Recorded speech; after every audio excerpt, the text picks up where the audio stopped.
Good evening, ladies and gentlemen. Data here, and welcome back to our live expansion franchise mode series here on NHL 24 with our San Francisco Starfleet squad. Moving into year number 13, the entirety of 2035-36. These are going to be marathon streams as we lead up to NHL 25. So this stream will see the 2035 draft and off season, the 2035-36 regular season, and hopefully, fingers crossed, the 2036 post-season. So it's set to be a marathon. Hope that you'll enjoy it and be able to watch through it as we're doing streams like this every second night between Vancouver and Starfleet. One on, one off. Vancouver, day off. Starfleet, day off. Vancouver, day off. Starfleet, day off, etc., etc. All the way until we finish year number 15 of each, and we can do the big jump to year number 25. So if you're watching after we've already gone live, you can hop out to that 5-minute mark. That's when we'll get started. But for now, we'll just start welcoming everybody in. Sorry, it's a little bit later than usual. The stream from earlier today, which saw us have the live reaction to the NHL 25 gameplay trailer breakdown,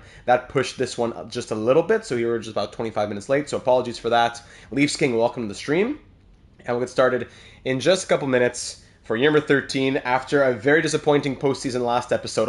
It's been like 3 weeks with vacation and everything, but we're back in the saddle. It was a 5-game first-round exit. It was extremely disappointing.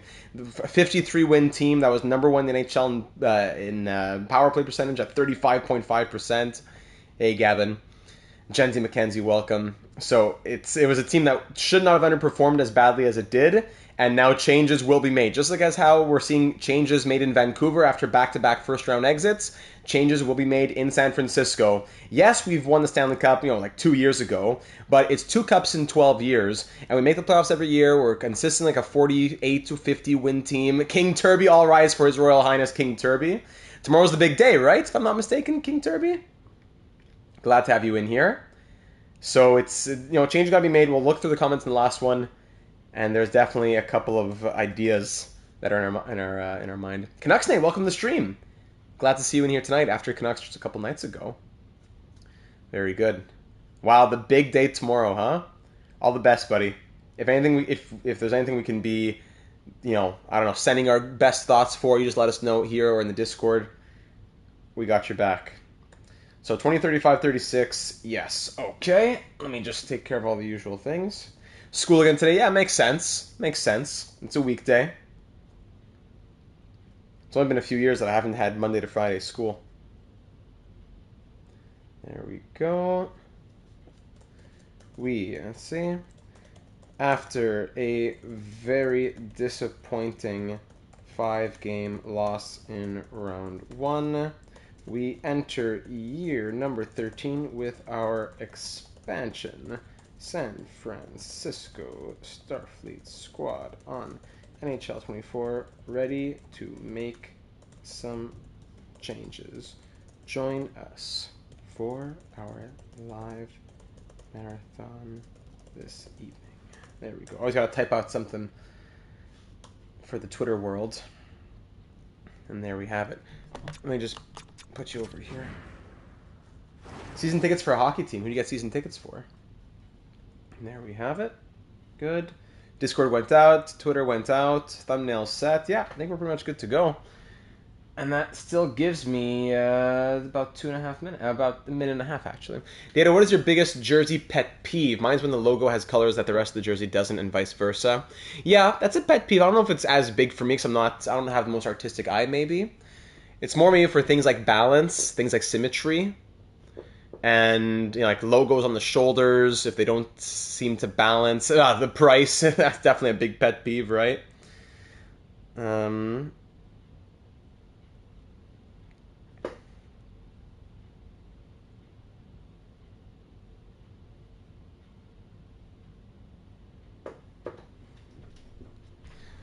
that's good.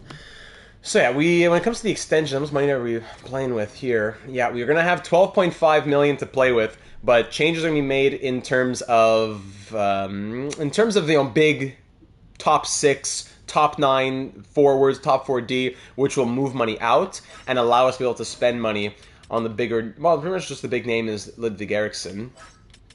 Yeah, goalies. There we go. I don't know why it tells me 2 people are watching. It doesn't make sense. There's more than 2 people even. There's many people commenting, but it tells me 2 people watching. I don't know why that always makes such a difficult time for me. Okay, so we're just about ready to get started at the 5-minute mark. So let's go ahead and do it. Ladies and gentlemen, welcome to year number 13 here in San Francisco. Getting started with the off-season, then the season, and then hopefully the postseason for 2035-36. Through our 12 years in San Francisco so far, we have made 12 consecutive postseasons with this expansion squad. We have won 1, 2, 3, 4, 5, 6, 7, 8, 9 division titles in our reworked smaller divisions. It's 8 divisions between the two conferences.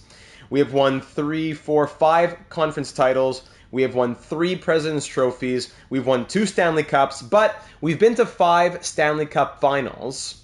So we've won 2 out of 5. We're 2 and 3 in the Stanley Cup finals. We have to be better as such a good team that consistently wins around 50 games per year. We got to be better because this core won't be here forever. We've already moved on from certain parts of our core, the Elias Lindholms of the world and etc. So yes, we still have many young players, but Cole Perfetti's not getting any younger. Cole Hudson, yes, he's 28, but I'm just saying we drafted him, and now he's 28. There are more years behind him in his prime than years ahead of him in his prime.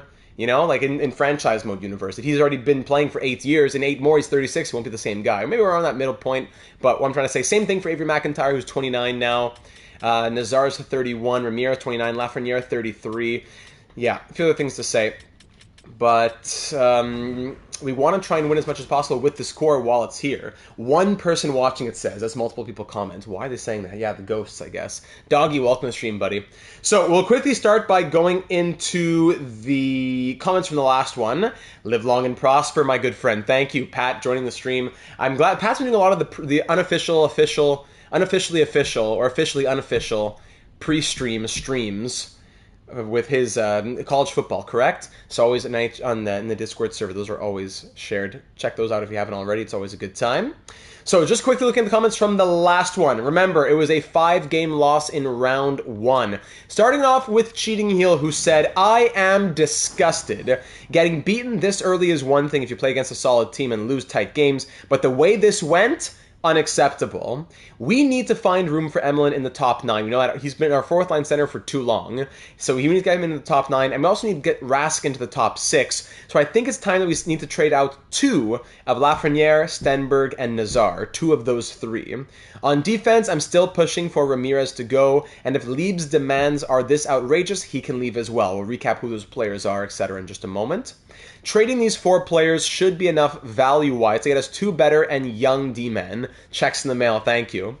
And as replacements, if one of our young D-men, because there's a few of them, grows and is ready to make the jump, Ylonen can also go. As for Eriksson, I hope that qualifying him and waiting will make his demands go down enough to get us to extend him for 8 years, at or under 11 million, but I doubt he'll drop that much. I'm also concerned that someone will offer him a crazy contract as an RFA that we can't match. That I wouldn't be super sad about, because I would love to take 4 first-round picks, but we gotta be mindful. If a younger player is available on the trade block, we could also look at doing a major splash by trading one of our aging core forwards like Perfetti maybe. If we can acquire someone like we did with Vancouver when we got Casper, a player in his mid to late 20s with a good overall, good production, and who's on a good contract, but somehow on the trade block, I say we go for it. Between the pipes, it's a bit more difficult. Trading Mikola could be an option, but neither Zherdev nor Brule are ready to be our number 1 goalie. I guess we'll have to resort to trading Zherdev, but we need someone who can actually take over from Mikola soon, and I don't think that Brule could for another 3 years or so, most likely, if at all. So a quick pause in the comment. Juha Mikola, he's been our goalie for a long time now. 89 overall, Juha Mikola. He's played 446 games. He's been our starter for 2, 3, 4, 5, 6, 7 seasons. He's going into his 8th season as our starter. He has a couple of Vezinas. He's consistent enough in the regular season, but the postseason has been very inconsistent. Regular season, the save percentage seems to be about the same, but 2.86 goals against average. Playoffs, 3.24 goals against average. And his numbers are, skewed by a couple of good performances. The last couple of years, 886 and 904 save percentages, 3.95 and 3.37 goals against average. It hasn't been great from Juha Mikola. I do like having a high overall goalie on a reasonable-ish contract at 7.95 million, who consistently puts up good regular season numbers, but he has to get it done in the playoffs as well. Lubomir Zherdev backing him up hasn't been super consistent, especially this season. 2 years ago, he was crazy playing 22 games. Last year, plays 18, and it was like night and day. And in the playoffs, he's actually been really good in the playoffs, but only 4 games played between 2 postseason runs. Last year, 2 losses, 4.78 goals against average, but 906 save percentage. But so all that to say, we probably see ourselves calling up Brûlé this year. 78-24, medium elite. Zherdev is 80-26, medium fringe starter now. He was medium elite at one point. Brûlé probably won't grow, but probably just put him in the backup role. Let Zieler and Drouin de Laurier take the crease down in the AHL. And that's probably all we do for the goaltending, at least until the halfway point. I'll give Mikkola the chance to prove himself further, but the consistency has been an issue. There you go. After this kind of performance, heads need to roll. This might be overreacting, but we might want to clear out our whole coaching staff as well. I'd start by firing one to see what's available, but if there are 3 solid coaches with good fit, I'd revamp the coaching staff completely, as would a real team after such a lackluster showing. So the coaching staff, it's only we're a couple years removed from winning the Stanley Cup. Ryan Goldie's been a machine for us as head coach, but it's been up and down from him too. 2 Stanley Cups, 3 President's Trophies. Where's the record? Here it is. 63.4 winning percentage last year. He's been with us the entirety of his career minus his first 3 seasons. So it's been quite a while from 2026-27.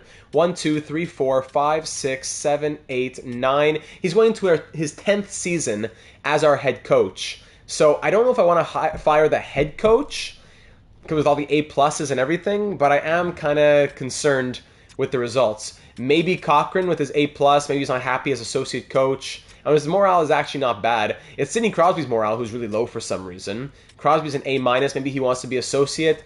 But Zane Cochran, Zephram Cochran's ancestor, we like keeping him for the storyline too.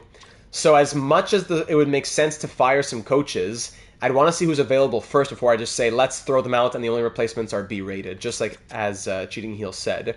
Maybe top 50 Bo Horvat gets promoted and the B coach gets demoted. That's also a possibility. So coaching staff, we'll wait for July 1st on the coaches. The draft is quite mess, as Cheating Heel, reminder of where we are in the draft. Here we are projected. We have our first round pick at pick 27, then 2 seconds, 2 thirds, a 5th, a 6th, and a 7th.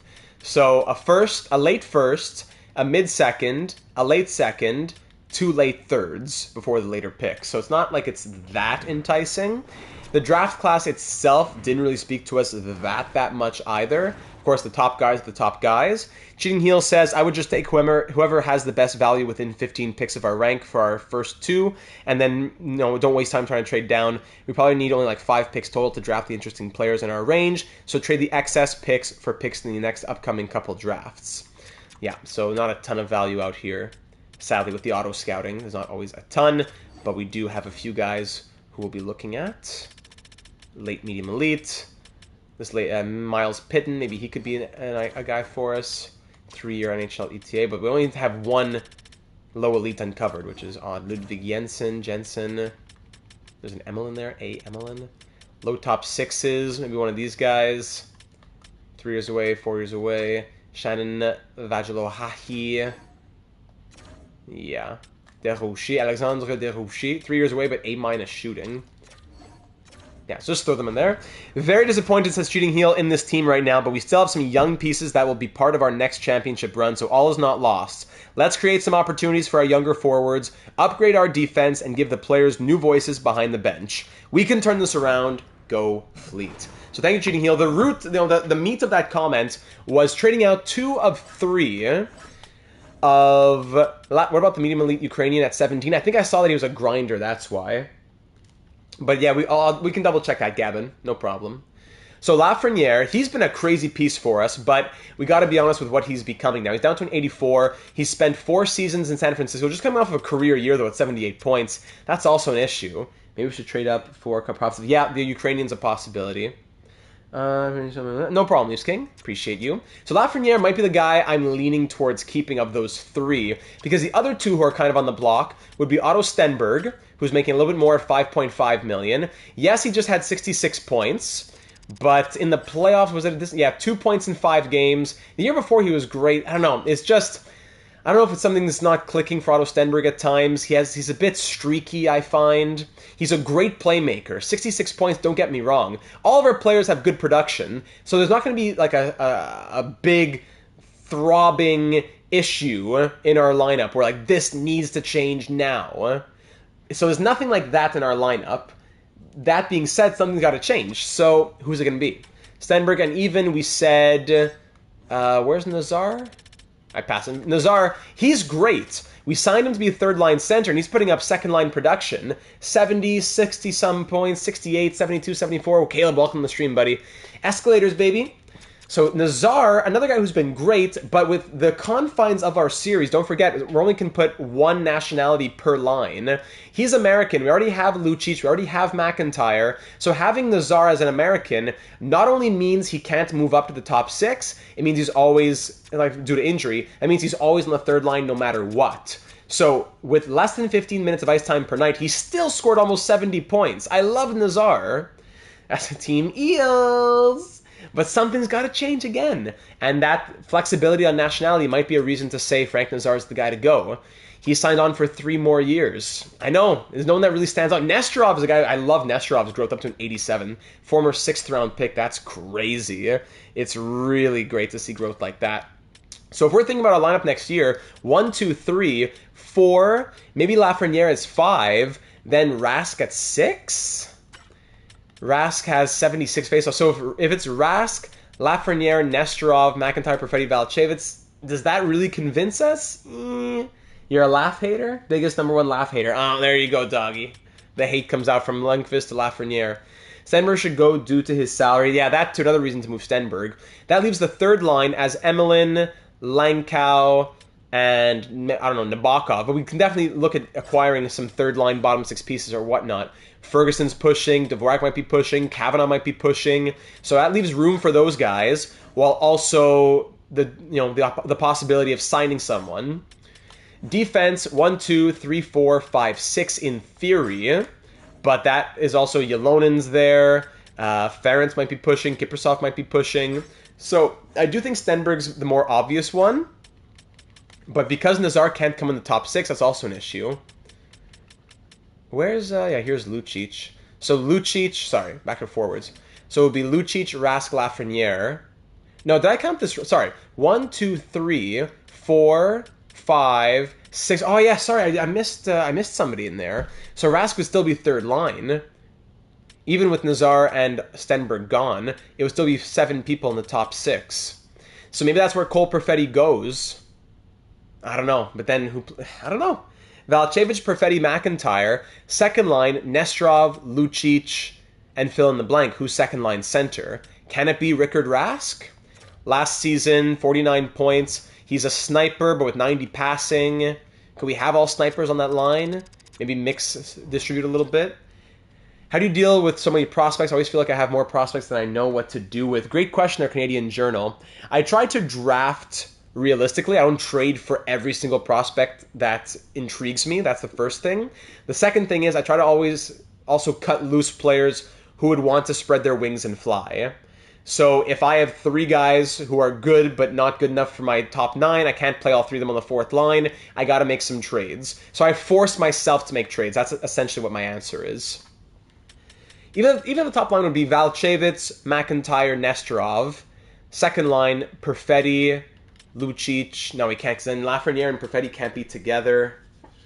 I don't know. I could see a reason for trading Cole Perfetti. But that being said, let me just finish off with one more comment coming from Stephen Y. Good old Stevie Y in the comments, who said, when we speak about our numbers and players we need to move, there's one thing that stands out to me. Otto Stenberg was minus in the season, while some other players were like a plus 30. Great point. I think that's another reason why he would need to be moved. What speaks for Nazar also going is his nationality / inability to play in the top 6 while we keep McIntyre and Lucic in the top 6, but his contract is good.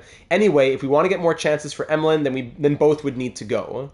Another player who we should move is Lafreniere, because his best years are probably gone and he will decline. That's the thing, maybe Lafreniere does go. Even though he's coming off of a career year, maybe now's the time to capitalize on his value and do what's best for the team.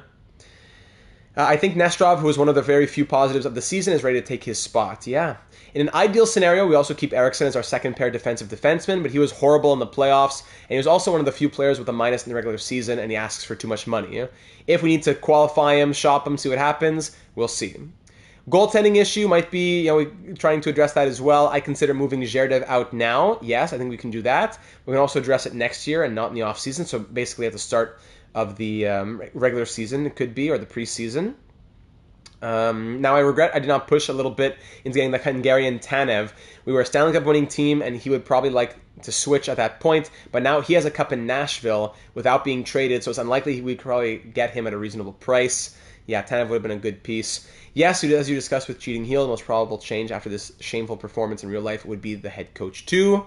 Nestrov gives me Haikila vibes from the Sharks series. Yeah, I can't... Haikila, what a machine! 7th round pick. Great catch there, Gavin. Anyway, I think the core is all right. We might need to add some defensively responsible players who are a good fit in penalty kill, maybe some goalies, and we should be strong again. Go Fleet. Thank you, Steven.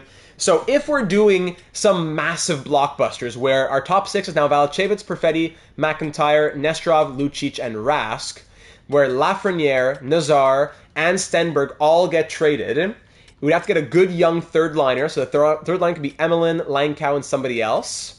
Something along those lines. Emelin, 83 faceoffs. Greg Langkow, maybe we put Langkow on the wing. Maybe a strong winger. Nabokov also, he played a little bit. He's 17 points on the season. Maybe Nabokov goes 2. We don't have enough room for him. Defense, if Eriksson comes back, Hudson and Eriksson are fine. Fritz Meyer's got a good young defenseman there. Ramirez, Lieb, maybe we can find a good young defenseman if Lieb wants too much money, because he's making 2.5. He wants 4.4. It's too much. Bykov, also another guy who probably wouldn't come back. Yeah, there's a lot of questions, ladies and gentlemen, heading to this offseason, but we're going to try and answer them, starting with the draft. So let's see what's available out there in the trade blocks especially. Kicking off the 2035 draft. Anything on the block? No top 5, no top 10. The first pick on the block is pick number 16, unfortunately. So let's start looking at trades. What is out there on the trade blocks in the NHL? Defense, forward, I'm looking at everything. High overall players-ish. Depends. NHLers, at least. NHLers. Or guys with value, you know? Halshuck, no. Calgary. Chad Lucius. We're looking for a third-line winger making reasonable money. Preferably someone younger. Carolina, Chicago, Reichel, Colorado, Columbus, or defense too. Dallas, Tyson Forster, Misa, Gunther Velarde, no. Detroit, Lambert, Florida, LA, Minnesota, Montreal. Reichel's interesting, but where is it? Chicago? 86. Yeah, he's a veteran. I was hoping for a younger piece. Reichel's interesting, yeah. New Jersey, Jesper Bratt, he's 36. Islanders, Podkolzin.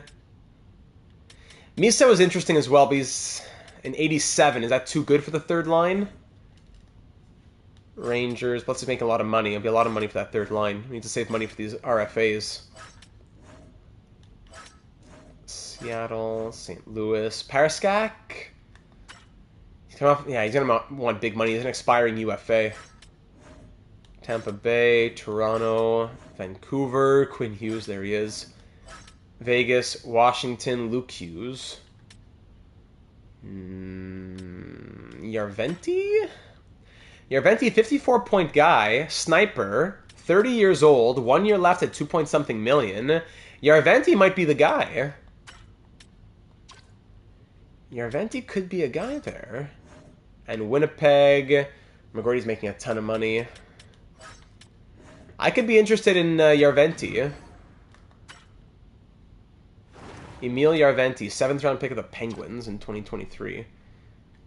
Emil Yarventi. They're sellers. What interests them? Not much that we're trying to move, really. Do you want Zherdev? Need a goalie? They do need a goalie. I can give you Zherdev. He's under contract for 2 more years. So I can give you Zherdev. Winnipeg's about to make their pick, so we'll get kicked out in a second. And maybe one of our picks, like a third. We have back-to-back thirds, maybe 94. How close does this get at all? Not up to snuff at all. Zherdev and a third wouldn't get it super close. So we could trade one. I don't know if they'd be super interested in one of those NHL forwards, though. Salcido goes first overall. Do we even want Yarventi? I'd be interested. One more year on a cheap contract. Third-line sniper. Gives a little insurance. Good nationality as well, right? As a Finn. Correct? He wouldn't be able to play with Rickard Rask, but Rask is going to be in the top 6. I prefer an even better nationality, but Finn isn't horrible. 94, Zherdev. And what else could we toss in here? 66-21, Arkhipov. Or 76-23, Mueller. Probably Max Mueller. His former second-round pick, though. He had a good season. 72 points. Back-to-back 70-plus point seasons. Maybe he gets a shot at fourth-line center. Would that be crazy? 68-20. Then down the list here. Grabeshkov's not going to make it at this point. Who's Gomez? Preston Gomez. Well, look at those numbers. Preston Gomez, 104 points in the USA. We want to at least get him in the AHL, former second-round pick. So I throw over Grabeshkov. Former second-round pick as well, who never grew. These second-round picks don't seem to grow, eh? With Grabeshkov, doesn't quite meet it, eh? I'll give you back your third-round pick. Unless there's a reason why they'd want, like, Otto Stenberg. He signed on for 3 more years. Do they have a centerman? Do they have good center depth here? Not even Kuleshov's on their block. So he would automatically become their second-line center for the next 3 years. He's not old. He's 30. He signed on for 3 more years. But the problem, if Nazar stays, there's no room on the third-line center for Emelin. And he can't play in the top 6. Unless we say... Because the biggest thing is, who's our injury guy to go up? Nazar would be an 85 playing the right wing on the third line, for example, but he would never be able to get called up if there was an injury. So the third line right now, if Nazar were to stay, would be Nazar, Emelin, and like Langkow. So who gets called up for injuries? Tad, great to see you move to PS5 for NHL 25. Yes, absolutely. And that's all thanks to Mark, who donated it. That's a huge, huge plus for us. Thank you very kindly to him. As always, we always say thank you as much as we can to Mark for that. Flora's going to kick us out here, too. Their pick coming up.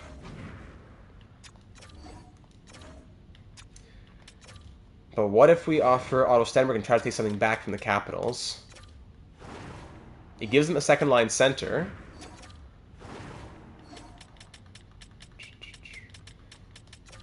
Stenberg for Yarventi, and we got a pick. They don't have much in this draft. Can I get a second next year? And I give you a third this year, so do you have some stuff in this year's draft? A second and a sixth next year? Washington, what do you say to this? A second and a sixth. No, not the right city, let alone ballpark. Take out the sixth, and then they're still upset. Oh my goodness. Okay, a third this year for a fifth, a sixth, and a seventh next year. Trade accepted. There you go. All right, thank you, Washington. Otto Stenberg, good luck with the Capitals, my friend. It was a pleasure having you. We traded for him from, and he's already on their trade block. He tried to help out a team. We traded for him from the St. Louis Blues early on in the franchise mode. He spent his entire career in San Francisco so far. 1, 2, 3, 4, 5, 6, 7, 8 seasons with Starfleet, 648 games played, 99 goals, 420 points, a +8, 2 Stanley Cup rings, averaging low ice time, so he's going to get to spread his wings a little bit and fly with the Capitals. In the playoffs, he scored 64 points in 102 games. We will miss him, and we thank him for his service. Otto Stenberg, good luck in Washington. Yarventi, welcome to the San Francisco Starfleet. And we have to add some picks for next season. There you go. And we'll use that for trades this year as well if needed. Okay, so that's one player gone. Yarventi now on our third line. So now let's get a quick update of how we're looking organizationally. That frees up money as well, which is good news. So that now gives us a first line, or a top 6 of 1, 2, 3, 4, 5. What did you think of the gameplay video? That new Edward stuff looks amazing. Yes, that does. Go to the channel, click right here on Data 782, Real Divinity. I did about a 25-minute deep dive reaction and breakdown to that trailer just about an hour and a half ago. So if Nazar and Lafreniere are gone, 1, 2, 3, 4, 5, 6 within our top 6, Yarventi, Emelin, and fill in the blank on the third line. So you know what? Hey, Sean Avery, welcome. Maybe Yarventi can be our call-up. He can't play with Rask, but he could play... We could mix things around to make it work, unlike an American. So maybe now Nazar can stay on the third line, and Lafreniere is the one who moves out. So 1, 2, 3, 4, 5, 6, Nazar, Yarventi, Emelin, 7, 8, 9. That could be the move. But then still, where does Langkow go? Does he have to stay on fourth line? That would be unfortunate. Let's trade the rights to Pruka and Lundstrom while we're here. Let's just trade the... Anyone want to give us like a 7th round pick for those? While we're wheeling and dealing? A 5th from Toronto? No. Just the 7th then. Let's just get the 7th done. Rejected. Not... They're disgusted with us. I'm sorry for having done that. Lundstrom? No. Okay. Langkow should be third line, not Emelin. That comes down to performance versus growth. Because Emelin's performance is much better. Not better than Langkow, because Langkow is super small sample size. But Emelin's performance on his own has been third line caliber in the past. Jay Birdie! Whoa! Guess who's back? Long time no see. Jay Birdie, viewer since our Buffalo series in NHL 20, correct? Wow, Jay Birdie, hope all's well. Glad to have you in the chat. Welcome back. Emelin, when given third line minutes, has shown himself to be a 50-point guy. Sky, welcome to the stream. When playing 9 or 10 minutes, he can still get into the 30 points. But it's sad that he hasn't been given the chance to do as much as we know he can do. Especially with his nationality. 2 more years at $2 million. I know Langkow's the future, but he didn't look great. I know he's only playing 9 minutes per night. But you gotta be honest, 1 goal and 5 points in half a season. We've had players in the past with 8 minutes of ice time who score 30 points. I know, Sky, I know. We did a little bit of a tribute in the Canucks episode a few days ago. I know. Like Langkow, though, I want to make him work, but I don't know how players sometimes play 8 minutes and score 30 points, and this guy played 9 minutes a night. He got 1 goal and 5 points in 41 games. You're going to tell me that he's going to be on a 10-point pace on the season? 2 goals and 10 points? So I don't know about Langkow. He's 80-22. Maybe we trade Greg Langkow and get a different prospect in our system and just say, I don't know, something doesn't rub us the right way. No, PlayStation 5, Sky. I'm playing on PlayStation 5. So if I say I want to move Lafreniere, and let's say there's a good third, or like a good young player we could get, not necessarily saying we trade Langkow, but let's say in theory we would say Langkow could move out, and we toss in Zherdev. On the third line, he should be better. Yeah, I'm not saying we're going to move, I'm not saying we would trade Langkow. That's not what I'm saying at all right now. All I'm saying is I wonder if there's like a crazy good young player that we could use Langkow on a deal to get if that was necessary. So if we look at rookie skaters, let's go to buyers. Any buyer with good rookies. I've been watching since the Sabres series and Minnesota series in NHL 20, and here we are closing in on NHL 25, Jay Birdie. Can you believe it? Bumgartner, Mad Bum, Trenton Bumgartner, 77 overall grinder. Oh, it feels good to have you back, Birdie.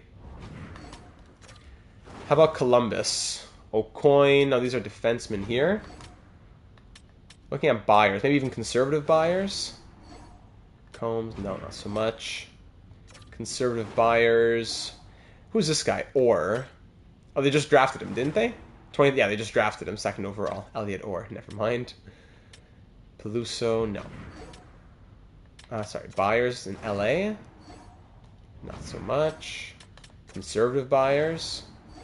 Haynes, 75-22, but Lankow's 80-20, so it has to be someone better. I know, Jay. I'm happy to have you in here. Jude Pasquale, former 21st overall pick. 57 points in Iowa last year. Playmaking centerman. That could be something interesting. Keep him in mind from the Wild. For the Canadians who are buyers. Predators are buyers too. No. Conservative buyer. Hybert. Terry Hybert, 65-20. Nope. 72-19. Jose Purinton. Now, it's hard to beat 80-20. I'm not really shopping Lankow, like I said. I'm just kind of looking. Where are the buyers at? Jeffrion. Senators want all these pieces, but they have nothing to give me.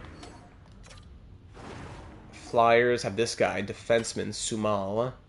Darius Sumal, defensive defenseman. No. No, I don't think Lankow's going to move. We got to find a deal for Lafreniere.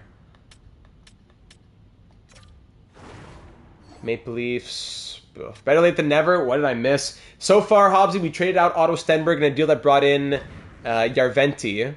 Not the Järventie that you know, the one that got drafted by Pittsburgh here. Oh, he's 80-22. Ah, you're right. I'm getting paid to watch you, Data. Can't comment much, though. No problem. Feel free to send some of those funds my way. No, just kidding. Appreciate you, my friend. Glad you're able to enjoy a little bit while getting your stuff done. Much love. So yeah, he's 80-22. Sorry, he's not 80-20. He's 80-22. I misspoke. My apologies. 80-22 is Lankow. But nothing really stands out to me. So Lafreniere and Zherdev, yeah, it was this Järventie here we picked up for Otto Stenberg. Emil Järventie, 54 points as a third liner, 84 overall, 30 years old, one more year at $2.755 million. Just some depth scoring there. Welcome back, Leafs King. Yeah, 80-22 is Lankow. My bad. I'm not ready to move him yet, though, but Lafreniere and Zherdev would be more the move. Any team that wants both from the Eastern Conference? Any team in the East who wants both? No, it's only the West, eh? The Canadians would be a great fit for Lafreniere. And they're buyers, too. But we'd have to take money back, which I don't really want to do. And they need a goalie.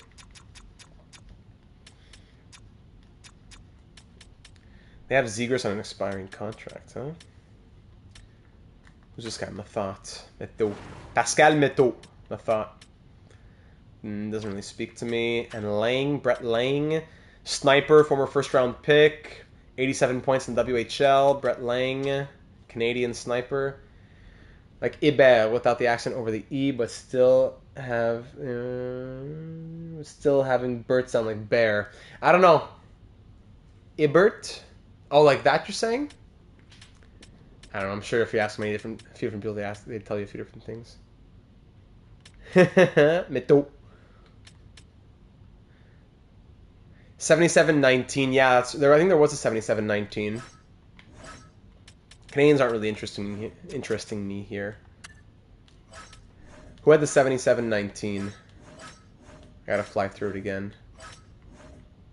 77-20. 79-19. Defenseman. We're looking more... I mean, we could go defense. Ernesto Wheeler, offensive defenseman. The second overall pick in 2034. Are the Penguins sellers, though? Yeah, they're sellers now. That wouldn't make sense for them.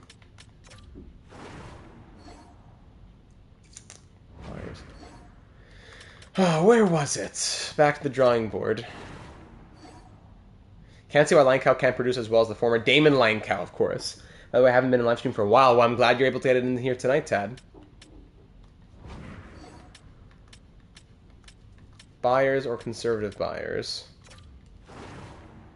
Yeah, Bumgartner, 77-19. That's who it was. Trenton Bumgartner. They have some players on the block as well. So I have to come back in here in a second.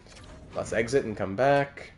We can keep Lankow and get Bumgartner just in a separate deal for Lafreniere. I prefer to trade him to the East, but that's a good prospect. We didn't really see much else better. So if we acquire Bumgartner and some picks, Bam Bam Bumgartner, and going the other way would be Lafreniere and Jared if they want a goalie. What can you give me, Colorado? You need a goalie for sure. Any other rookies maybe you toss in? Adam 7520. Bam Bam Bumgartner. Not much else. Jason Spetz, there he is. Draft picks, you have pick 17 here. But it's not on your block. Oh, never mind. Couple thirds next season? Could we even go crazy and get your first next year if we toss in some picks? That's true. Conferences don't matter as much with this playoff seeding. If I give you... Let's just start with a fifth and see what happens. If I give you Lafreniere, Zherdev, and a fifth for Bumgartner and a first next year, Lafreniere has a lot of value, and Zherdev, you need a goalie. No, value isn't there, as I suspected. Yeah, third or second next year probably makes more sense, yeah. Let's try a third next year. Third for a first. Still not quite there. You know what? Actually, I'm going to keep the third. Third for a first. But, sorry, I'm going to add prospects instead. Whoever we don't need down here. Who could we toss in? Grabeshkov. Yeah, we'll toss in Grabeshkov. RJ, welcome to the stream, buddy. Grabeshkov, still woefully insufficient. Sorry to have offended you. Grabeshkov, and I guess we could toss in one of these defensemen. Right? Fistrick. Kevin Fistrick, defensive defenseman, former third-round pick. 1.5-star puck skills, 1.5-star senses. He's 22. He's never going to grow in this NHL, how franchise mode works. Moving to Sora's predicted leading scorer for that team she was here for that stream she was here for. Yes, bold move. Of course, Desor predicted Lafreniere to be the top scorer. We love Lafreniere here. Yeah, we could replace the first. Barzy, big shout out to Barzy. Welcome to the stream. Let's see if Fistrick works. No, okay. So we'll take. I tried to make the first work. It doesn't work. So we'll say never mind on the first.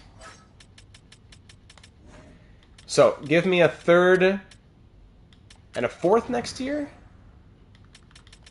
Can we do that? Sweeten it just a touch. So let's just make it a fifth then. Mackenzie, hey Data, how's it going? Going all right. Doing all right. You know, we did the live stream earlier. Had a nice steak dinner tonight. Nice weather today. Can't complain. Hope it's been the same on your side, Mackenzie. So let's try Lafreniere and Zherdev for Bumgartner, a third and a fifth. Colorado, value just a bit low for us. Okay, third and a sixth next season. Sweeten it just a touch. Well, how much is just a touch? Third and a seventh. Let me guess. Okay, trade accept. There we go. Whew. Speaking of Desora, I hope she's doing well too. Yes, she is. She is, thank you. She misses that she can't always be in the streams. But she's doing well as well. Alright, so Alexis Lafreniere off to the former Colorado, the former Quebec Nordiques. Now the Colorado Avalanche. Alexis, we picked him up to be a middle sixer. We weren't sure what he would be. We ended up, as many players have found in San Francisco, we ended up restoring his life a little bit. Quand t'aimes un chant aussi, mon gars, much love to that. Hey, salut mon ami best of. Ben, merci beaucoup, mon gros. C'est très gentil. Ben, garde-moi ça. How about that? Big love, gros. So 4 years in San Francisco. 74, 72. Ah ouais, les Rockets. Ah ouais, c'est ça, gros, les Rockets. 74, 72, 69, and 78 points for Alexis Lafreniere. 4 full seasons here in Starfleet. 1 Stanley Cup ring as well. He's been, consistent ice time. Big piece for us. Go love, mon gars. Merci beaucoup. Merci beaucoup. Through his 4 seasons in San Francisco, he played 44 playoff games, scoring 35 points. Yes. Asset management, that's it. My favorite team, Montreal Canadiens. Merci, best of. Je ne suis pas trop loin de toi. Je suis sur l'île de Montréal. Donc, un jour, si on fait quelque chose comme un rendez-vous de Data 72 chez la Place Belle, on va voir un match de Rocket tous ensemble, peut-être quelque chose comme ça. Parce que si on veut voir un match canadien tous ensemble, ça va être trop cher. Donc, si peut-être un jour on peut faire quelque chose comme un match de Rocket, honnêtement, c'est possible parce qu'il y a beaucoup de viewers qui viennent de Montréal ou viennent de Laval ou près de moi. Donc, peut-être un jour. Honnêtement, 2025, 2026, c'est possible.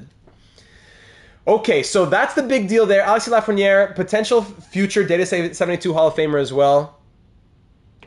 Absolument. Let's do it. Yeah, I do. I do speak French. Is the Coyotes franchise canceled? No, it's not. It's just that we're trying to finish up. Thank you, Barzy. Congrats on 8K subs. We're trying to finish up Canucks and Starfleet as soon as possible. But the Coyotes, since they're a fantasy draft series, we don't need to be as rushed as that, and we can allow it to spill into October a little bit. But Vancouver and Starfleet, we need that done, absolutely done, by like the third week of September. But no, the Coyotes are absolutely not canceled. That's still going. Okay, whew. Away, voilà, raquette. Away, Nathan, let's do it. So that's going to be the couple. Those are the two trades for now. Frank Nazar is a question mark. I'll be there. Let's go, baby. Frank Nazar is the question mark. If we do something with him, it'll be later on. But those are the couple trades. We bring in Bumgarner, good prospect for the system. We bring in some picks. We move out, asset management and all that. We allow space in our lineup for players to grow, and we move on. Now, do we want Ruslan Karpovtsev, medium elite grinder who's 4 years away? Whew, honestly, I don't know about that. Getting him's one thing. Trading up, I don't know. We pick at 27, and there's not much there. Quinn Konowalchuk, Eric Arsene, Eesh. Yeah. Trading down for Pidden might make sense. Good for trade value as well. Do I play Ultimate Team? No, I haven't in a few years, honestly. You need scoring depth. Nazar is great scoring depth. Yes, I fully agree, Jenzy McKenzie. I wish there was a Frank Nazar who wasn't American. That's the only thing. And yes, we're still planning to compete, absolutely. Lafreniere and Stenberg moving out allows for 87 overall Nesterov and 84 overall Rask to both be in the top 6. So it has nothing to do with competition. It has to do with asset management. So trading down for Pitton is probably the move if we sim to pick 27. Some medium top 6 forwards here going. Let's see what the Ukrainian... Yeah, 61 overall Karpovtsev. It would be a bit too big of a prospect for a first-round... project for a first-round pick. So if we're going to trade down... And Jared have gone too. Thank you for service there. That must have been... Yes, that was the Arventi return. Exactly. In 2021, Barzy, and here we are in 2024, huh? Time flies. So there's 33, 34, 35, 36, 37, 38, 39, 40. That's a bit too tight. So let's try and trade. Well, actually, the Coyotes have two. Yeah, the Coyotes have 2 second-round picks. So let's try and trade for one of theirs, unless the game makes it too hard. But we'll try to make it a bigger deal. If you give me 35, it's gonna. I know it's always a headache. If I give you 27 for 35. And then I throw in more picks, but let's see if I can take a prospect back and make it a larger deal. And what are you? You're a seller, huh? Mm-hmm. Can we get a 4th liner, maybe? The return for Stenberg? It was Stenberg and a 3rd, I believe. For Yarventi, a 5th, a 6th, and a 7th. Any 4th line value we can toss in here? Like this guy, Reinprecht's probably a bit too good. Morgan Barron, expiring. Eesh, there's nothing from the Coyotes that really interests me. We might just take our guy, then. I'm not going to break my head for AI trades. I bet even with a 7th it wouldn't happen. So let's just try a 7th. Reject it. It's insufficient at all, so forget it. I'm just going to take my guy, and I'm not going to break my head with AI logic. So let's go ahead and take a little bit of a reach, but it's not that huge. Miles Pitton, let's do it. With the 27th overall selection in the 2035 NHL entry draft, the San Francisco Starfleet are proud to select from the U.S. development system Miles Pitton. Welcome to the team, Bella. You are 62 overall, low elite, 3 years away, no problem with me. We'll see what happens in his development. Okay, let's sim. Top 9 forward, top 6 D. Ugly. Connor Walchuk was top 9 forward, thank goodness. Arsene was top 9 forward. I love the Askarov trade for the Sharks, absolutely. It's too bad for the Predators, but when a player demands a trade, you can only do so much. So, draft class, we have pick 47. Do we want to do anything between here and 47? Sorry, I want to sort by who's pinned. Between here and 47, I don't think so. We'll probably just take our guy. That'll probably be what we do here. Sorry. Okay. Did I watch the NHL 25 gameplay trailer? Yes, I did. I even did a live reaction and breakdown. It's here on the channel. If you click on Data 72 and go to the videos or live videos. Hello, matey! Wow, so we got Jay Birdie back for the first time in who knows how long. And Tic Tac's in the stream. A couple of long time viewers. Tick, my friend, really happy to hear from you. Hope all's going well. I know, how old is this guy now? Is he, what, like 6 months plus already? Could it be? No, it was Christmas, right? So yeah, he's already saying, wow. Hope the fatherhood's treating you well, and you're still having a little bit of sleep when possible, my friend. Much love to you. Let's into pick 47. We've already kind of done the trades we need to do, so I think it's pretty much just drafting from here on out. So we could take a medium top 4D in Edgar Byers. He's a gem. He's an offensive defenseman. We could do that. I try. Thanks, Barzy. And then pick six. We have 63 and 64 pinned as well.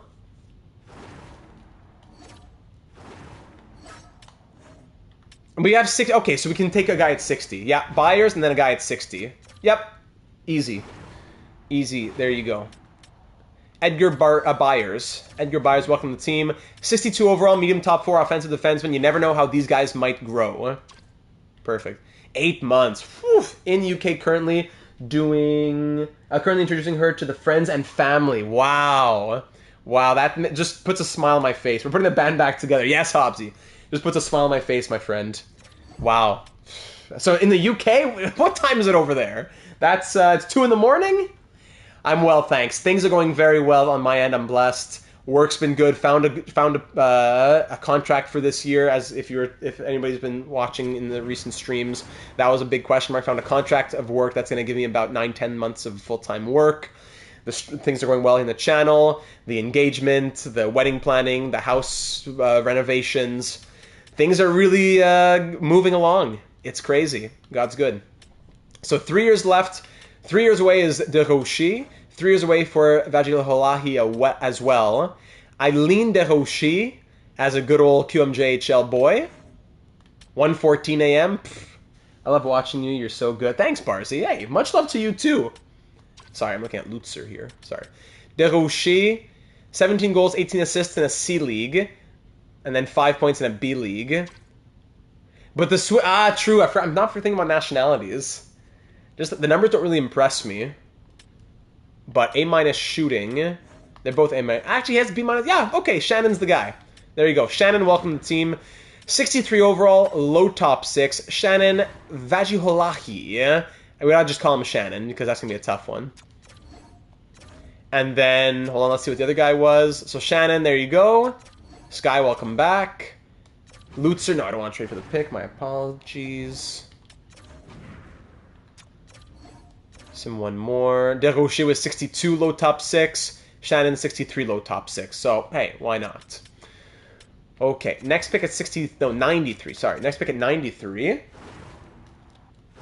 Make when is next pinned guy going? Let me see here. 93, and our next guy's at 99. Actually, we want Endress. So, yeah, we want Endress at 75. Can you please shout me out in your next vid? Oof, honestly, in recorded videos, I will not remember. In live streams, I'll give a million shout-outs. In recorded videos, I can only give you a shout-out, really, if you leave a comment that I cover. Because if not, I'm just telling you, I won't remember. And it has nothing to do with some people get it, some people don't. Live streams, I'll shout you out all day long. But in recorded videos, it's got to be a comment or I won't remember. 65, 66... 67, 68, 69, 70, 71, 72, 73. Okay, let's trade for the Leafs pick at 73 and go for Endress. I'll give you 93. And I don't know, 216. And one of those picks we got from Washington. We have a couple 7s here as well. Oh yeah, shoutouts and live streams, no problems. 3rd and 2 7ths to move up 20 picks. Perfect. There you go, Barzy. 2 7th might not even be necessary. A 3rd and a 7th. Okay, there you go. 3rd and a 7th to move up to take the medium elite guy. Lovely. So at pick 73. Actually, a medium elite just went. 1/7. Yeah, that's what we did there. Oh my goodness. How early did he go? He went at this pick here. So he was slated to go 75, and he went at 72, 71. He went at 70. Oh my goodness. And I like it. I like it when teams reach, so it's not always so predictable. But why is it sometimes yes and sometimes no? It makes it impossible to know what to do. So he was listed at 75, he goes at 70. And then another medium elite and medium top and low top 6 just went before that. So at 73, do we want anybody? Trade the pick for him? Probably a bit too... Sometimes we do that, but I don't know about this one. Where's Slim? I know. Favorite NHL team? Montreal Canadiens. We could try the 3-bar low top, medium top 6 Timothy Archibald, but it's risky. Let's just take our guy then. Let's just go to 99. Let's trade down and take our guy. This is 73, so 17 is 83. 84, 85, 86. Let's go for 85. Let's trade to Toronto again. Let's see if we can kind of undo that deal a little bit. I'll give you 73 for 85. And you give me back the Islanders 7th, right? I almost traded trade... Yeah, you should have. It's okay, Genzi. No harm, no foul. And trade rejected, of course. No problem. So forget it. I'll just take my guy. You try to make it immersive. I'll just take my guy. Ludwig Jensen, welcome to the team. 61 overall, medium top 6. Pick 159. I think we're pretty much done our draft here. I don't think we're going to be getting anybody else. 3-bar low top 4. 3-bar low elite. We could risk a 3-bar low elite with our last pick, maybe. Yeah, why not? Let's trade this pick and just keep our last one. I'll trade 159, so a 5th this year. And 2 7ths next year. In exchange for a 4th from one of these sellers who wants our picks. Let's do it to Buffalo, why not? Data for time saver, you can press square to pin a player. Oh, can I? I didn't even realize that. Thanks for saying so. Even a 3rd. Can I get a 3rd from one of these sellers? 3rd next year from Calgary? Gift horse in the house, in the mouth. That's crazy. See ya, Barzy. Thanks for stopping by. Much love, my friend. That's crazy. So it takes... I'm trying to trade up 20 picks. I'm trying to trade down 20 picks. I can't get a 7th. I want to get a 3rd next year, though. Yeah, 2 5ths and a 7th. Sorry, a 5th and 2 7ths gets me a 3rd. But a 7th round pick added to a deal can't trade me up by a round. Incredible. So we got a 3rd next year. Great. 3-bar low elite. Per Josefson. Are you live tomorrow? No, I'll be live every second day. Low top 4D. Why not? So our next live stream will be Saturday at 7 p.m. Eastern. Defensive defenseman, low top 4D. All right, there's the draft. Let's get out of here. Whew. There's already like an hour. How far are we? We're 56 minutes in. Yeah, let's get through this. Come on, we got a lot of work to do. Scout's got to be re-signed. I need a little water break here first in a moment, once I'm done doing these re-signings. Mike Commodore's mother, Caroline Commodore. There's a few of them, eh? Where are they? Here. I just remembered the time we played Among Us. We were all in a Discord call. So yeah, I remember that. It was me, you, Corey, Mark. Have we won a cup? Yeah, so through 12 years, we've been to 5 Stanley Cup finals. We've won 2 cups. We're 2 and 3 in Stanley Cup finals. Why did a hockey player climb a tree with his stick? Needed a new twig? What's the answer? He wanted to join the Maple Leafs. That's actually not bad. All right. There we go. Resign phase. Break out the calculator. Here we go. Break out the calculator. Okay. So, Ludwig Eriksson, has his demand changed at all? We do have more money to play with, but I'm still not going to pay him crazy money. Lundstrom, he's going to walk. Let me guess how much money he's want. 2 million? 1.7. No. Lundstrom will walk. Who else will walk? Probably Bykov as well. 78 overall. How much does he want? He'll probably walk. Hold on. Let me go back to the top here. Ludwig Eriksson. What do you want, baby? 6 by 12.8. Bit rich for my blood. 12.8, 85%, 10.88. I'd prefer to get to 8 years. That's the thing. I'm gonna I would sign him for 6 years of that dollar value, but I want 8 years. So he'll be qualified for now. Okay, UFAs. Pruka, can we use him on the 4th line? I'd like to, but he's asking for a bit much. Bykov, question mark. Mahler, release. Alfredson, low 7th D, release. Tukio, yeah, entry-level contract. There you go. Cole Minen, release. Westcott, yeah, and then these are all just the entry-level contracts. Medium top 6, low elite. They all get their contracts, absolutely. See who grows into what. Why is Gretzky not allowed in music stores? He's broken too many records. Good one.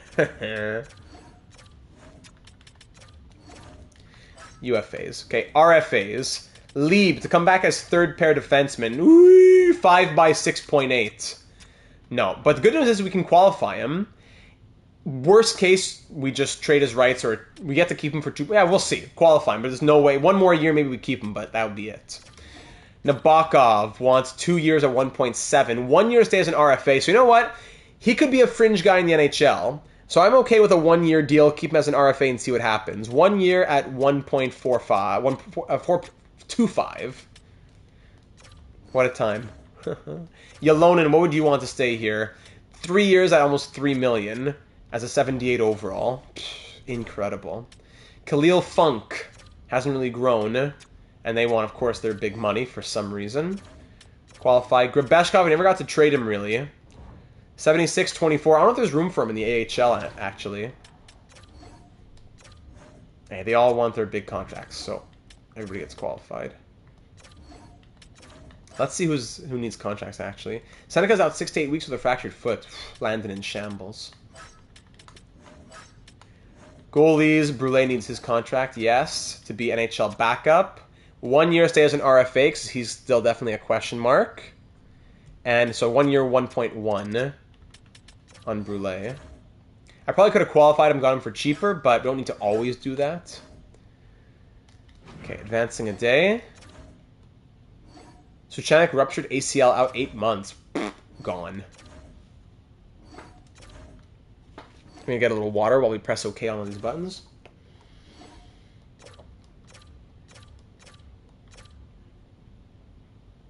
Nabokov rejects. Well, too bad. I'll just qualify you. Honor, dream, joy, great.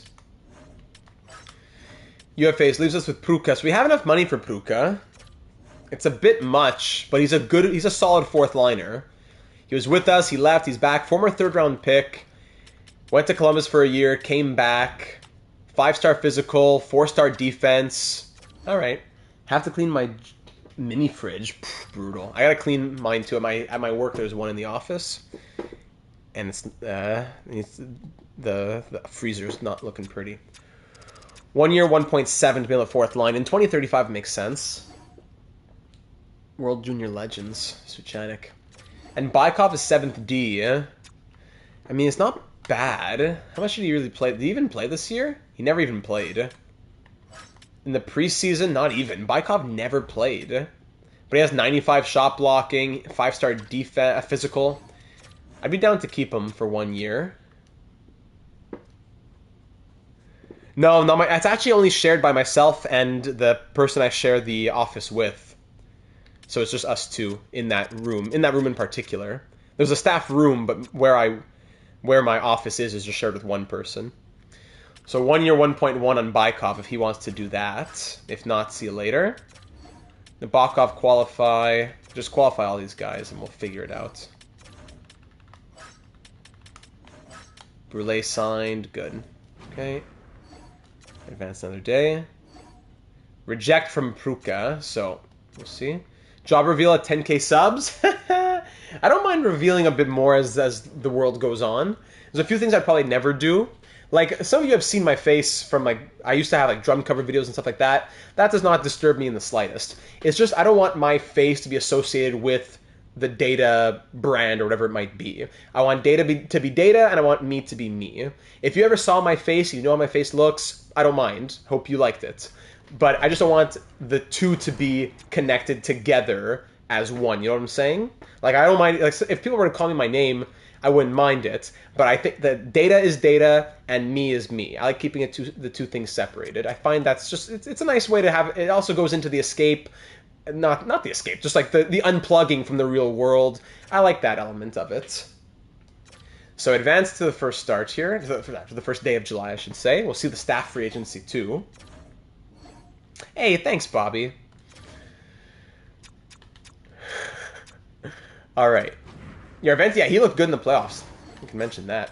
Okay, who's expiring now? Hope you liked. Okay, so what's Erickson asking for here on July 1st? Hey, there you go. Much more reasonable. 8 years, so we want 11.65. That brings it down to 9.9. So 8 by 9.925. This is why you always qualify and use those RFA years as much as possible. 8 years at 9. What did we say? 9.925. 8 years at 9.925 and Ludwig Eriksson. Let's see what he says to that. Who else? Avery McIntyre's going to need a big extension. He's making 9.75. Now he wants 15 million. Yeah, for good reason, but we can't do that right now. Well, he will be an expiring UFA, so we can't wait forever. We'll have 29.695 to play with. 15.225. We could do it now for like 13 million, 8 by 13, or 7 by 13, but I don't know, do we want to? Yaraventi wants 5 million, we'll have to wait on him. Rask making 1.2, he wants 6, so good thing he's an RFA. Lankow, same thing. Did you give a Ravens Chiefs prediction yet? No, in the chat, in the predictions tab on the Discord server, another great part of the Discord server, join if you haven't already, link in the description, I put Chiefs. But I hope that the Ravens do, because I have the Ravens defense in our Data 72 Fantasy Football League. Yeah, Leave's asking for a lot of money. Nabokov, 1 year to go. I'd rather pay him a bit more and keep him as an RFA. So 1 year would pay 1 year at 1.5 on Nabokov. Yolonin, Lankow. Yeah, let me go back and look at Lankow in a second.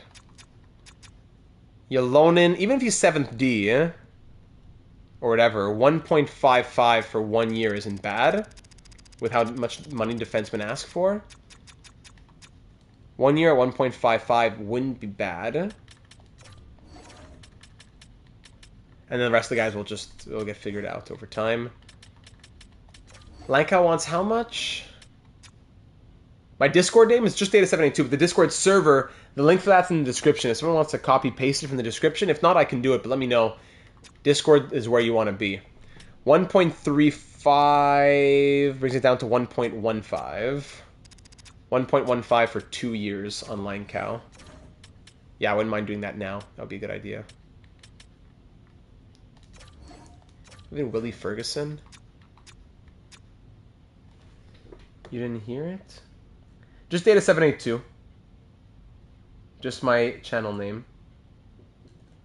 There. I just put the link in the chat. Do we give a 2-year deal to Willie Ferguson right now? We could do that. Yeah, we could. Willie Ferguson. Okay, that's about it though, right?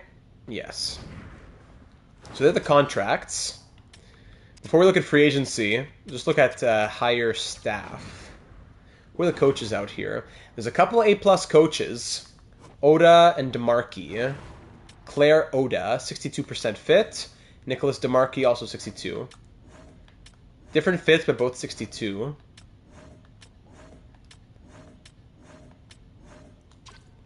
Our current coaches, what kind of fit?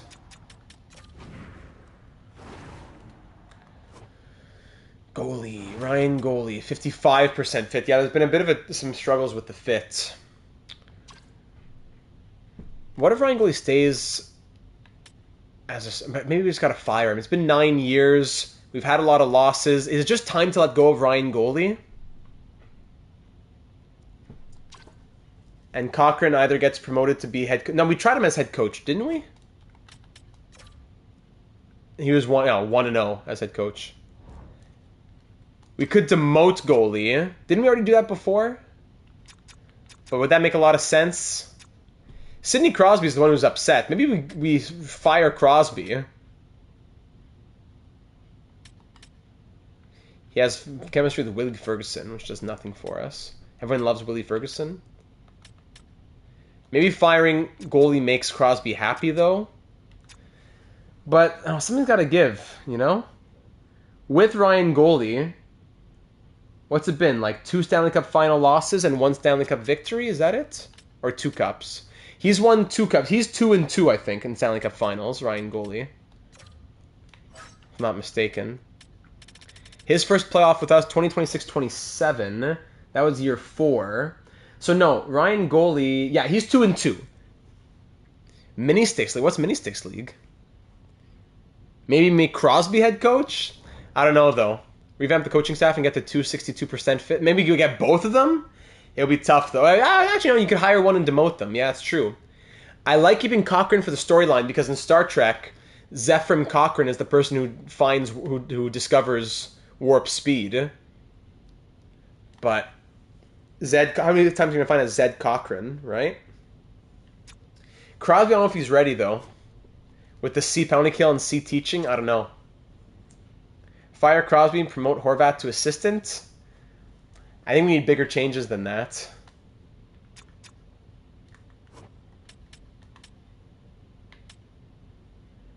Costi likes Cochrane. Crosby likes Cochrane. Cochrane likes Crosby. But goalie doesn't like Crosby. So goalie or Crosby has to go, probably. No problem. Mop those floors, Leafs King. The big question, are we firing Ryan Goalie? No, he's not A+, he's A-, sadly. Yeah. Horvat can get promoted no matter what. We can demote Costi and promote Horvat. No problem. I can do that right now, even. No problem with that. So, Sejkac can go down to be AHL goalie coach. Then Costi to AHL associate. Horvat to NHL goalie. Costi to AHL head. Staff chemistry 37%. That's crazy.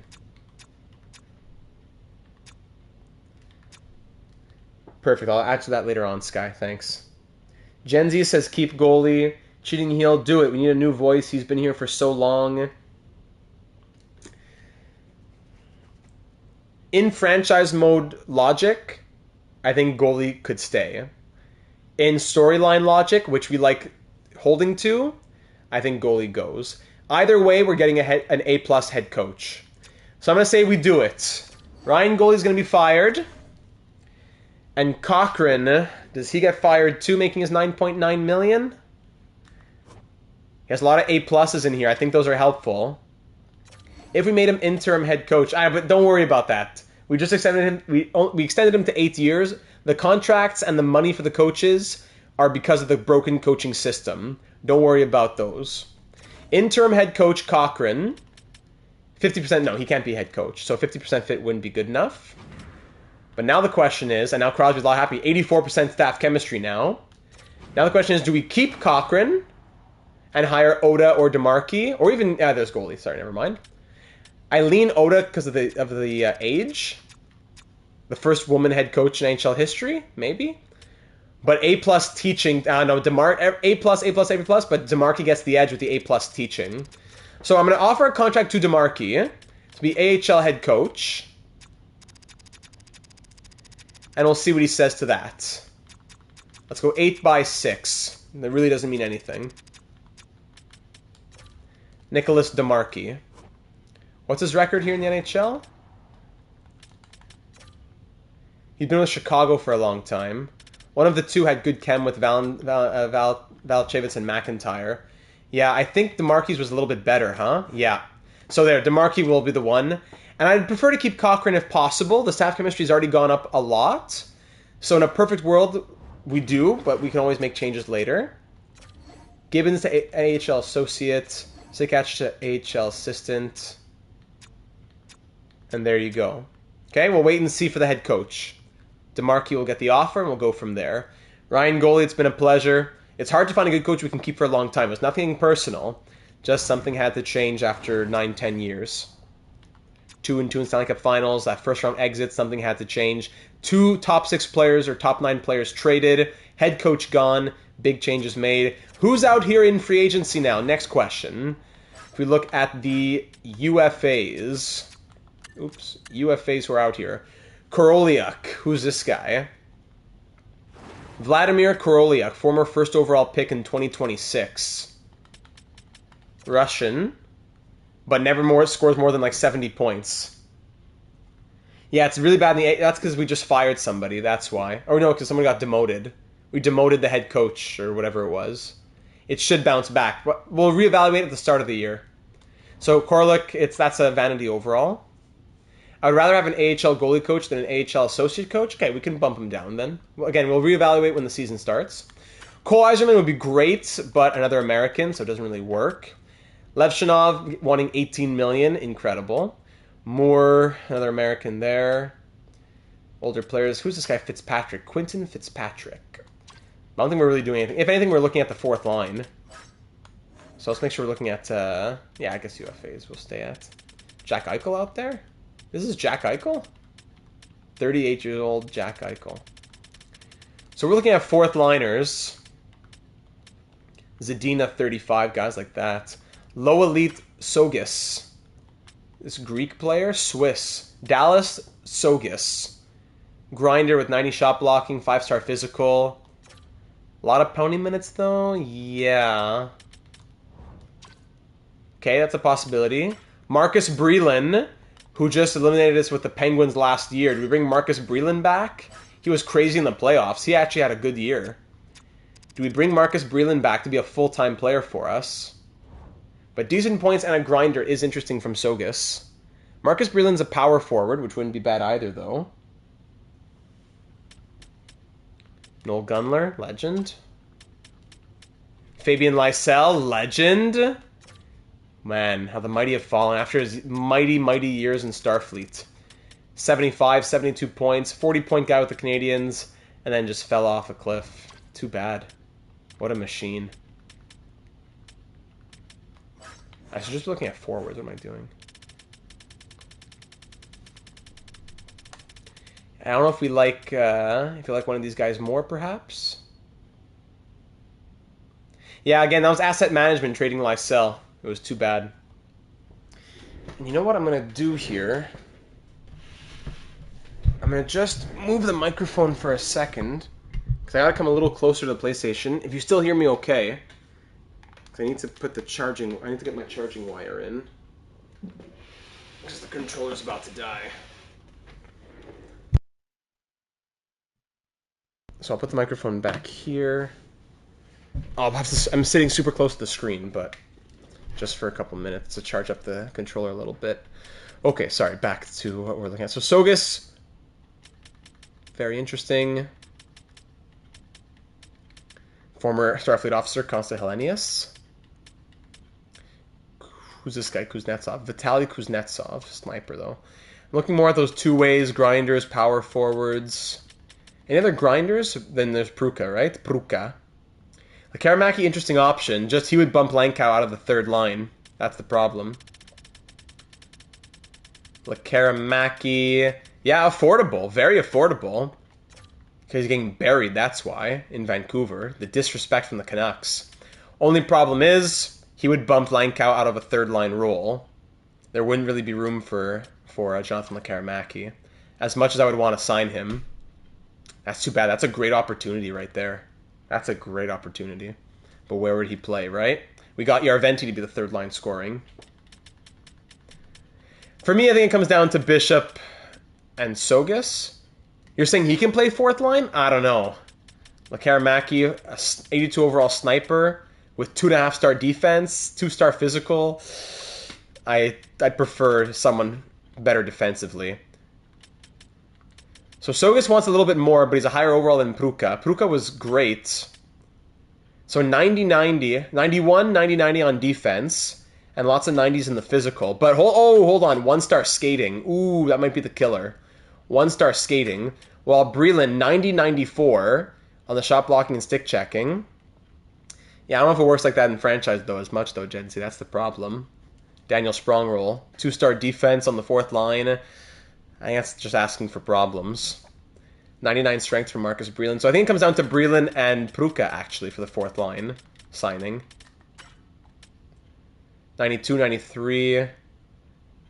We have history with both of these guys. Do we have a preference? I think Breland has the better scoring touch. Plus, he just had such a good postseason as well. But because of that, he wants more money. Can we pay a third liner being 3 million? Let's go 2 years. 2 years, 2.25? And he can slot up if needed, because his nationality is helpful as a Latvian. Yeah, Breland and Emlyn are both Latvian, but Breland would be on the 4th line. I guess, yeah, that's true. We can't really slot up.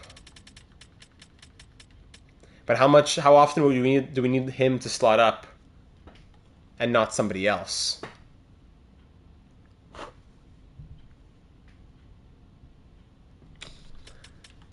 And Pruka is what, Czech? Or is that Slovakian? No, that's Czech. That's Czech. Okay, let's go Pruka. The nationalities are going to be what decides it, I think. Let's see if we can do 2 years at 1.35 on Pruka. Okay. Long time to make a decision just to say that. Goalies who are out there, Devin Levi, Steckel, Petrov. Who's this guy? Harvey Steckel. Harvey Dent? Good evening, ladies and gentlemen. Where is Harvey Dent? Russell Brindamore, our good friend Russell.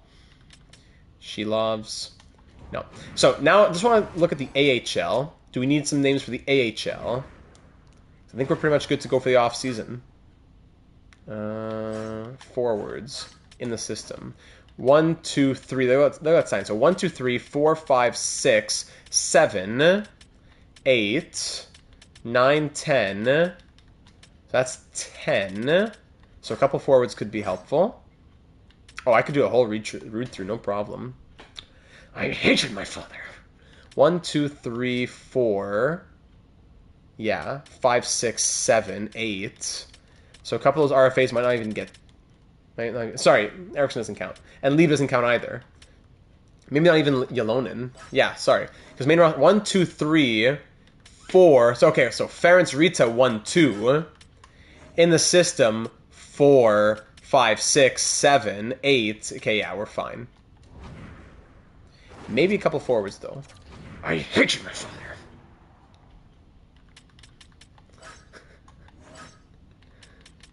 Sorry, forwards, two-way. Yeah, a few unsigned prospects for the AHL would be helpful.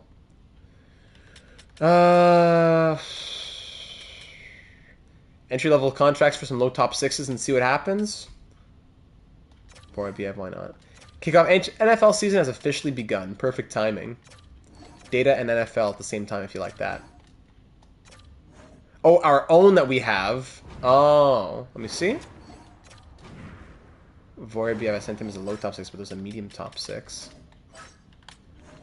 70-19.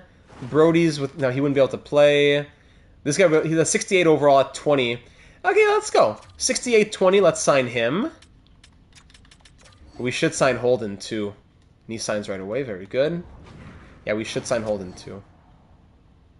Classic Looney Tunes for nostalgia. I'm really noticing how amazing Mel Blanc... Yeah, Mel Blanc! Pfft. Mel Blanc was a savant. Not savant, that's not the right word. He was a jack of all trades, I should say. I love the classic Looney Tunes.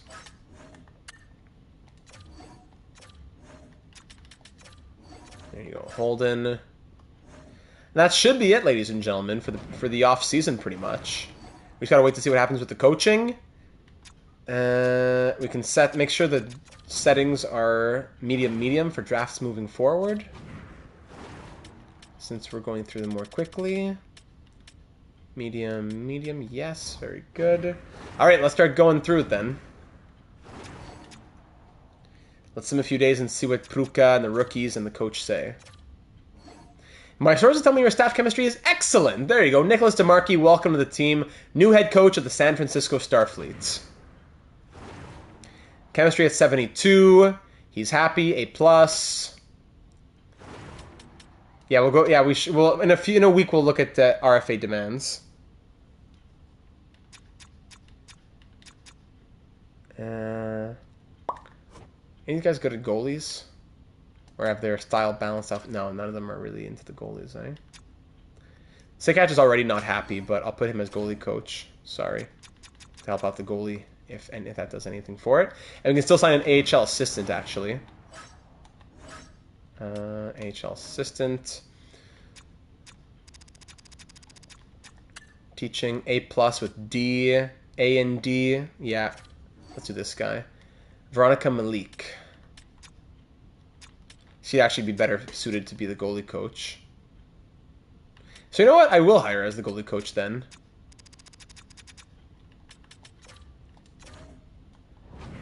And Seikach, you do get to go back to being assistant. Sorry to have upset you. Yeah, we'll advance a few days. We'll check out Eriksson and everything else in their demands in a few days. Okay, Rudy Holden, welcome aboard. And Vorobiev as well. Cool. Okay, not D- goalie coach. Doesn't feel like it fits their skill set. Of course, why would it? Easy decision to renew from Greg Langkow. Pruka's on board too. Yolonin rejected. I don't know why it shows the Flames. Nabokov as well. No problem. Willie Ferguson extended. Cool. What a joke, these guys. And Ludwig Eriksson rejected that as well. Okay. Yeah, I was speaking already negatively, thinking we're going to have to send them another offer. And yeah, here we are sending them another offer. Okay, back to coaching staff. Hey, sorry about that, Seikach. You're back to being goalie coach again. Now chemistry drops from... It was 72-70, then 72-67. I don't know why it has to drop to 67. The second time you do it. Okay. Out of spite, I'm not hiring the D- anymore. Let's start by overall. Just who has decent teaching. B-, B-. B-. Hey, sorry, I didn't see the dono because I'm away from the screen. Hi, I am Ted. Ted! Yes, sorry, I'm sorry, Ted, I'm sorry! I wasn't looking at the screen, yes, thank you, Ted. Sorry, I was looking away because I was trying to deal with the calculator and my controller was charging. I'm sorry. Ted, big love to Big Ted with the $4.99 dono. Thank you. That'll help go towards the NHL 25 fund. Much love to Big Ted. I'm going to throw an entry as well. One entry into the raffle, the upcoming raffle in the next couple of weeks. No need to throw too many W's in there, but it's a big dub. Do I think the NHL has gone soft? I think you've gone soft, Slim, actually. The opposite. And let's make sure I get an entry in the raffle because of that donation for Ted. If you win the raffle, you get a created player in one of our franchise modes, so there you go. Okay, let's hire this guy to be associate coach. Slimmy baby. Patrick Cubis, there you go.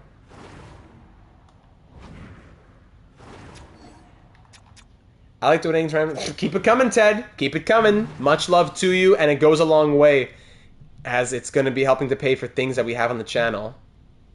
And subbed. Boof, what a day. Ted, join us in our Discord server. Ted, get in here. Ted, get in there. We want you in there. We want wholesome people like you in our community. Unlike Slim. I'm just kidding. No, the NHL has not gone soft. The NHL has... And you turned on notifications? Amazing. The league has changed. Because the league has become more skilled. Just because Peter Worrell and Donald Brashear and George Larocque don't get signed to contracts anymore doesn't mean the league has gone soft. It's become more skilled. And the power forwards and the big boys who still throw hits and all that physicality has not gone. But the fourth line grinders who play 3 minutes a night, that is gone. Peter Worrell, legend. Skill and player safety, exactly, Hobbsy. Nesterov, how many years? Yeah, every stream. Nesterov signed on for 2 more years, including this one. Sorry, I meant to go look at the RFAs here. Okay, Eriksson. So we want to do long-term on him. I'm not going to wait too long on him because we want to make sure we get that locked-in AAV. 85% at his current ask. Let's go 8 by 10. Let's bring it up just a little bit and go 8 years, 80 million. 8 by 10 on Eriksson. Data, where the NHL, NBA, and NFL are all in the same category for me. Great. Cry for all of them. Every stream, every night in Discord until Slim inevitably gets muted. Yep, and then the cycle repeats. What's Lee asking for now? Still too much, honestly. That's still way too much. So if we look at the defense, Erickson, Hudson, 1, 2, 3, 4, 5. Now we could probably sign a defenseman, actually. Fritzmeyer and Ramirez, third pair. Then Bykov and somebody else on the third... Sorry, that's second pair. Then Bykov and somebody else on the third pair. And Yolonen or whoever else is 7th D. Let's go look at affordable. Actually, well, yeah, everyone's affordable. Right defense, perhaps? But they want crazy money, too. Maybe this guy Hellison. Drew Hellison or Jordan Spence, but they're 34. No, we're going to trade for somebody then. We'll trade Lieb's rights and whatever else. Unless, because we qualified him... Return of the King. At least, yeah, maybe even 2 defensemen. Maybe we trade Yolonen. And Lieb. Let me try to get a couple D in there. Let's look at player search. Mark, welcome to the stream, buddy. Defense. So defense, let's say... Signed on, at least to a contract. Overall between... I don't know. Overall between 80... and 84-ish, maybe? And salary needs to be less than $60 million here. Let's say $3 million to start. Okay? Anyone exist out there? 7 defensemen in the entire league. That's it. We could have Lieb accept the qualifying offer of 2.5 as well. Yeah, these are the rookies pretty much. Yoshida, Kidd, Lebedev, Kolyachonok, Svozil. We've had Svozil. Good nationality to have. Samson, Ethan Samson. 90 shot blocking and all that. Hey, Jeremy, welcome to the stream. Roman Roosevelt, 94 shot blocking, 5-star physical, 3-star skating, though. 4-star skating from Samson. Lower on the shot blocking, but still good in the physical. Jason Kidd's grandson? Maybe, huh? Evan Kidd. That's him. Probably Samson. Rosal could be a good young piece to throw in there. What's his nationality? Oh, it's a good nationality to have. Another Czech player. Young-ish, but the problem is... Yeah, he'll be... You took the words out of my mouth, Gavin. He'll be expensive soon. Not expensive now, but he'll be expensive soon. That being said, he will be an RFA, I think. Let's look at Roosevelt, and worst case, we go look at Samson. Let's start with Roosevelt, though. Roosevelt. So if I trade you... Hold on. Yelonen's going to be trade bait, then. Ylonen gets moved out. Bykov 7th. So 1, 2, 3, 4, 5. Roosevelt 6. Bykov 7. That could work if we get Lieb back. Ylonen and a pick. First, second, 3/3. Maybe our third. Ylonen and a third for Roosevelt and a 7th, just to make sure it doesn't laugh us out of the room. Rejected. Straight up, rejected. So probably not as easy for Roosevelt. Understandably so, he's younger. If I go to Nashville, he and Ylonen have the same trade value. It's just, I think his attributes might be better. Let me double check that. Or sorry, we went the wrong way. Samson.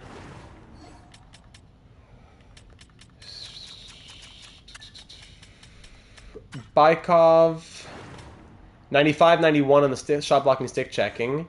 Ylonen, I don't know why it's his Calgary. 93, 87, 95. So Bykov's better in both those attribute categories there. A bit of the better skater. Better physical as well, yeah. Ylonen would be the guy to go. So Ylonen, former 5th round pick, we love him. But we're going to move on from him. Can we do straight up for Samson? Ethan Sampson. I keep saying Sampson, like Samson, but I say Samson. Ethan Sampson. No, it's impossible. Straight up, rejected value too far off. Yeah, football now. I hate that I hate that they added the flags in football now. I hate that the NFL became flag football. It's so sad. I hate that there's no contact either. I hate that the commissioner took out contact with the NFL. It's so sad. Can we swap sevenths? No, probably too far off. All right, just a seventh and we'll dance in the streets. Sweet proposal on our end. I hope you know what you're doing. Thank you. All right, Yelonen's gone. Samson's in.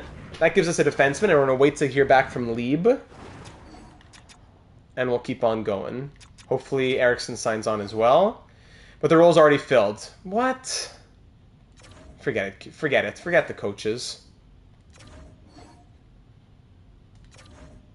I'm so sick of the coaches. I've been thinking about your qualifying offer. Rejected from Eriksson again. Ugh. July 16. We can't wait too long here, because then it's gonna jump and be crazy. His contract ask.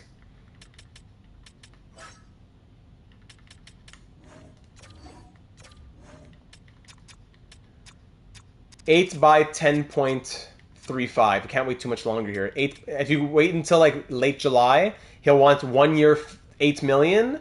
Or 2 to 8 years at 16 million. Yeah, I've offended him, I suppose. 8 by 10.35. And Lee, have you come back down to earth yet? No, you have not. Did we sign what's his name? Yeah, we did. And McIntyre still wants 8 by 15, eh? Yeah.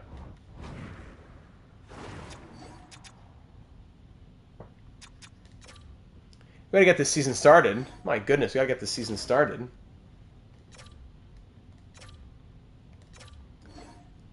Nabokov's been offered a offer sheet, really? Yeah, he's also a criminal, but really. 1.84 for 1 year. Don't care. Match it. Eriksson, oh, yes, good, very good. Eriksson is signed. Very good news. Whew. That's a relief.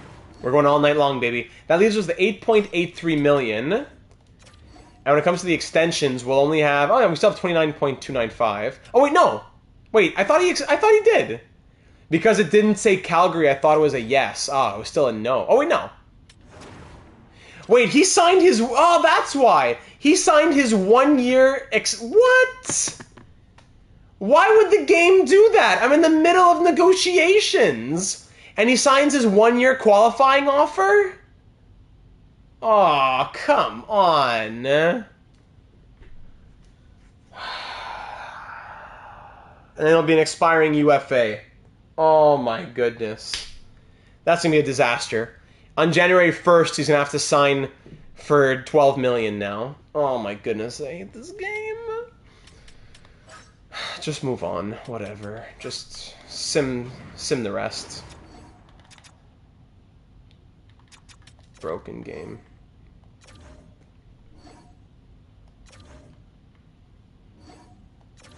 Yeah, and I own you, Slim, so I love being your legal owner and your legal guardian. It's nice to be someone's legal guardian. It's been a real rewarding few years with you, Slim. Everybody wants Bumgarner now. Let me take a little sip here.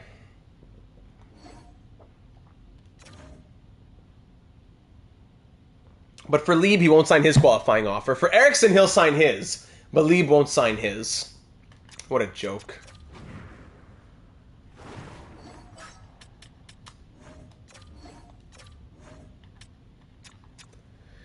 We have money, so whatever. 3.275. 1 year, 2.8. If he doesn't take 1 year, 2.8, I'm trading him. This is your one and only offer. No, I thought about that, Hobbsy. No recent backup file. Extremely happy. There you go. Of course you are.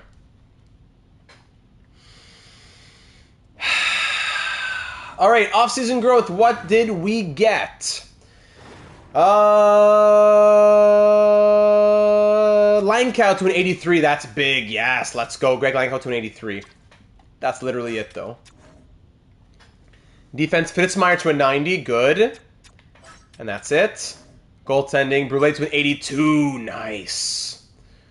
Okay. HL Bumgarner is a 78. Okay, let's make our little changes here. 1, 2, 3, 4, 5, 6, 7, 8, 9, 10, 11, 12. Ferguson will go down for now, I suppose. 1, 2, 3, 4, 5, 6, 7. Bykov goes down for a minute while we do the lines. Nicolas Brule. We're good. Their best lines normally. Good. Roster moves. Call those guys back up. 13th forward will be Ferguson. Probably. How old is he now, Ferguson? He's 22. 78, 22. Yeah, this will be his chance to make it this year. Yeah, Brule went from a 78 to an 82. And yeah, that's true. He played 28 games last year. So yeah, Willie Ferguson will continue as a depth forward this year. Bykov is 7th D. And in the AHL, lineup in the AHL will look something like this. Brack, Kavanaugh, Renz, Mueller, Tukio, Grabeshkov on the 4th line, as it should be. Vasinov, no, he should be higher. Should he not? Tough. It's a bit of a busy lineup, eh? Defense, Farron's up to a 77. That's good. Goalie Zeeler's at a 73 now. Do I have to sign that goalie? I could have signed our other goalie. Unless we just let Zeeler stay there so that the growth goes to him. Kopecky needs to play. Hold on a second. Medium top 6, low elite. Top 6, 23, medium top 6. Low elite, medium elite. Matti Filppula, medium elite. Maybe we trade him. Grabeshkov. Even, I don't know, Westcott. I'll keep him. Grabeshkov and Filppula we probably trade.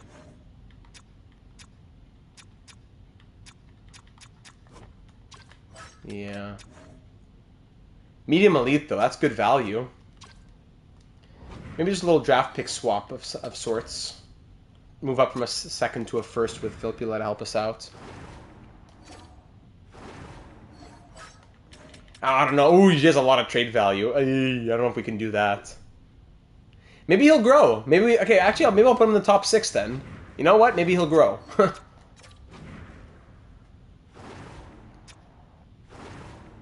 Slim loves removing those old messages, eh? Slim, don't be scared. It's all right. So Filppula will move up, but Grabeshkov should be traded, yeah.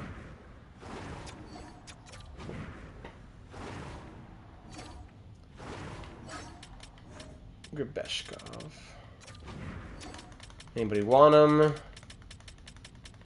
No. Okay. Islanders, you get to have him. Congrats. Can I get a 7th? Probably not. No. Okay, we swap 7ths. Just to make room in on my team here. 2038 7th for a 2037 7th. Great. Don't look the gift horse in the mouth. Yeah, it's because Mueller, I know he's 23, but he simulates super well. He's had back-to-back 70-plus point seasons in the AHL. That's what makes me very interested. But he could play 4th line, maybe. He's too good for that. Like, if he's ever going to grow, he's had 70-point seasons. He still could do it. Holden, no. Holden's the backup. Full-timer is Kopecky.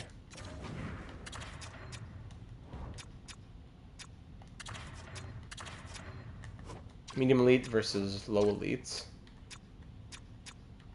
But Ren's low elite 75-21. That'd actually be better for chemistry. Bumgarner is great 3rd line fit. Dvorak, Kavanaugh. Okay, we'll keep it like that then. Defense, Farron, Sarita, Funk, Fedorov, Kaleta, and Fistrick. There's Arkhipov. Who's medium top 4? Yeah, we'll put Archipov in instead.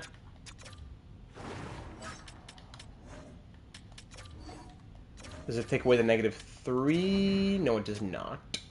Alright, whatever. Okay, back in the NHL now. Here we go. Let's get our lineup ready. How far are we into the stream? Whew, hour 43. We're just getting started.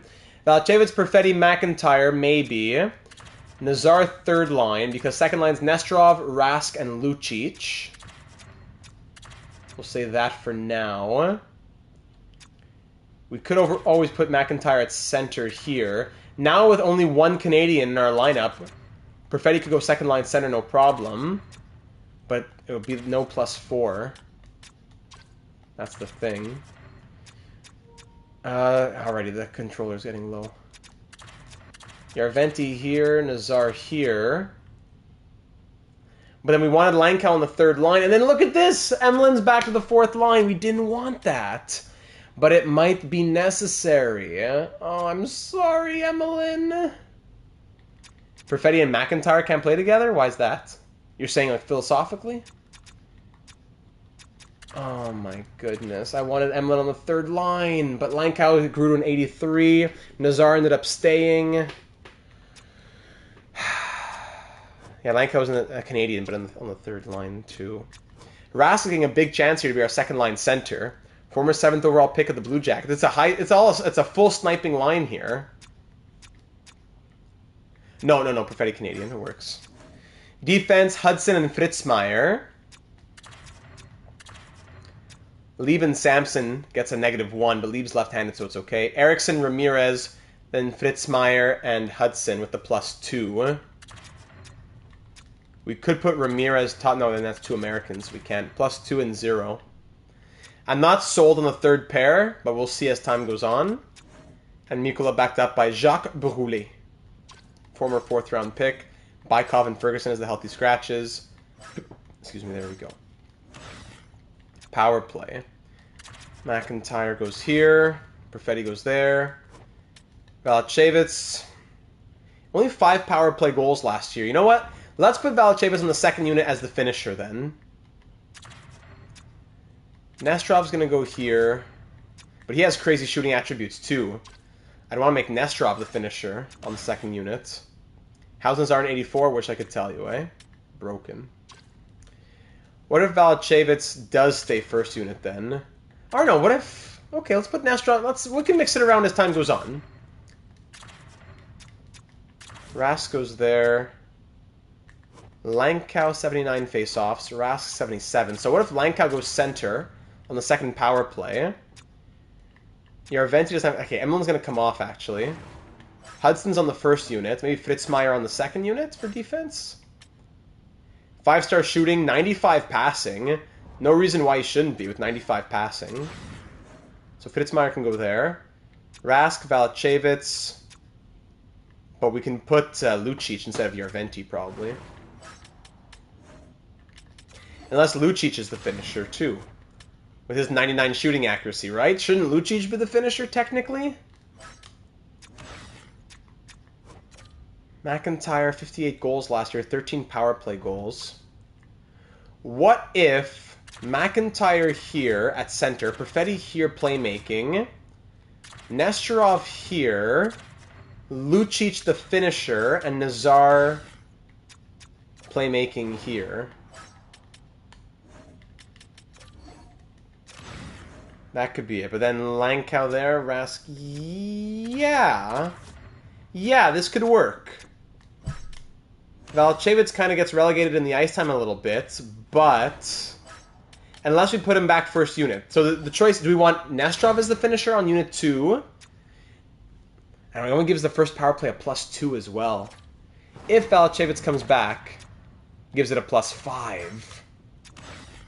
But then it gives the second unit a -2. So do we want +2, 0 or +5, -2? Probably +5, 0. Let's start like that for the power plays. Distributor is Hudson. Finisher is Lucic. Puck carrier is McIntyre. Unit number 2. Distributor. If Emlyn is fourth line with no power play, might as well trade him. A real player his caliber would have requested a trade a long time ago. You know what, Cheating Heel? We will not let that happen. Emlyn's getting power play then. Emlyn will get power play. I want to make him happy somehow, some way. Power play and penalty kill. You hear me? Do you hear me? I will make you happy. Valchevitz. Puck carrier. So Lankow's going to get third line ice time.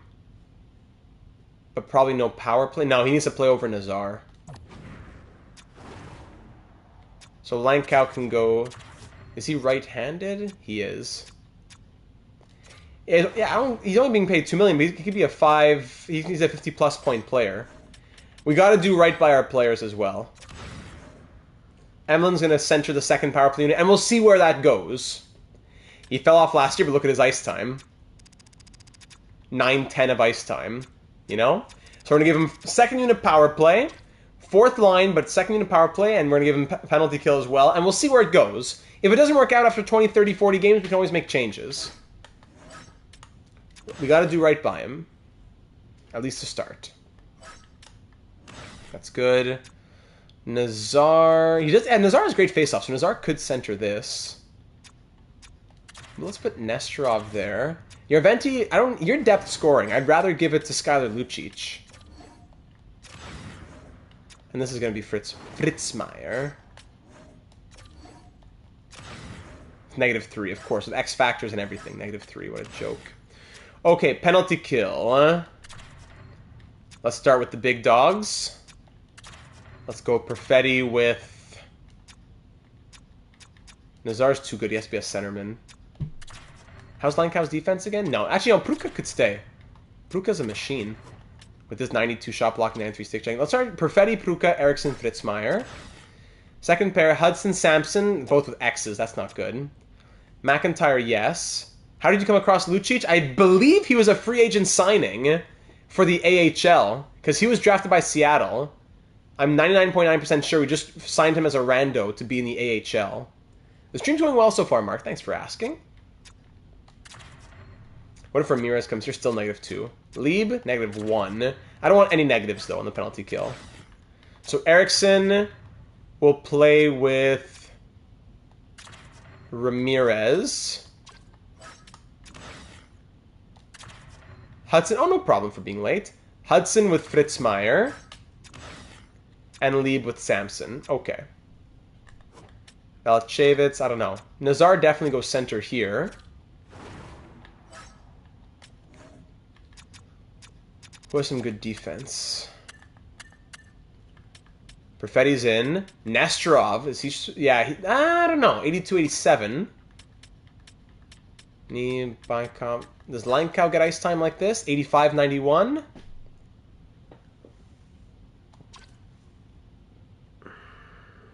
Who lost ice time by Emlyn going on the power play? Oh no, Emlyn needs to be on the penalty kill. And he should be centering one of the units, maybe? I don't know. PK2. And then there's more... There's always negatives. It's because of Nazar. Alright, so Nazar will come off then. Despite Nazar having 85 face-offs, 85 defensive awareness, all that, fine. Nazar comes off for no reason. And Lankow can go in. Yeah, I hear you there, Gen Z. And still -1! Oh my goodness. Can't win. Oh, Lankow was already on unit number 2. Oh, my bad. Lankow was already there. Then how about Nesterov, then? Nesterov, still -1.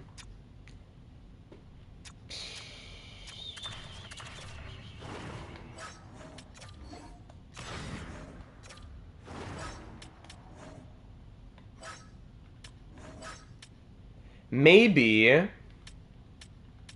No, nah. That was not a good idea. Okay, Valchevitz then. Does he help out? Because if it's X Factor, yeah, the X Factors then. Now we already did the defensive swaps to get the negative off of the off of the unit number 2. So the penalty kills aren't great. No chemistry for the penalty kills, but we'll start it like that. Looking at that, I'm sure there's gonna be -2s, -3s on every unit we get here.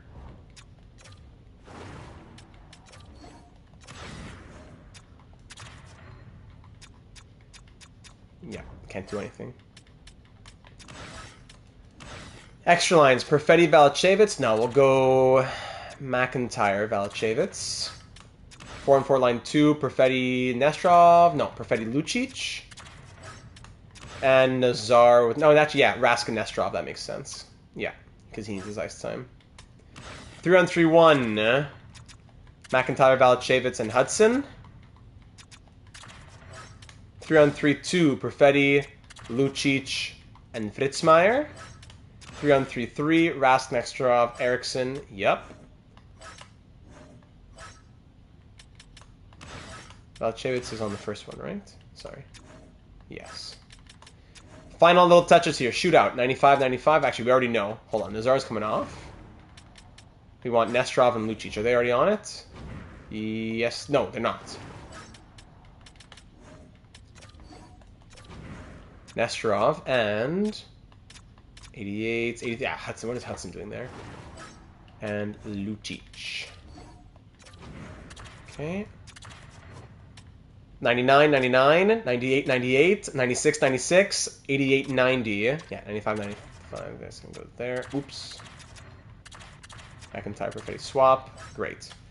Mikola starting. Brule backing up. Bykov and Ferguson as healthy scratches. Wonderful. Whew. Took long enough. Bumgartner on power play 1. Yes. Okay. We are ready to start the preseason. Finally. Make sure auto goalie rotate is turned off as well. Captaincies are still normal, correct? Nobody changed in there. Captain McIntyre, Perfetti, and Ramirez as the alternates. Yes. I wonder what McIntyre's contract ask is now. We got to remember January 1st, look at Eriksson's contract ask. Auto-rotate goalies is on. Good.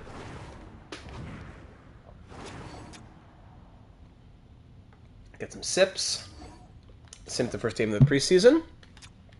And now we'll look at McIntyre's contract ask. Did I say December 1st? Yeah, January 1st. McIntyre wants 8 by 14.4. That's a bit more reasonable. I think we might need to extend McIntyre now, everyone. 14.4 at 85%. Even if we did 7 years. I think we got to do 8, though, for the captain. 12.25 for 8 years. I think that makes sense. 12.25. In today's NHL, so 12.25 with the salary cap at 113.39. That's the same as in today's NHL, paying him $9.5 million. But yeah, he's worth more than that. So 8 by 12 point... What did we say? Sorry, 14.4. 12.25. 8 years at 12.25.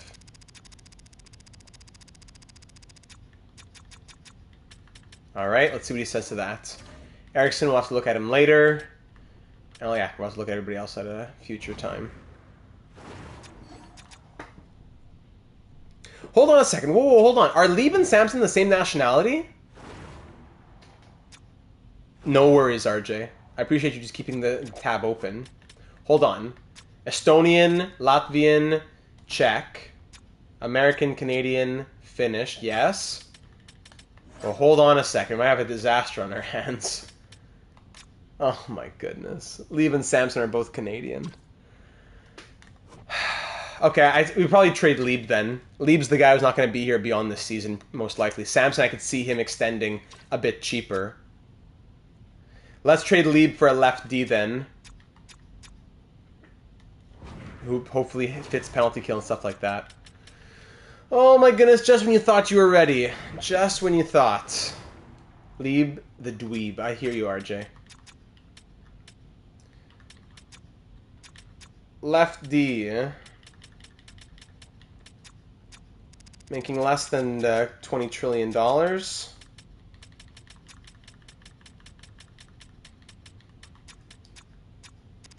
Whose overall is at least 80. 16 matches. Okay, we could go for a young guy for making a big splash, but that would cost trade draft picks, which we could do. We could always draft a big guy. Sorry, trade a big guy and then trade for a big guy, and then he becomes the future partner with Ludwig Eriksson. But they're all left Ds. Where are the right Ds? Oh, that's because I'm sorting by left. That's why.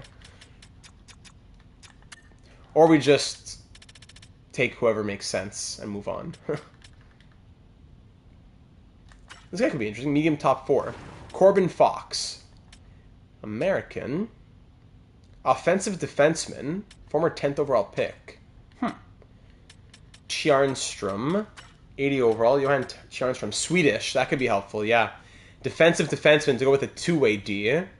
Johan Tjarnstrom might be a better option. Even though Fox is very tempting, an American offensive defenseman wouldn't really fit with what we're doing here. The Swede here might make more sense for us. 21, 80. What would this team be looking for? The Oilers. Conservative buyers. Okay. So I give you Lieb. Not a ton of value, but I give you Lieb. Now they're over the salary cap. Can I help you? Let's see what I can do. Can I help you with that conundrum?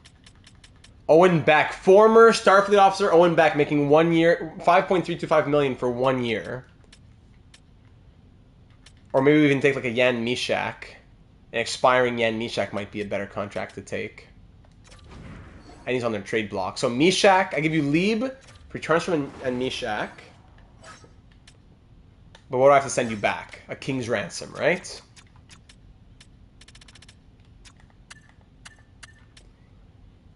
They don't want much. They want Holden, who we had just signed.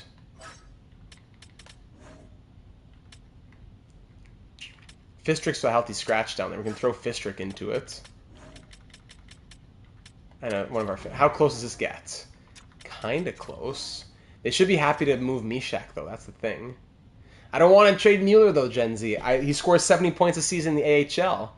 He could be an NHL option for fourth line. Just like how we had Zykov in Vancouver.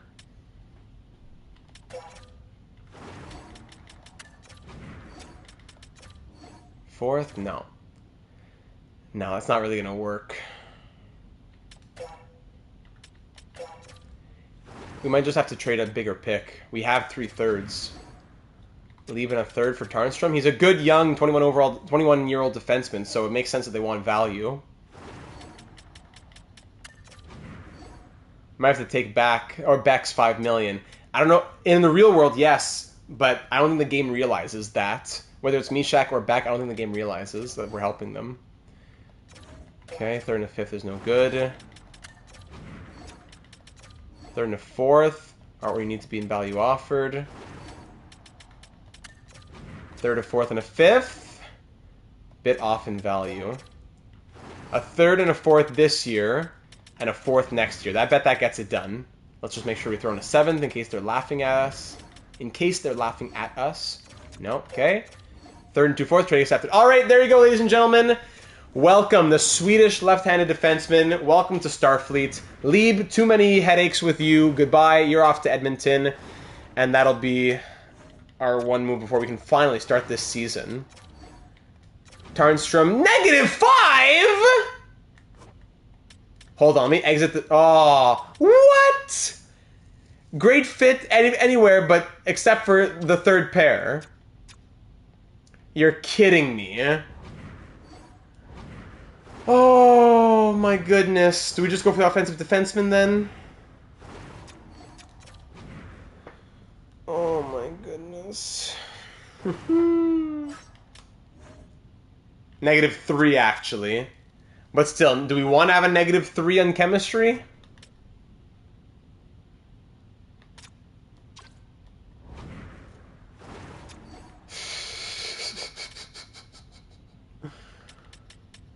Oh my goodness. Alright, let's go back. Rough. Very.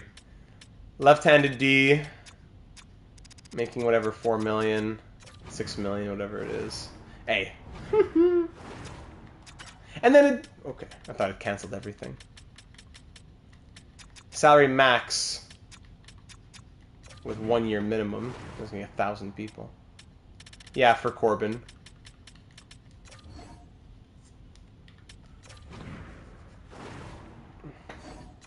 Tarnstrom for Corbin. Hopefully that goes through on its own. Does he even... We don't even know if he fits. That's the problem there, too. Does he fit? We don't know. Question marks. Corbin Fox. Can we even take a pick back for it? For helping out the universe. Coyote 6th. No, too far off. Straight up isn't sufficient at all.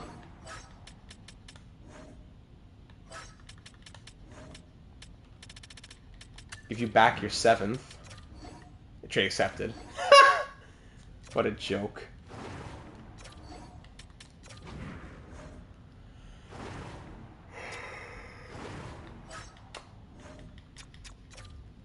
Okay.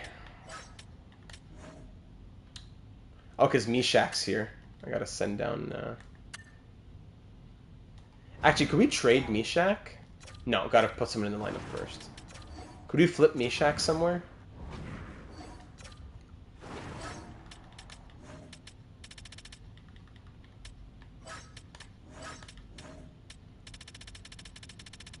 Meshach, there you go.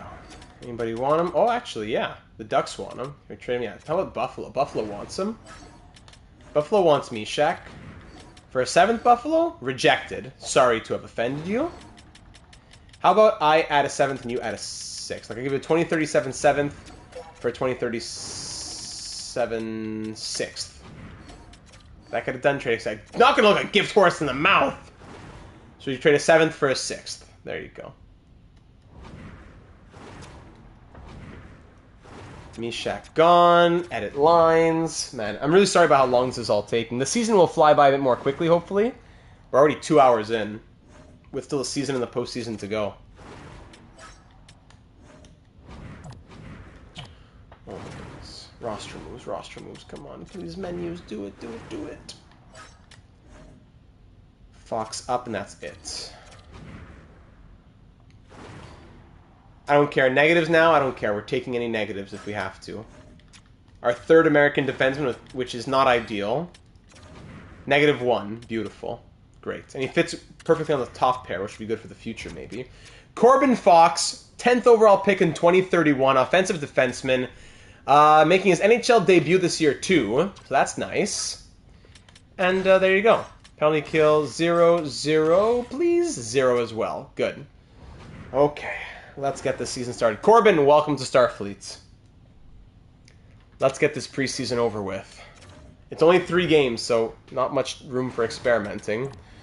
First period, 3-1 Ducks. Great. Brule is starting. 4-1. And we lose 5-3. Shots end 40-24. And we lose 5-3. Nestrov 2 assists. -3 from Hudson and Fritzmeier. Great. And Brule allows 5 on 24. Ridiculous. Okay, Mikkola's in for next game, of course. Let's get Willie Ferguson in here, too. Ferguson will come in for Nabokov. Actually, can I just do a little switch here? No, it wouldn't let me. Willie Ferguson, who played half the year last season. We'll put them like this. And goaltending, Mikkola. Great. Next game, there's only 3 games in the preseason, so... Here we go. First period, 1-0 Kings. Second period, 3-1. Langkow scores. 4-3. We get a couple goals in the 3rd period. Langkow scores a couple in this 4-3 loss. -3 from Ramirez. -2 from Ferguson. Oh my goodness. Oh boy. 4 goals on 32 shots against Mikkola. Mikkola needs another game to tune up, I guess. Let's give him another one. McIntyre extended. That's great news. At 12.25, that's great. Great news. Nestrov, healthy, good. Yeah, you know what? We learned our lesson in Vancouver. 16 on 100, if that's what the slider's at. It's been killing us.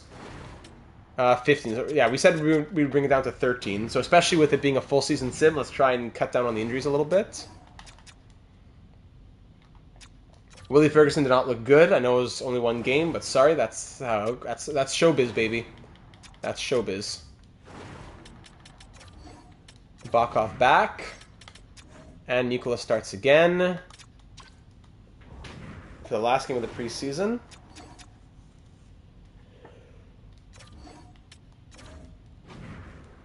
And then we're going to try and do a nice big chunk of simulation before we even stop. 1-0 down, then tied down 3-0. We tie at 3-3, and we win 5. From down 3-0, we win 5-3. Great jump and march back, I should say. Great march back. +3 from Fritzmeier, -1 from Samson. And 3 stars, Lucic, 2 goals and assists. Nesterov, I love Lucic and Nesterov. Do we need to separate them? We'll find out. All right, so in the end, 3 goals, 5 points in 3 games from Skylar Lucic. Let's see if he can break some more records. Can't wait to see what he does. Nesterov, 5 points as well. McIntyre, Langkow, Rask with 3. Valchevitz, I know he's one of our stars, but he's kind of on thin ice. Last season, he put up good numbers, correct? Yeah, he was a big bounce back last season with 91 points. I'd rather have Ferguson played than Nabokov. Let me look at their numbers again. Stanislav Nabokov. So 79, medium top 6 at 24. 78, medium top 6 at 22. Yeah.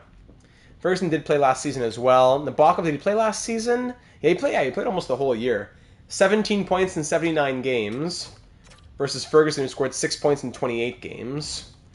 We'll mix and match. Fox was a +3, good. But Ramirez, -3. Emlyn, -3, doesn't sit well. And Mikola, yeesh. Yeah. Small sample size. We'll start the season with Nabokov, but we'll see from there. Okay, since regular season. Waivers and blah, blah, blah. Yeah, salary cap compliance. Waivers. Great. All right, so ladies and gentlemen, the first game of year number 13. New head coach. Couple of top 9 players gone. Players being promoted. Yarventi in the lineup. Fox in the lineup. Brule promoted. Oh, I took Pruka out? Did I? Great catch. Thank you, Gen Z. So Pruka comes back for Nabokov. Hang on, make sure, because they're getting their penalty kill time. Pruka goes here. Nabokov goes here. Yeah, to start the season, we'll go from there. Gets the +1 on the 4th line, too, which is nice. Okay. Game 1 of year number 13, with all those new things I just mentioned, at Enterprise Arena in San Francisco, on the Enterprise, at the holodeck. Let's do it to kick off our 13th season, 2035-36. First period, 2-0 Coyotes early. Daniil Boot and this guy Costi, 2 power play goals within the first 5 minutes. Second period, 3-0 Halpern. No goals on 21 shots, outshooting the Coyotes and down 3-0 after 40. Not a good way to start the season here, gentlemen. Let's go. 5 minutes in. Power play chance for us. 5-on-3 power play. Nothing. Get out. 5-0 loss in game 1 of the season. Hold me back. I'm not even thinking about it. Game 2 of the season against the Senators in Ottawa. I'm not even thinking about it. Shake it off. Game 2 of the season.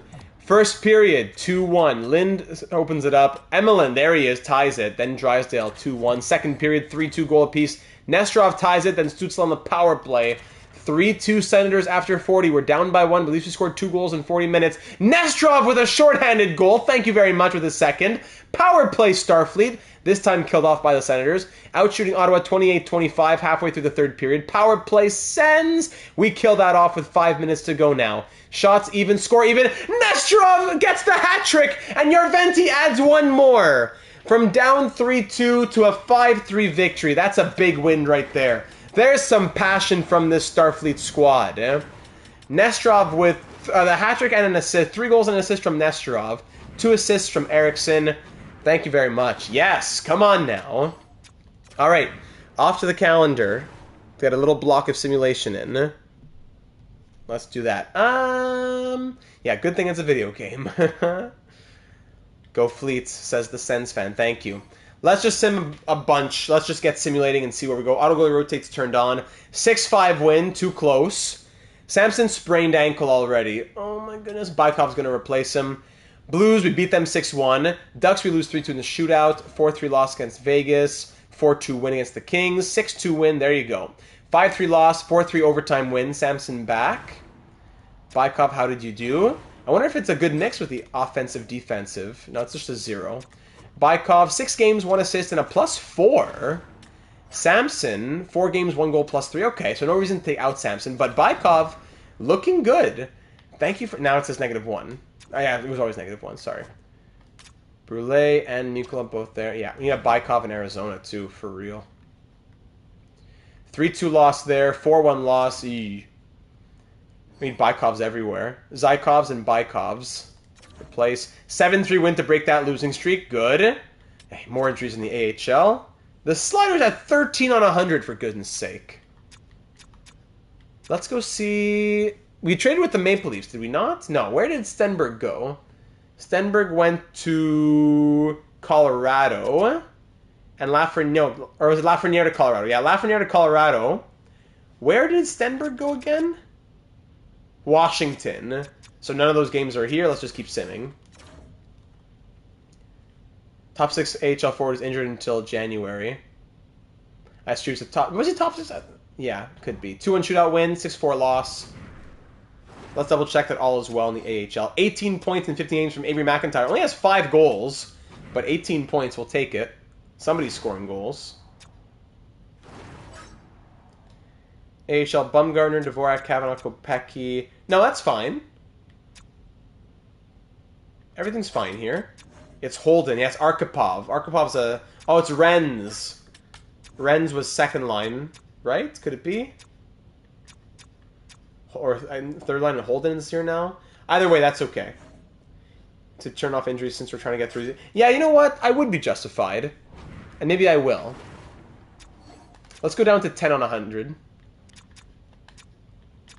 Gavin's saying we'd be justified to turn off injuries even, since we're trying to get through these quickly. I don't want to totally turn them off, but let's turn them down, hey, a little bit more.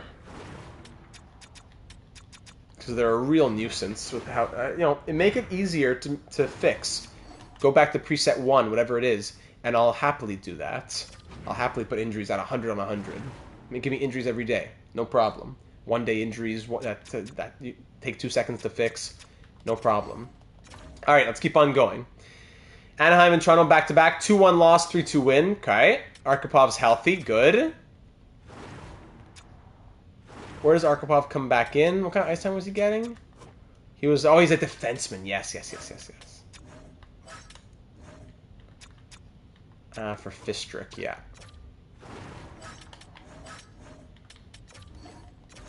Come on. There you go. Nice -3, juicy -3, great. And of course you gotta pause the calendar because everything's glitched out. 6-4 win. That's how many games now? 18? Let's do 2 more. We'll stop after 20 games and take a quick peek at how things are looking. Edmonton 5-2 win, and LA 7-0 win. Woo! Great way to end it off. As we pause to take a little peek here. 24 points in 20 games from Avery McIntyre to lead the team. Good, we're 13-6-1. Nesterov with 23 points and 15 goals in 20 games.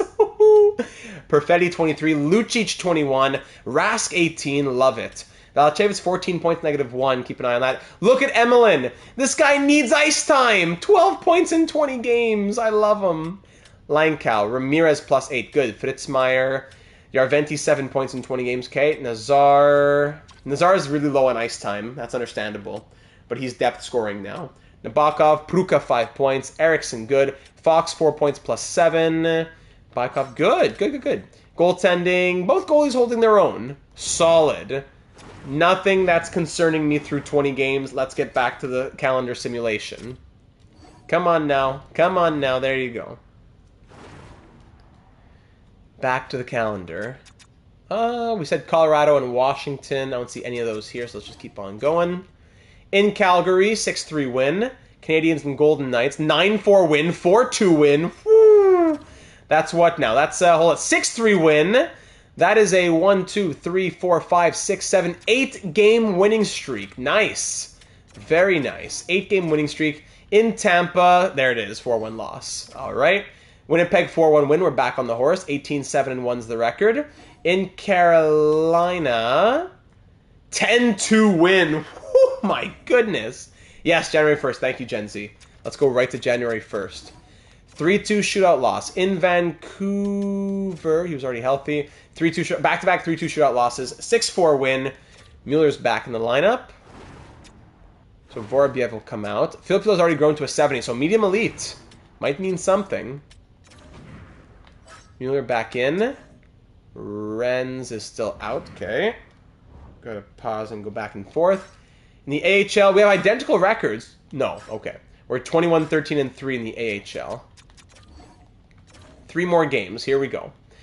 Penguins, 9-0 win! There's the offense, ladies and gentlemen. There's the offense. 5-4 win, 2-1 win, and here we are on January 1st. 23, 7, and 3 is our record through 33 games. Whoo! Avery McIntyre at 47 points in 33 games. Yes! This is the Starfleet we know and love. Let's go to the contracts here. Okay. All expiring. Ludwig. What are you looking for, big boy? 8 by 13.1. Sadly, that's just going to be the price we have to pay, probably. We have 18 million to play with, so 13.125. He wants 11.175. I wish we could have gotten him for way less. It's sad. 11. It's still not crazy if he signs it. 11.175 for 8, so 8 years at 89.4 million. An 89 overall defenseman at his age in franchise mode. It's understandable. And again, 11.175 in the 2036. Times 88. So in today's NHL, that would be 8.67 million. For an 89 overall, 8.67 million, it makes sense. Just too bad it could have been less if the game hadn't done what it did. Do we already? Yes, we signed McIntyre. 8 years at 12.25. There's Colorado. Let's go see Lafreniere and the Avalanche. Boston, we beat them 9-4. Easy decision from Eriksson to extend. Okay, at least there's that. It'll be a pain. Yeah, you're right, Hobbsy, so I'm glad we got it done. 4-3 loss, and then a 5-4 overtime loss. 9-2 win. We've had a lot of wins with like 7+ goals. That's crazy. Renz is back, so Holden comes out. He was actually looking pretty good. Rudy Holden. I wish Gomez could get more ice time, though. Lucas Renz. Okay. So in Colorado, we're 25-8-4, facing the 23-14-4 Avalanche. He had no unwanting in extensions. Kind of surprised. Yeah, it usually means nothing with morale turned off. Going to Colorado to Ball Arena to face Lafreniere and the Avs. First period, 1-1. Eriksson, there is that new contract, and Cole Sillinger shorthanded. Second period, 2-1. Cale Makar. Shots 29-23 for the Avs. We're down by 1. Power play Starfleet. There he is. Vyacheslav Emelin on the power play. And Valanciunas makes it 3-2. Down by 1 to up by 1. Up by 2 as McIntyre gets another. 4-2 Starfleet. Halfway through the third period, from down by 1 to up by 2 into the final 5 minutes of this one. On the road, facing a very good team that we might see in the postseason, and we'll take it by a score of 4-2. And Juha Mikkola, 39 saves, goal and 2 assists from McIntyre, 3 assists from Perfetti. As Hobbsy says, the boys are buzzing. Let's go. Phasers are not set to stun, that's for sure. Let's keep on going. No need to stop. I love what I'm seeing. And I'm actually just at the halfway point, quick peek. 4-3 win, then game 40, game 41. All right, just a quick peek at the halfway point because we want to look at the pace. A pace is always something we're interested in. 4-3 overtime loss, 2-1 loss. 27-9-5 is our record. We're on pace to go 54, 18, and 10. 54, 18, and 10 would be our pace. Avery McIntyre on pace for 116 points as well. Wow. Love the offense right now. So 26 goals from Cole Perfetti on pace for 108 points. Skylar Lucic on pace for 106 points. Skylar bottom 6 potential Lucic on pace for 106 points. Can you believe this? Nestrov on pace for 96 points. Rickard Rask on pace for 88 points in his sophomore season. Valanciunas on pace for 84 points. Cole Hudson on pace for 60. Fritzmeier on pace for 52. Woo-hoo! Career high is 35, right? Data Hall of Famer for sure. Emelin on pace for 50. That's the Emelin that we know. Langkow in his first full season on pace for 50. Ramirez a plus 23, love it. Yarventi on pace for 30 points, that's fine in his role. Nazar 15 points, bit disappointing. Eriksson on pace for 28 points, he's a plus 27. Yes, this is the Ludwig Eriksson we know. Come on now, Ludwig. Nabokov on pace for 24 points, plus 7. Do we give Willie Ferguson a chance, or do we say this team is too good to touch? Pruka 11 points, plus 7. Fox 8 points, plus 3, fine. Samson 3 points, plus 5. And goaltending, Mikkola is 28-2 with 1 shutout, a .913 save percentage, and 2.75 goals against average. Note, Langkow would not be in contention for the Calder. He played 40 games last season, so he wouldn't be in contention. And Brule is 7-1-4, tough overtime losses, with 1 shutout of his own, .911 save percentage, and 2.76 goals against average. Crazy. In the entire NHL, where do we sit here with McIntyre at 58 points? Not even close. Lewis McDonough has 78 points in 45 games. Yeah, just give him 130, no problem. I'm happy to see higher scoring, but yeah, McIntyre not even close, I suppose. Benson. Capo Caco? You're kidding me. Capo Caco on pace for like 120 points. What a joke. Snuggaroo. 59. Defense, Quinn Hughes, then McNeil, Casey, Makar. Yeah. But goaltending, Mikkola is up there-ish with 20 wins. Who else is up here? 20. Demetrius McNaughton. That is one of the best names we've ever seen. Demetrius McNaughton in 81. Akira Schmid and 80. No problem. Yeah. Capo Choco is being carried by McDonough. Rookie skaters, Antoine Joudry. Joudry. Okay. All right, life continues. Do we put in Ferguson now over Nabokov? Let's get a vote in the chat. Let's go... Actually, once I tell you... So, Nabokov currently has 3 goals and 9 assists as a plus 7 through 41 games. Willie Ferguson last season had 6 points through 28 games, was a -1, but he's younger and has the medium top 6 potential. We want him to get ice time. Let's go N for Nabokov, F for Ferguson. Let's get some votes in the chat while I take a little sip of water.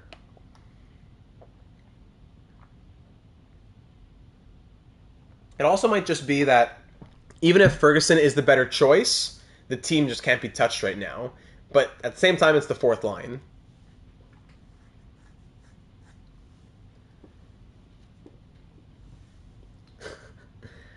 Two votes for each right now. Gen Z and Cheating Heel saying for Ferguson. Chromium and Mark saying for Nabokov.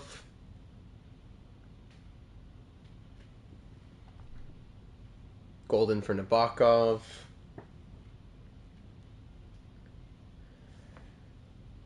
Gavin for Nabokov too. I lean Ferguson because of his potential, but the AGMs also have to have their say. So let's do this. I'm going to say it's going to be Nabokov, but I will give Ferguson, let's say 5 games. He doesn't need to score goals and all that, but if I don't want to see negatives from Ferguson. I will give Ferguson 5 games, and if not, we let the AGMs take it. We go back to Nabokov. Wrist sprain in the AHL. Okay, Detroit, 3-2 win. St. Louis, McIntyre's healthy, good. 5-4 loss. Oh my goodness. Kings, 10-3 win. Stars, 6-2 win. And Sharks, 7-2 win. How do the plus minuses look for Willie Ferguson right now? Willie Ferguson, 3 assists and a +2 in 5 games. Let's keep Willie a little bit. I understand the votes for Nabokov, but after showing us that, let's keep Ferguson for a little bit. It's a small thing, so I don't think it's crazy to say the votes weren't fully in his favor, but even though it wasn't the majority, I think that result says let's go Ferguson at least for a little while longer. Is that fair? Let's get closer to the trade deadline. Rita's back to full health.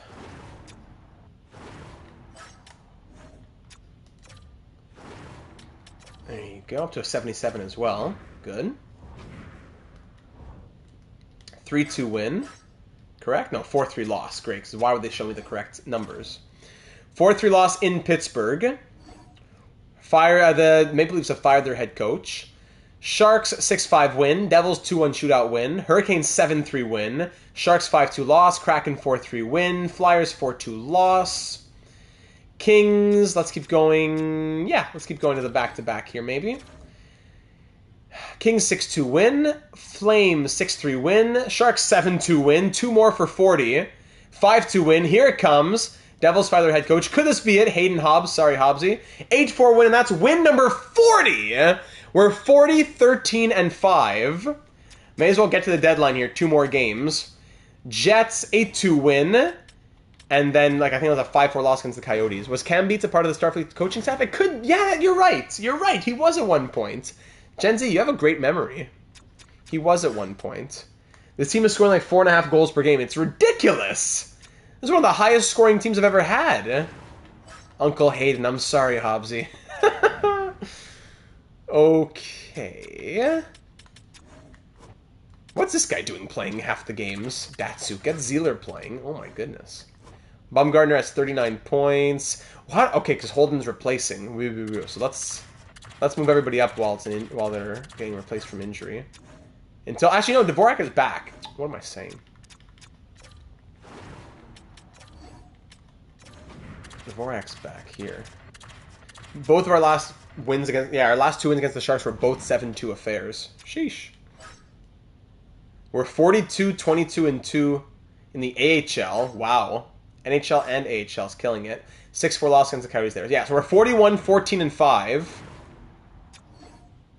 81 points from McIntyre. So he slowed down a little bit. That's okay. No problem by me. I just want to see the goals for per game. What are we at over here in goals for per game? In the entire NHL, where do we sit? We are number 2 in the NHL, but 6 games in hand on the Blue Jackets, so we're pretty much the best. Yeah, winning point percentage, we're at the top. 4.67 goals for per game. 36.8% on the power play. Why do I have the feeling that the game will just, will mess us up and we're going to struggle to score 2 goals per game in the playoffs? And then, so we're going to score 4.67 goals for per game in the season, and we'll get shut out by 80 overall Akira Schmid in the playoffs. Pounding kill, 80.8. It could be better. Yeah, pounding kill could be better for sure. Where did, yeah, okay. Let's see if we can tweak that pounding kill a little bit. That is indeed crazy. Do we have the best goals? I'll check that in a second. Let's just quickly touch up the penalty kill. So, Pruka's going to swap with Valchevitz.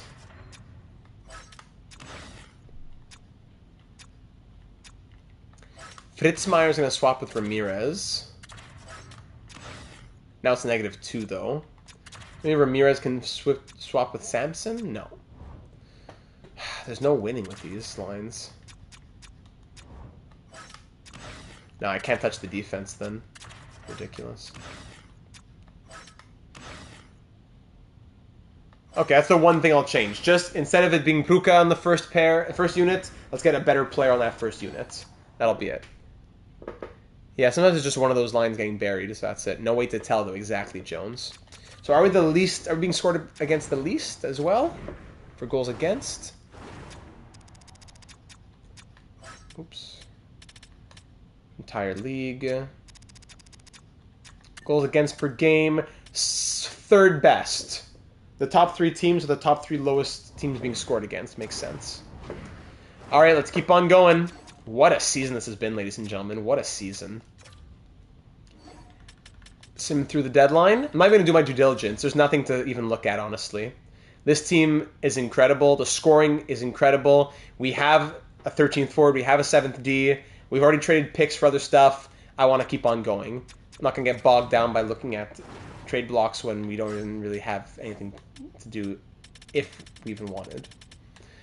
Okay, put Coles into the Devils, Minchikov to the Red Wings, Wallinder to the Kings, Gooley to the Devils. Let's check. Yeah, we'll check Willie Ferguson. Didn't Samson score against us in the elimination game in the next playoffs the other night? Yes, that's true. If you can't beat him, join him. Bring him in.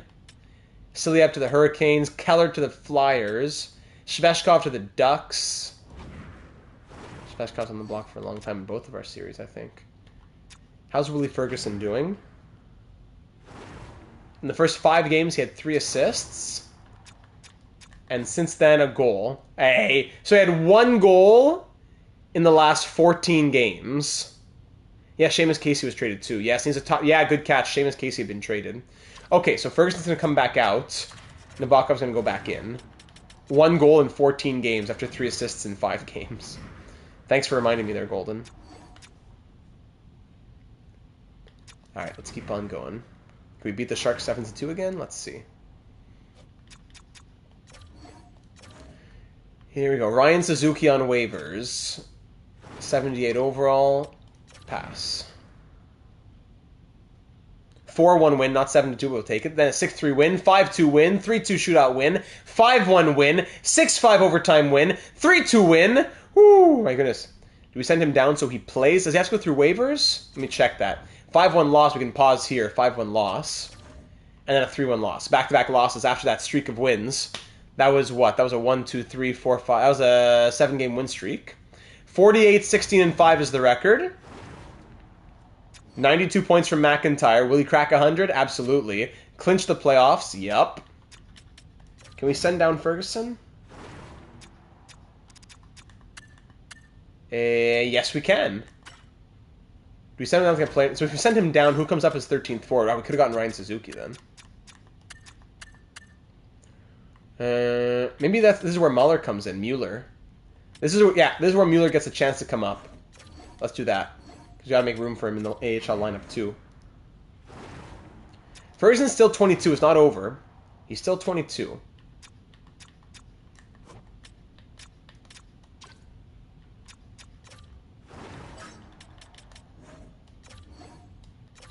Ferguson, 71 faceoffs. He could play third line center actually.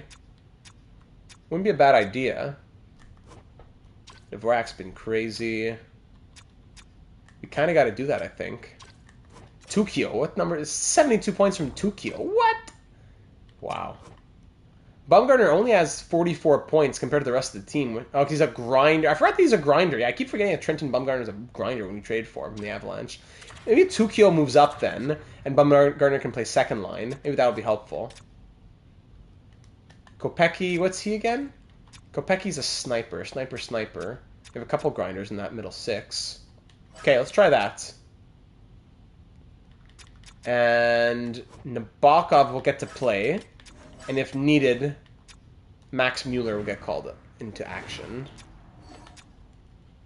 There we go. Now the Capitals facing Otto Stenberg and the 34, 29, and 7 Caps, hosting them in San Francisco. Welcome back, Otto Stenberg night. First period, 1-1, Yarventi and Robertson. Second period, 3-2. Jalana scores for the Caps, but then McIntyre and Lucic make it 3-2. Shots 25-18 for Washington, but we're up by 1. Power play Caps early in the third. Extended opportunity, and there it is. Miroshnichenko ties it at 3. Power play Starfleet now. There's going to be a lot of players pushing for spots next year. Yeah, and that'll necessitate some trades too. Asset management. 3-3 game into the final 5 minutes here. Next goal, likely the winner if we get one in regulation. 90 seconds left, and we'll see overtime. In overtime, the Caps win it. Iliakis. It'll be an overtime loss. So after a 7-game win streak, we go 0-2-1 in the last 3 games, sadly. And Pruka strained hamstring. So that's where Max Mueller comes in. I'll just say head coach replaced player. That's where Max Mueller comes in. There you go, NHL debut coming up. I'm not sure how long he was out for. Let's just sim a week. Blackhawks 4-3 loss. Ooh, 4-3 overtime win, 4-2 win. Okay, so we played 3 games without Pruka. We were 0-3-1 or 0-2-2 in those 4 games. That was not good. Mueller, 1 assist and a +1. There you go, Maxi boy. Pruka comes back. That was win number 50 against the Senators as well. Keep on going towards the end of the year. Predators 5-3 win. I should have seen the Blue Jackets. What a game against them. The 2 best teams in the NHL squaring off. We beat them 6-5 in overtime, and then we shut out the Coyotes 4-0. 1, 2, 3, 4, 5, 6 games left. If we could get to 59 wins, our record is 57. Yeah. Our winningest season is 57 wins. Let's keep going. Minnesota 6-1 win. Jets 3-1 win. Predators 3-2 overtime loss. Yeah, the Blue Jackets fell off a little bit. Rangers 3-2 loss. All right, so we can tie 57 maybe. Dallas 3-2 loss. No, we won't get there. But still, I think we can be content with our record no matter what. Bit of a slower end of the season compared to what we've been doing previously. But let's end off the season in Washington against Otto Stenberg and the Caps. Let's not get loss number 20. Let's get win number 56 instead. First period, 3-1 Caps. Great. Stenberg scores on the power play to open it up. Ramirez gets one for us on our good friend Russell Brindamore. Second period, okay, there's an answer. Lucic, Fox, Nestrov, and McIntyre. Thank you very much. Up by 2 here in the third period. There's an answer back in the second period to try and get our 56th win. No 20 regulation losses. Come on now. And we'll call it there. 6-4 the final. Langkow and Backlund get it done. 3 stars in this one. Stenberg gets first star. All right, no problem. McIntyre, Lucic, and there we go. We still beat our pace. That's true. Our pace was 54, and that was already a crazy pace. We end with 56, 19, and 7 as our record. One of our best seasons in a long time now. Let me pull up the numbers. Our winningest season, actually, we won 56 games 2 years ago. So there you go. But 56, 19, and 7 ties us for the second most wins in a season.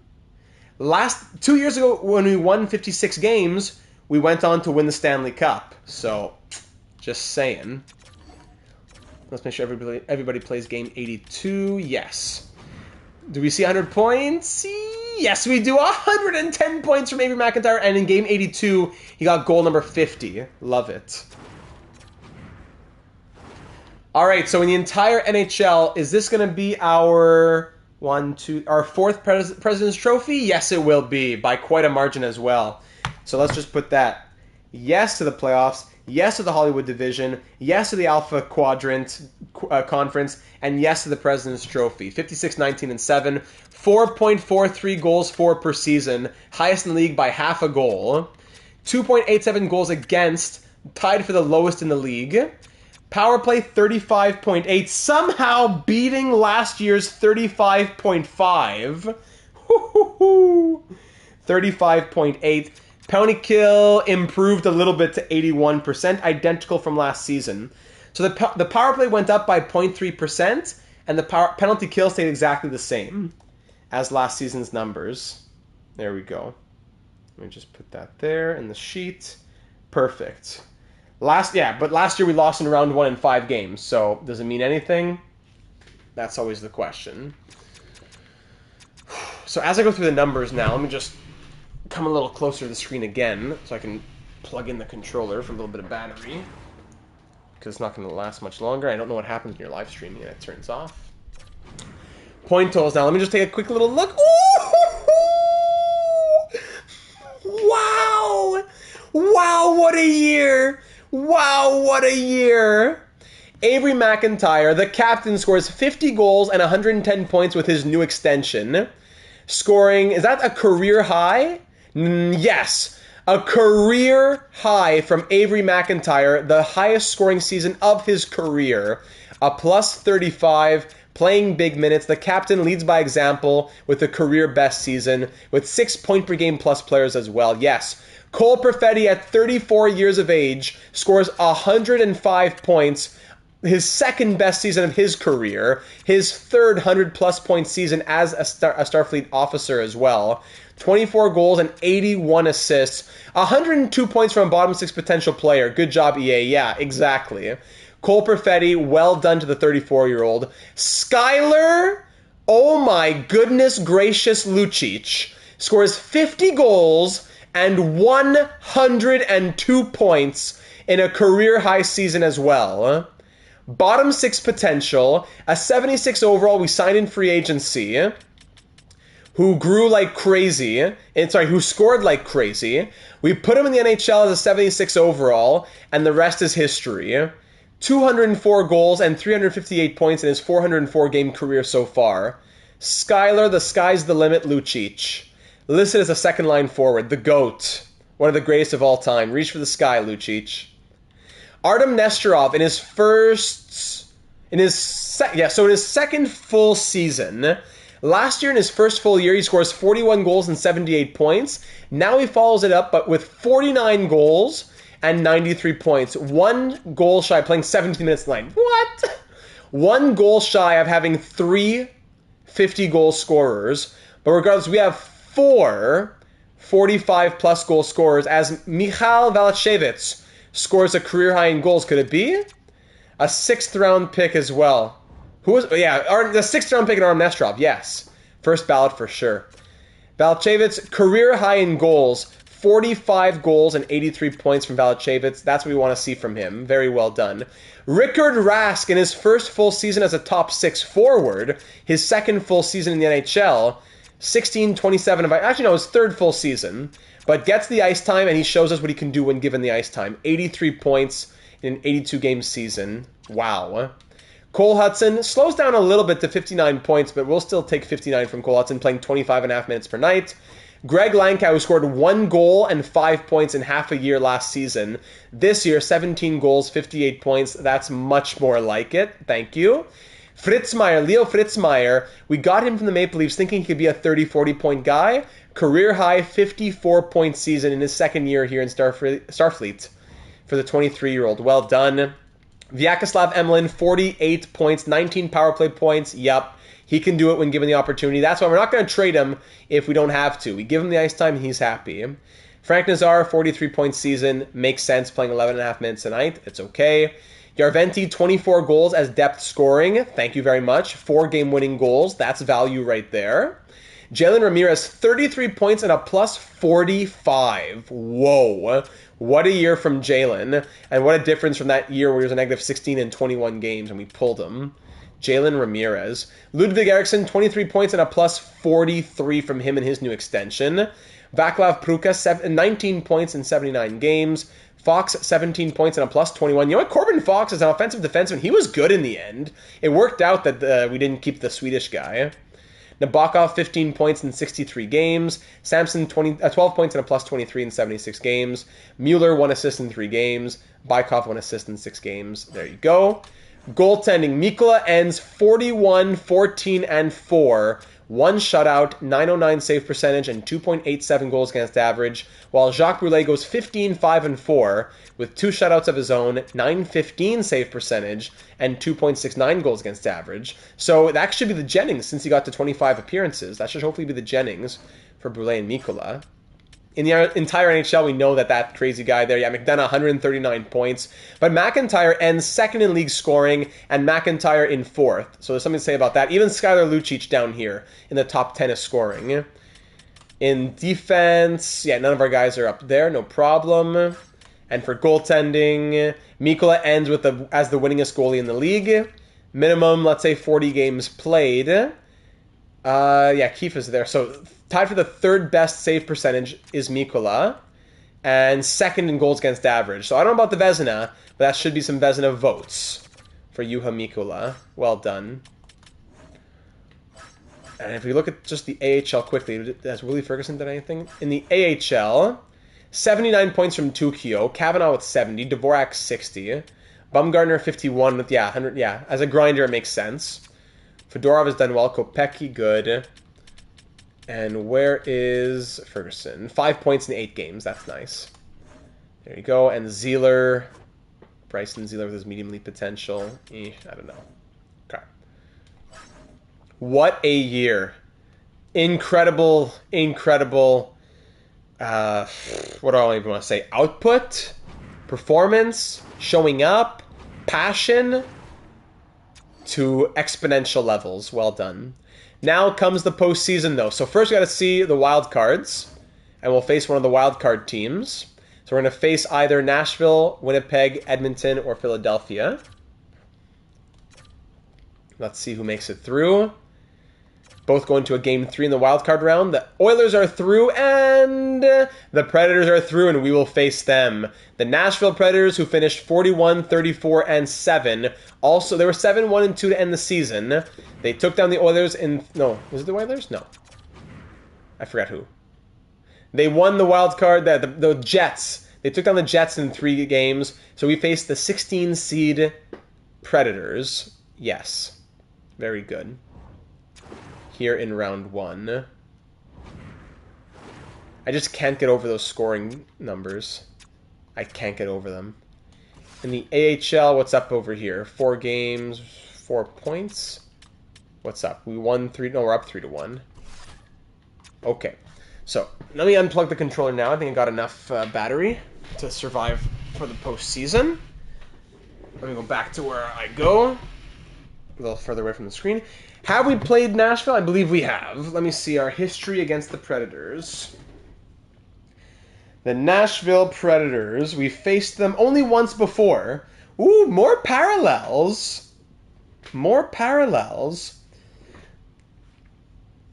So the last time... Okay, so we were on pace for 54 wins.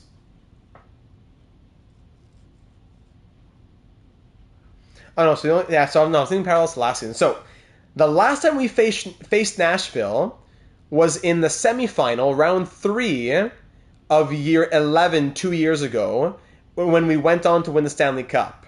We beat them in 6 games once through our 12 years so far.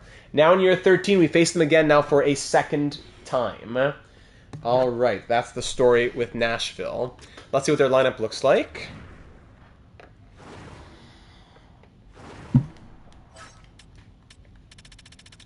Nashville. Macklin Celebrini, Daniel Duchesne, Neil Wright. One of the best lines. Oh, yes, didn't they win the Stanley Cup last year? Celebrini with 95 points. How are they the 16 seed?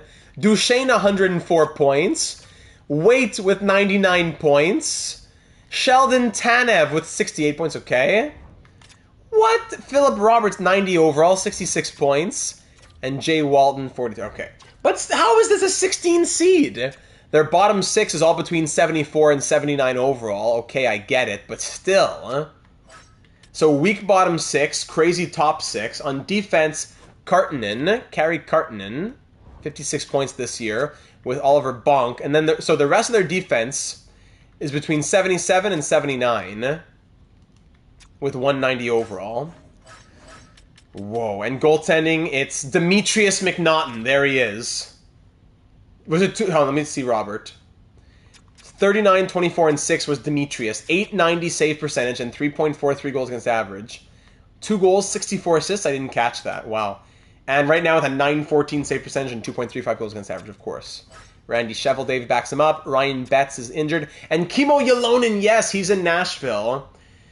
Narador, welcome to the stream. He did not play this season, though. You missed crazy end of the season, RJ. Go back and see it. I'd recommend it. Philip Roberts, a playmaker with 92 passing. Yeah, okay. 2 goals. In the last 2 years, he's scored 8 goals and, 130 assists? Wow. In his career, 51 goals, 357 assists. Yeah, look at these past seasons. You thought Adam Oates was bad. Whew. Philip Roberts, Mr. Playmaker. The pass shoot at 0 on 15 on his player. Okay, ladies and gentlemen, so here we go. We're going to kick off the postseason right away. No need to stop for anything. Yeah, we're still going Landon. Off-season's done. Regular season's done. Now it's time for the postseason. It starts right here, right now. Take a break, put your feet up, get a little sip of water if you have to, but we're going straight into it. Game 1, round 1, year number 13. Looking for our second cup in 3 years, but overall, our third cup in 13 years. What a season. The offense has been incredible. Let's make sure it carries over into the playoffs. Mikkola, don't fall apart. Let's stay solid. Let's keep the same pace. All that stuff. You know your job. Let's do it. First shot of the game goes in against us. 2 goals on 5 shots. Oh my goodness, I'm going to snap. First period ends 2-2. Thank you. Nesterov and Yarventi ties it. Okay. Second period, 6-3 Starfleet. Yes! Yes! That side of the ice is where we got to keep shooting. Lucic power play. Perfetti shorthanded. McLean power play against, but then Emlyn and McIntyre. 6-3 Starfleet after 40. Power play Nashville start the period. We kill that off. 3-goal lead now after a scary start with 2 goals on 5 shots to start the game. We're now up by 3. Thank goodness. With 10 minutes to go, that's a bit of a cushion for us. Okay. Whew, we survived the scare, and we win game 1. Thankfully. 2 power play goals against is not ideal, though. Goal and 2 assists from Perfetti. Goal and assist from Lucic. 2 goals from Duchesne with the Preds. Yeah, all right. We'll take the 6-3 win. And we move on to game 2 now. In the AHL, we win round 1, thankfully. A 900 performance from Mikola, yeah. All right, game 2, still in San Francisco. Let's continue and take a 2-0 series lead back to Nashville. First period, 1-0, Skylar Lucic! Second period, 1-0 remains. Shots are 26-23 in our favor. We have a 1-goal lead, but Cole Perfetti makes it a 2-goal lead. Cole Perfetti, let's do it. Ruchin cuts our lead to 1. That first line, let's keep performing. Then Tanev ties it at 2. Just like, but Nestrov answers back. Our top 6 scoring is alive. 3-2 San Francisco. 1-goal lead with 7 minutes to go. Make it 2 as Yarventi gets his second in as many games. But Tanev gets his second of the period, makes it a 1-goal game with 4 minutes to go. Shots are tight, 1-goal margin, 90 seconds. And we hang on as Linecow adds the empty netter for his first career playoff goal. Shots end 5-3. 3 stars in this one. Tanev with 2 goals for the Preds. Lucic a goal and assist for us. And Roberts, of course, with his 3 assists. 5-3 win, yes sir! Let's do it. That's a 2-0 series lead headed over to Nashville at Bridgestone Arena. Game 3, round 1. Let's take a stranglehold on it, ladies and gentlemen. Let's not play around and waste a second. First period, of course, Nashville scores early. 3-0 Nashville to start the period. Lovely. Turkov, Walton, and Bonk. 3 goals on 7 shots on Mikola. Second period, 3-2. We're back in it. We are back in it. Fritzmeier on the power play and Rickard Rask. We're back in it. Shots are 25-13, almost double, but we're down by 1. Not done yet. Third period action. Let's go. Hang on tight, Juha. Tanev. Now Brulé's in. Oh, come on, Juha. 12 minutes to go. Nashville reminds me of Toronto. High-flying offense, but terrible goaltending and defense. Well, don't speak too quickly. 5 minutes to go. Down by 2. We got to have a late push. Power play. This is our chance, and we lose it. Shots end 37-19, and we lose 4-2. McNaughton stole a game for them. Demetrius, it'll happen. Mikola allowed 3 goals on 5 shots. Brulé allowed 1 on 14. Do we give a start to Brulé here? Up 2-1? I would not be opposed to giving Brulé a start.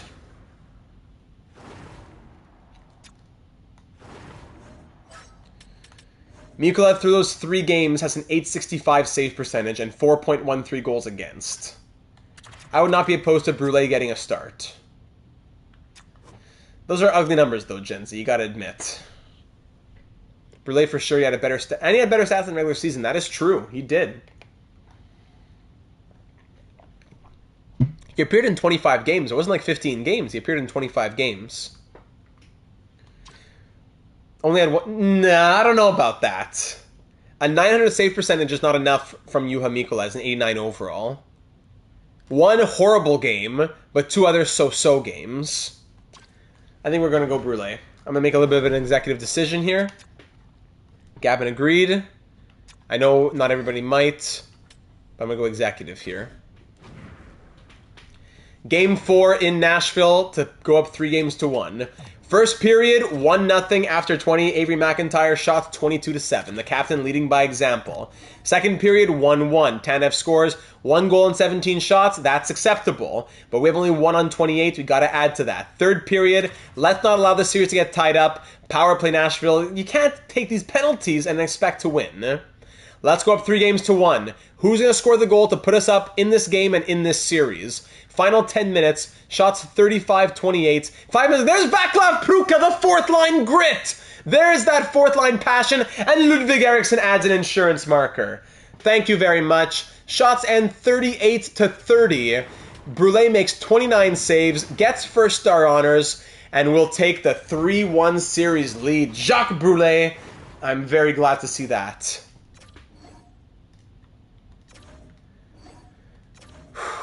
Now the chance to end it in Game 5 with a 3-1 series lead. Let's give Brule another start, of course. Turn off auto goalie. Yeah, we will if we have to. Nothing surprises me with goalies anymore, RJ. 954 save percentage. I'm glad we did it, but will he actually stick? I don't know. Brule and Pruka, the heroes we expected. Yeah, exactly. Game 5 in Nashville to close it out. The Blue Jackets, I just saw that they swept the Canucks. First period, 1-0 Preds as Hoagland opens up the scoring. Second period, 3-2. Tanev makes it 2-0, but then Valancievich, Perfetti, and McIntyre, 1-2-3 on our first line, put us up by 1, 3-2 Starfleet after 40. Shots 27-19, and we have a 1-goal lead with an opportunity to end this series and move on to round 2. Powerplay Starfleet killed off by the Preds with 12 minutes to go. Shots are pretty tight. 10 minutes left. Power play Preds now with their chance. Big penalty kill from us into the final 5 minutes. But Tanev ties it late 3-3. Final 2 minutes. Final minute. And we're off to overtime. Shots are 38-30. We'll hop in because it's a potential elimination game. Not for us, but to go through. In these marathon live streams, we'll only go into the game if there's a chance to win the series or be eliminated. But we'll hop into overtime here. A goal for us pushes us through to round 2. A goal for the Preds pushes this series to Game 6 back in Nashville at Bridgestone Arena. Let's close it out here ASAP and get on with the next one. Who's going to be our hero? I should probably turn the shooting sliders up. How many goals does Tanev have this series now? I don't know. That's a good handful for him. Make sure the shooting sliders are up.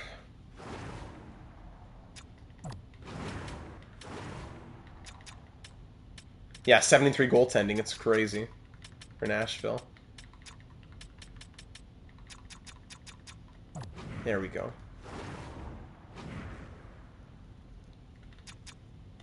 Okay.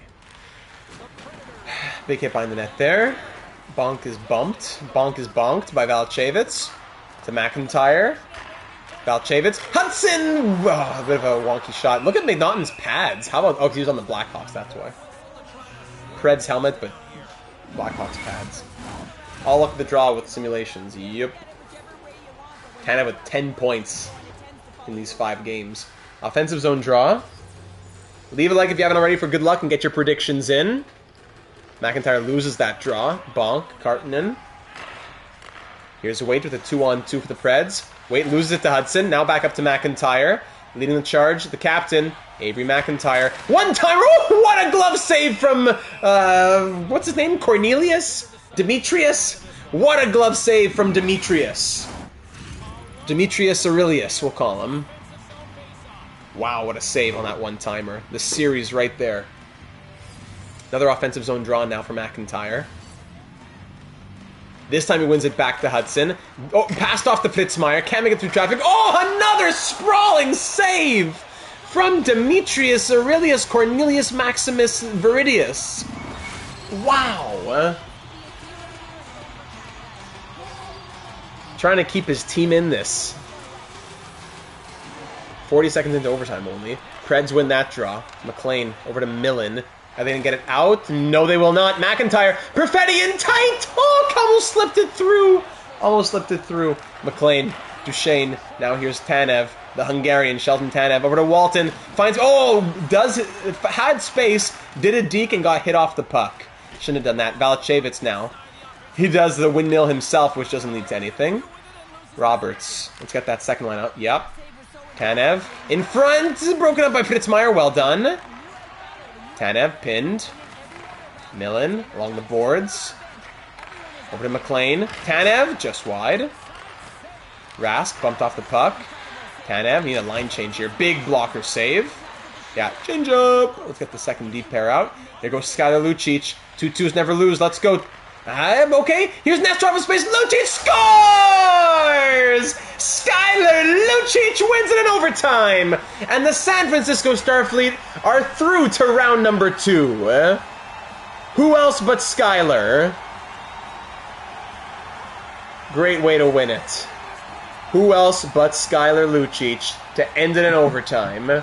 Eliminating the Predators in 5 games after we ourselves lost in 5 last year. Thanks, the Golden Gloves. Thanks for Golden Glove Gamer. Avery McIntyre there, shaking hands. Roberts, 87. There's Brûlé. Big couple games from him. And we are through. Outshooting the Preds 43-32 in that one, as Lucic gets the winner. Let me just put it in the Excel sheet.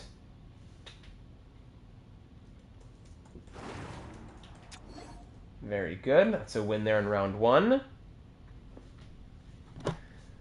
So that's 1, 2, 3, 4. So for the 8th time in 12 years, we make it to at least round 2. Is Mikko done? No, a goalie is never done for the playoffs. You never know what might happen. But we'll keep Brûlé in, and we'll keep auto goalie rotate turned off for the time being, as he has his .934 save percentage. Glad I put him in. Let's turn that off.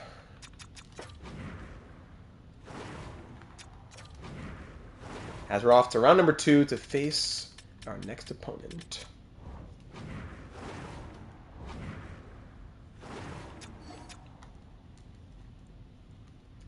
Okay, let's first look at the points. 8 points in 5 games from Cole Perfetti to lead the team. I'm sure there's someone else tied with 8, though, I bet. Eh? No, not even. McIntyre and Lucic both point per game with 5. Nesterov 4, Valchevitz and Fitzmaier, and Eriksson and Nazar even, all with 3. Yeah, the goalies, Finn? The goalies. Really going to be curious about that. Yarventi 2, Lankau 2, Pruka, Rask, Emelin, Hudson, Samson, Nabokov, all with 2. Fox, Ramirez, both with 1. Goaltending, of course, as we saw, Brûlé 2-1 with .934. Both goalies went 2-1, which doesn't make sense because only one goal. Yeah, really, one went 2-1, one went 2-0. .934 save percentage for Brûlé, .865 for Mikkola. 9 goals on 67 shots versus 5 on 76. 1.77 goals against versus 4.13. So yeah, Brûlé will continue to be our starter. I love that. I'm happy to be able to provide that for you, RJ. Very glad. All right, advancing a couple days. Let's see who our opponent will be in round 2. In the quarterfinal, we will be facing the Los Angeles Kings. Wow. Yeah, Brûlé's smaller in height and weight, yet he performs better. The LA Kings, the team we beat 2 years ago to win the Stanley Cup. And how many times we played them before? One? Only once. Funny. So we've only played them once, and we beat them in 6 games in the 2034 Stanley Cup final. So more parallels. We had only previously played Nashville once, beating them in 6 on our road to the Cup. And then now LA, we have only previously played them once, having beaten them in 6 on our road to the Stanley Cup 2 years ago. So the LA Kings, we beat them 2 years ago in the Stanley Cup final. Now here we face them in round 2 of 2036. Interesting. I think they beat the Panthers in 7, if I saw correctly. Yeah, so the 1 seed versus the 9 seed. 4 versus 12, 2 versus 7, and 3 versus 11. So the Canadians had an upset on the Avs in 7 games. That was a big one. Let's see this LA Kings lineup.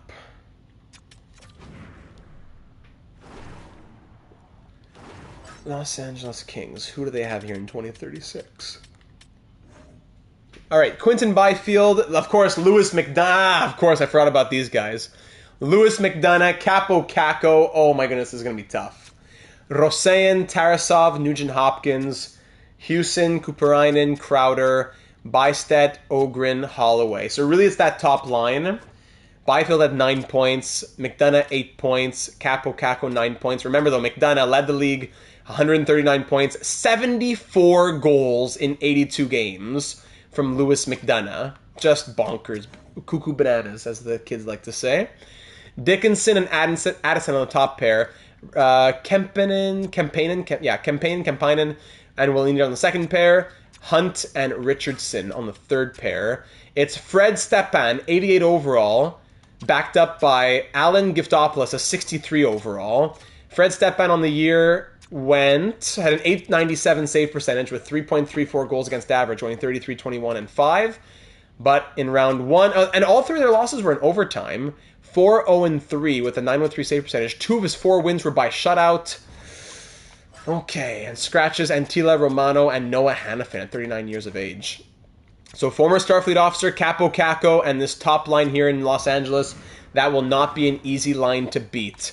Gentlemen, we got to be shut down defensively. We got to be very strong on the back end. Scoring, keep doing what you're doing. Just injure, step out, and win. Easy. There you go. I don't want the 63 to play. Then that's where the shutouts come in. Round 2 on our road to another cup here. It's not going to be easy to get all the way to a Stanley Cup. It never is. Battle of California. Game 1, round 2. We got to limit their offense, and we got to make sure we continue to punish ourselves. We are the ones punishing offensively, not the other way around. Game 1, round 2. Here we go. First period, 1-1 to start off. Pruka opens it up even strength, then Houston on the power play. Second period, no scoring. Shots are 26-21, and it's a 1-1 game after 40. Two offensive powerhouses. Ogren scores early in the third, and it's 2-1 LA. 5 minutes in, we need to get another one past Stepan to tie this game up. There it is. There's Nazar with his first. 2-2 game halfway through this third period. Shots 35-26. Final 5 minutes now. Do we have a hero, or will we move to the simulation part of overtime? 30 seconds, we're off to overtime. So it's not an elimination game. We'll go ahead and sim it. 38-28, the shots for us through regulation. Next goal will put their team up 1-0 in this series. Overtime action here in Game 1. How long is it going to take for the next one to be the winner? Third, Avery McIntyre wins it, thank goodness. Shots in 44-31, and the captain wins it in overtime. 3-2 Starfleet. Brule makes 29 saves. Pruka had that early goal and 4 hits. McIntyre the game-winning goal, and Starfleet goes up 1-0 in this series, this quarterfinal. Big win. Every win counts, and that's a big one. Let's keep on rolling, no problem. Let's keep doing it. Game 2, round 2. We're back on home ice after having won Game 1. We want to take a 2-0 series lead to Los Angeles. First period, 1-0 Kings. There's McDonough. It's expected. We just got to try and keep it at bay as much as possible. Limit it as much as possible. Second period, 2-0 Philip Bystedt. Shots are 24-21 for the Kings, and we're down by 2. Power play Starfleet to start the third period. Killed off by the Kings. We got to get something fast. Another power play, and there it is. Vyacheslav Emelin. Thank you, Vyacheslav. 1 goal game now. Who can tie it for us? And there it is. It's Yarventi.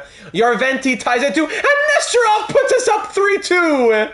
3 goals in the third period. Will that be enough to get us a win here in Game 2? What a performance. There's the passion from Starfleet. 4-2 San Francisco victory. From down 2-0 to winning 4-2, Yarventi gets 2 with the empty netter. Nesterov scores the game-winning goal. Brule makes 30 saves to get second star honors. 2 goals from Yarventi, a goal from Nesterov. Just like that, from when you thought all hope may have been lost, we get a 4-2 victory to go up 2-0 in this series, headed to Crypto.com Arena with a 2-0 series lead. Yo, this team is so clutch. Is this the year, says Gavin. Where's this passion with Vancouver? Tell me about it. Show me passion. Off to Los Angeles for Game 3. Don't stop the passion. First period, of course, 2-0. Yeah, McDonough scores twice. He scores twice within a minute. We know he's going to score. We got to keep him at bay and score more as a team collectively. 2 goals from McDonough. We're down 2-0 after 20. Second period, 3-2. Okay, Eriksson, of all people, scores shorthanded. Tarasov makes it 3-1. Nesterov gets another big goal to make it a 1-goal game. We're back within 1, down 3-2 after 40. We have a chance. Third period action, down by 1. Who's going to tie it? I'm looking at the top 6. Lucic, haven't heard from you in a little bit, but anyone is welcome. So curious as to how many 6-goal games we have. I'm very curious. I wish there was a stat for that. Power play San Francisco, killed off by the Kings. Final 5 minutes. We're at 40 shots. The goalie's standing tall. Stepan standing tall. Final minute, and the Kings hang on. Shots end 41-35. Too bad. Stepan makes 39 saves. Tarasov got the game-winning goal. Oh, that was a close one. Now down, up 2 games to 1.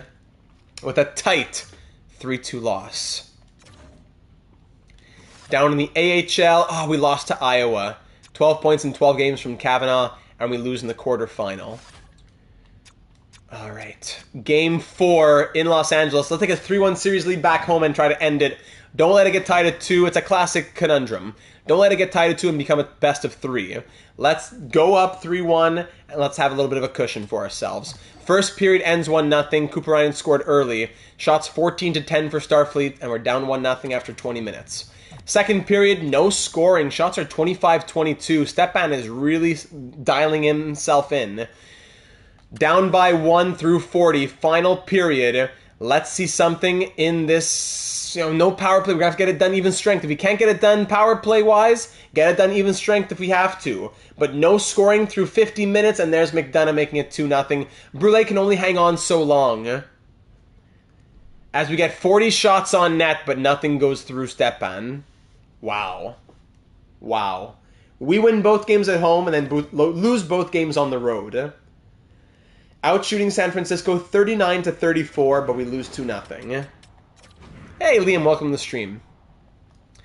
Let's change lines a little bit here. Getting goal lead. Let's change lines a little bit here. It's a bit of a, 1 goal from Valachevitz. We have 4 45-goal scorers. McIntyre's at 4 goals. Lucci's at 3 goals. Nesterov at 4 goals. Valachevitz comes down maybe for Nesterov? I could see that. Yeah, let's go Nesterov, Perfetti, McIntyre, Lucic, Rask, Valachevitz. Yarventi's doing okay. Nazar 6 points.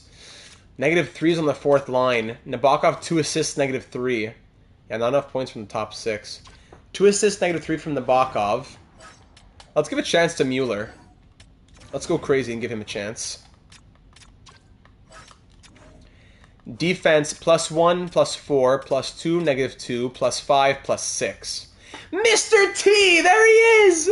Friend, long time, sir. Sent you something for NHL 25. Oh, Mr. T, thank you. I hope you think about the possibility of doing a college football stream.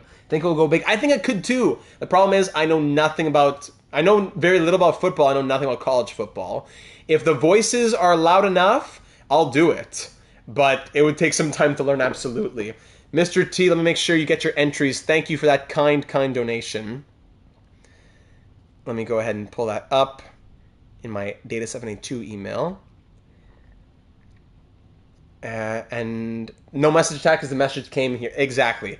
Thank you, Mr. T. A very kind donation. That will add, I believe it's 3 entries at that level, but because through PayPal it's doubles. That's 6 entries for Mr. T into our raffle. That now gives you 24 entries for whenever the next raffle will be, which will be before NHL 25. Thank you. I pity the fool who does not love when Mr. T joins the chat. There we go. You have enough AGMs to help you out. Please donate half of the entries to another sub. Okay, will do. Will do. Thank you, Mr. T. I will give 3 entries to you. Let's give it to 21. And the other 3 entries will go... Let me see who else... You know what? Let's give it to... let me see who doesn't have a lot in here. You know what? We're going Hobbsy. Hobbsy, a quiet spiller. He might not donate in terms of his money, but you know how much he donates in terms of his time in the Discord server, working things out, fantasy leagues? 3 entries to Hobbsy right here. Let's do it. He donates so much of his time. He provides so much to our community for years now. Hobbsy, buddy, take those 3 entries for Mr. T. So Brule still with great save percentage and everything, so we won't touch anything else. Just a little mix in the top 6 and a little mix in the bottom 6. Nothing else to go. There you go. 3 to Mr. T, 3 to Hobbsy. Much love all around. Okay, so the series is tied at 2 now. It's going to be a best of 3, with 2 of 3 games being in San Francisco, so at least there's that at the biggest extreme of it all. Game 5, we've won 2, we've lost 2. Let's put a stop to this little streak here. Let's get the scoring back in order, and let's make sure that we pelt Stepan a little bit harder here in Game 5. Nazar's at an 83. Great. First period, 0-0 after 20 shots, 11-9 for the Kings. Second period, and it's still 0-0. Wow, shots 23-18 for the Kings. Both teams getting goalied. It'll come down to this third period. Whoever wins this period has a chance to win this series in Game 6. Let's do it. Come on, yes, Skylar Lucic, there he is! Little change in the top 6. There's Skylar Lucic putting us up 1-0. Add to it, please. Power play LA. We kill it off. Shots 34-24 for the Kings. Final 10 minutes. 7 minutes to go. Let's add to it, please. Lucic can't do it alone. 3 minutes to go. Final minute. Don't you dare tell me! Jacques Brule with the 36-save shutout.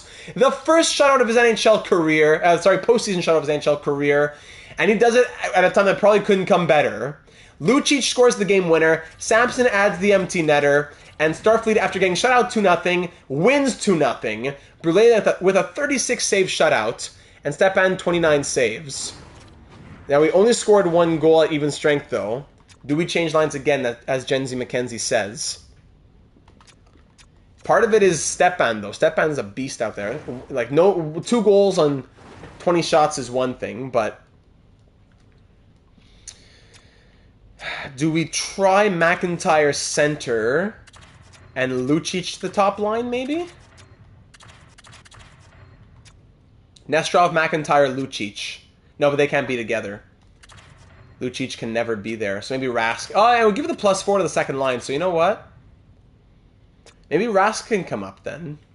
Or even Yarventi. Wouldn't help for chemistry, though. Alright, let's do Nestrov, McIntyre, Rask then. Valchevitz, Perfetti, Lucic. Let's do that. And Brule now has a .942 save percentage. Oh my goodness, I'm glad we put him in. Okay, Game 6 with a chance to close it out in Los Angeles and move on to the semifinal in round 3. Could we end it in 6? More omens. McIntyre scores on the first shot of the night. Then Roseanne on the third shot. And then Kako 2 goals on 4 shots. 2 power play goals against within the first 4 minutes. Let me guess, it was a double minor, right? Perfetti, high-sticking double minor. Great. 2-2 as Valchevitz ties it. Period ends 4-2, 4 goals on 14 shots against Brule, of course. Second period, 4-3. Valchevitz on the power play gets us back. All right, shots are 26-23 for Starfleet. We're down by 1. This is it. I don't know why the period said 20 minutes and 11 seconds. Third period action, down by 1. Power play Kings again, this time killed off. 5-on-3 power play goes nowhere. Oh my goodness. And we give a power play, we give an extended power play to the Kings. 7 minutes to go. Who in this new top 6 that we mixed around can give us anything? I can't even speak. 1 minute left, and we're off to Game 7. Shots end 36-33 for San Francisco, and we're off to Game 7. Valchevitz scored 2 goals. At least there was that.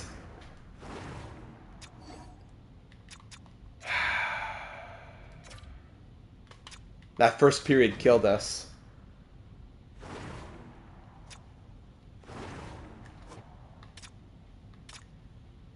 Nestrov hasn't scored in a little bit.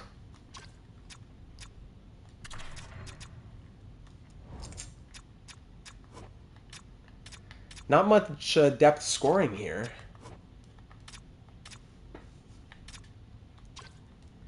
Emelin. Could Rask go to the third line and provide something there? Hold on a second. Let me see if let me mix and match for a second here. Rask on the wing.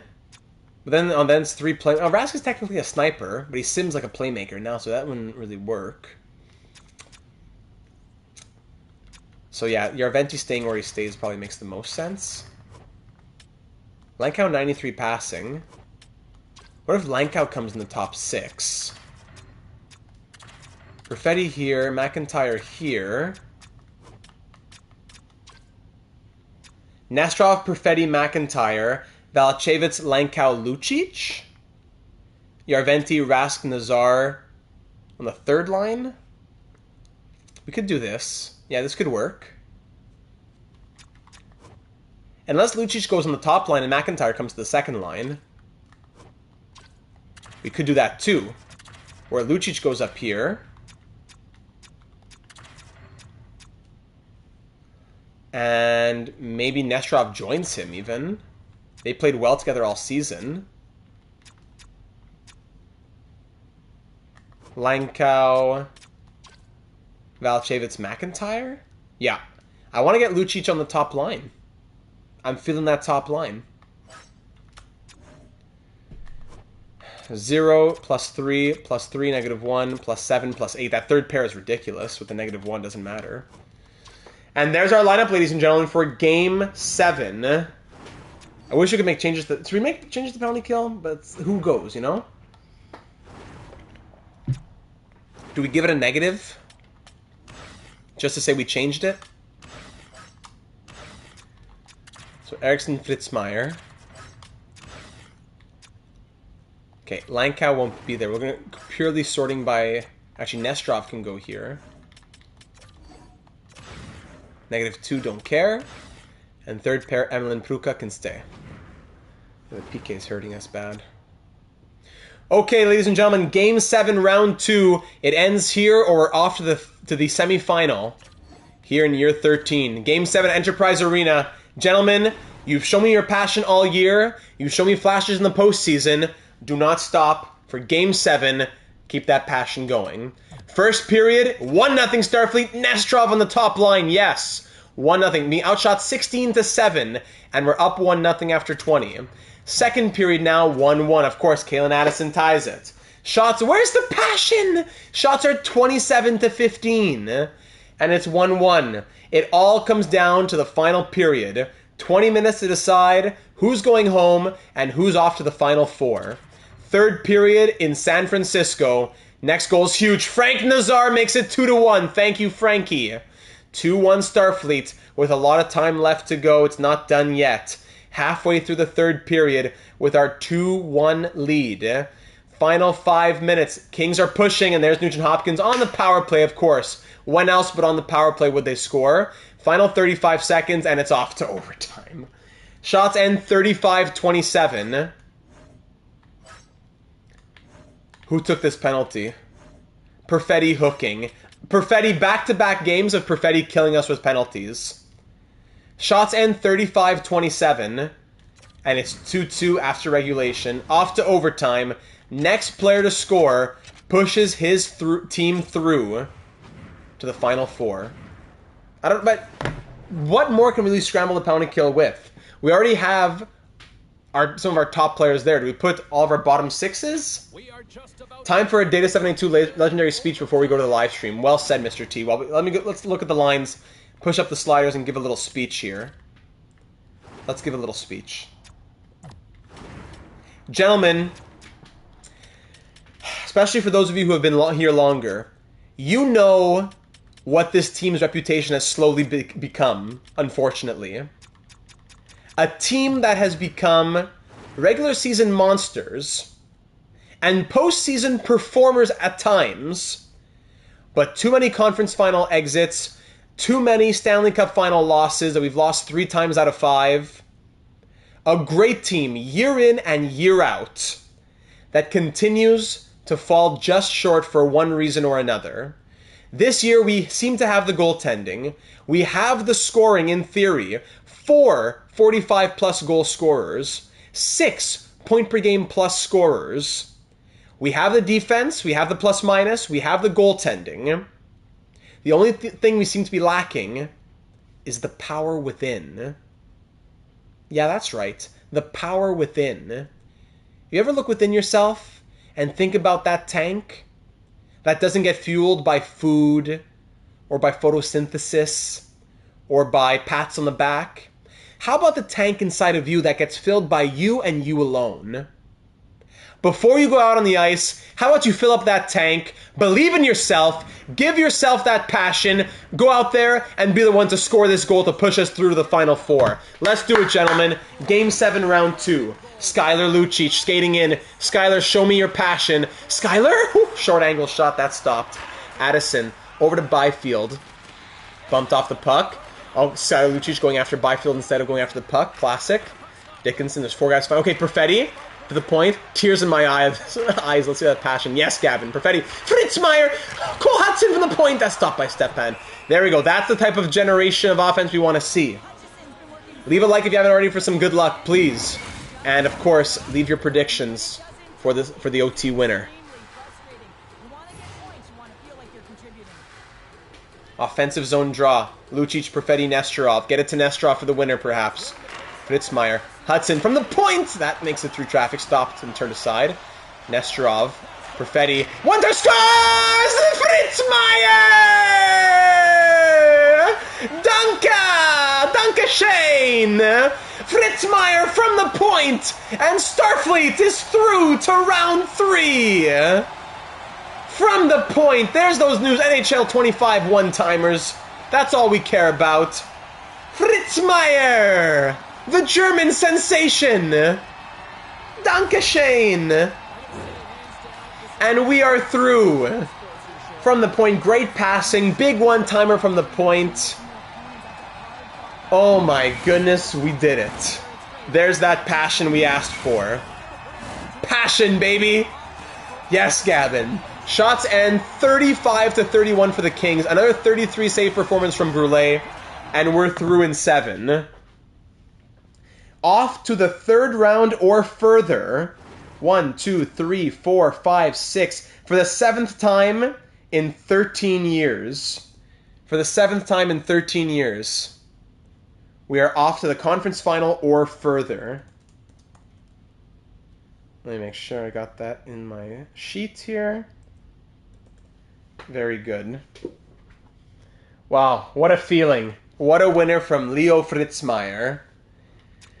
Final 4, the Stars, the Blue Jackets, Starfleet, and Pittsburgh, of course.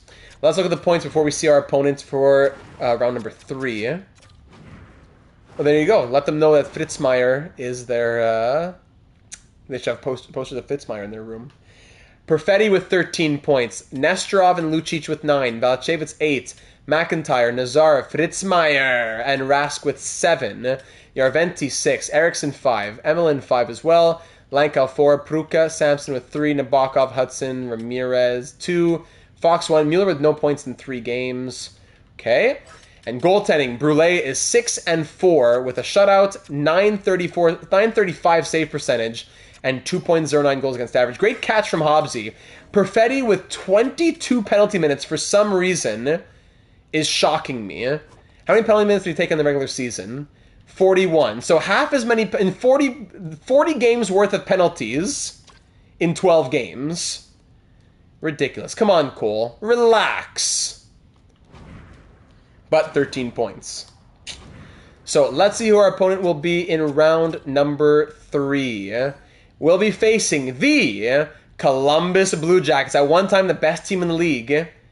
And they ended off as... Let's see what their seeding was in the end. The Blue Jackets ended as the 4 seed. So it's 1 versus 4 and 3 versus 7. So the top 3 of the top 4 teams in the league are still in it. 1, 3, 4, and 7. Pittsburgh versus Dallas and San Francisco versus Columbus. Have we played Columbus? I don't think we have. We have not. So it's going to be the first time facing the Blue Jackets. Let's see the lineup.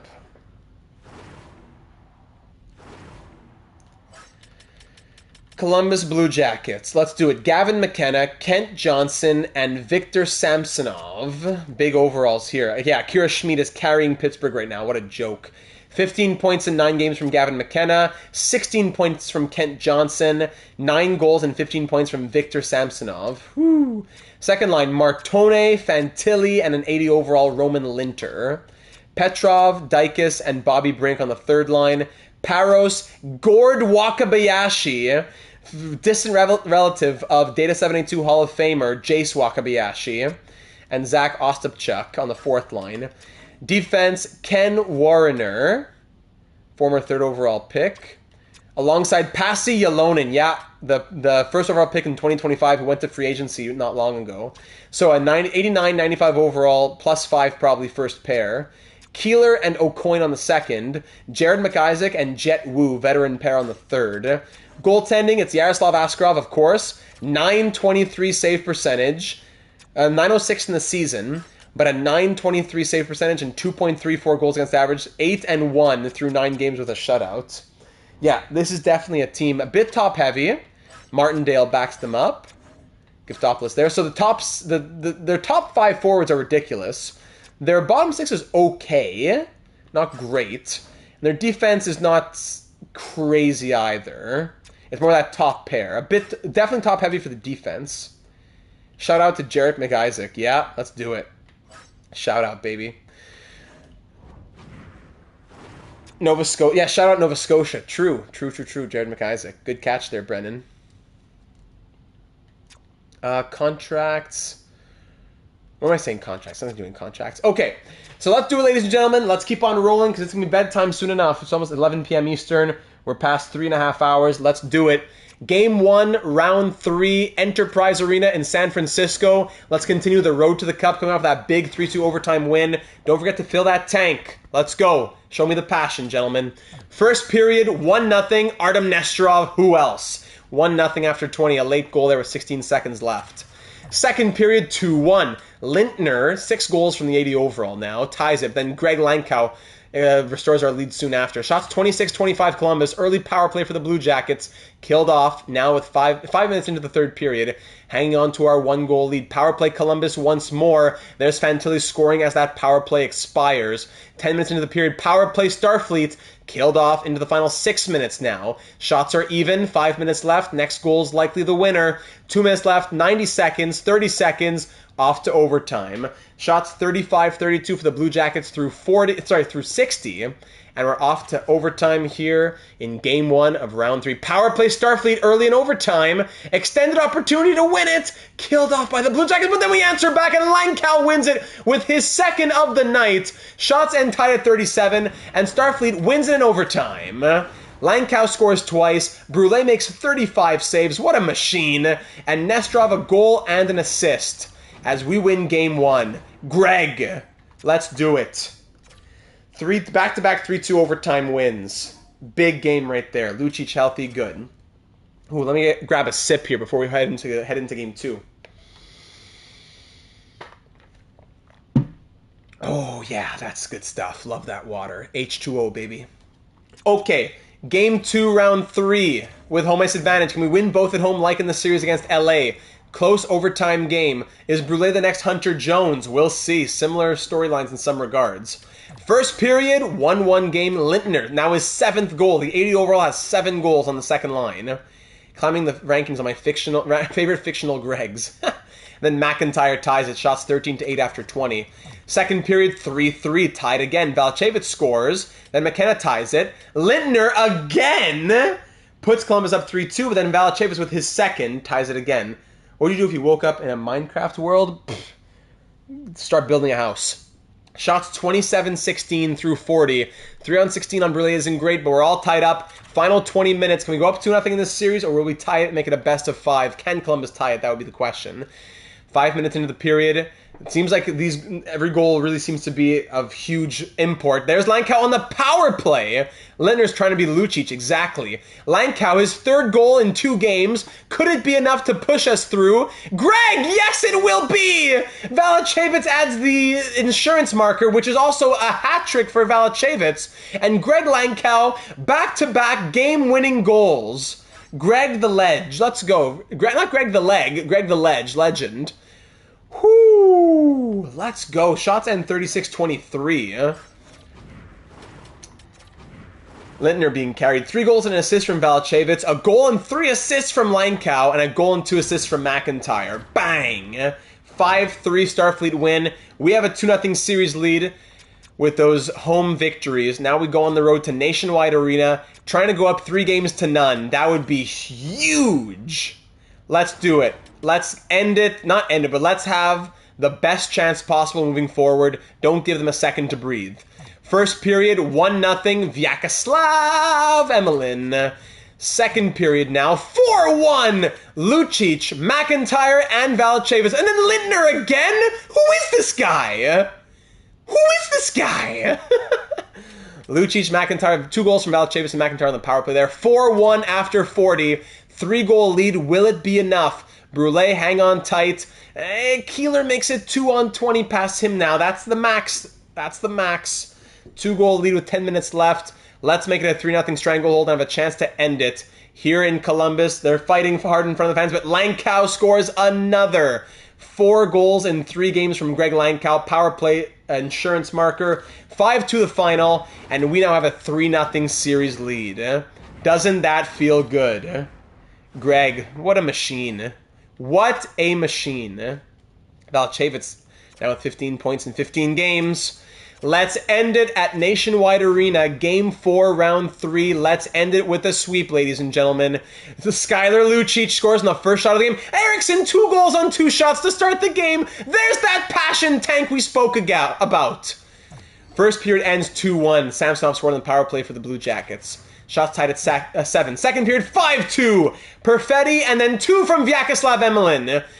Samsonov scores his second. We have a 3-goal lead. Shots are 20-14. We're up 5-2 headed into the third period. Power play Blue Jackets to start the period. Killed off.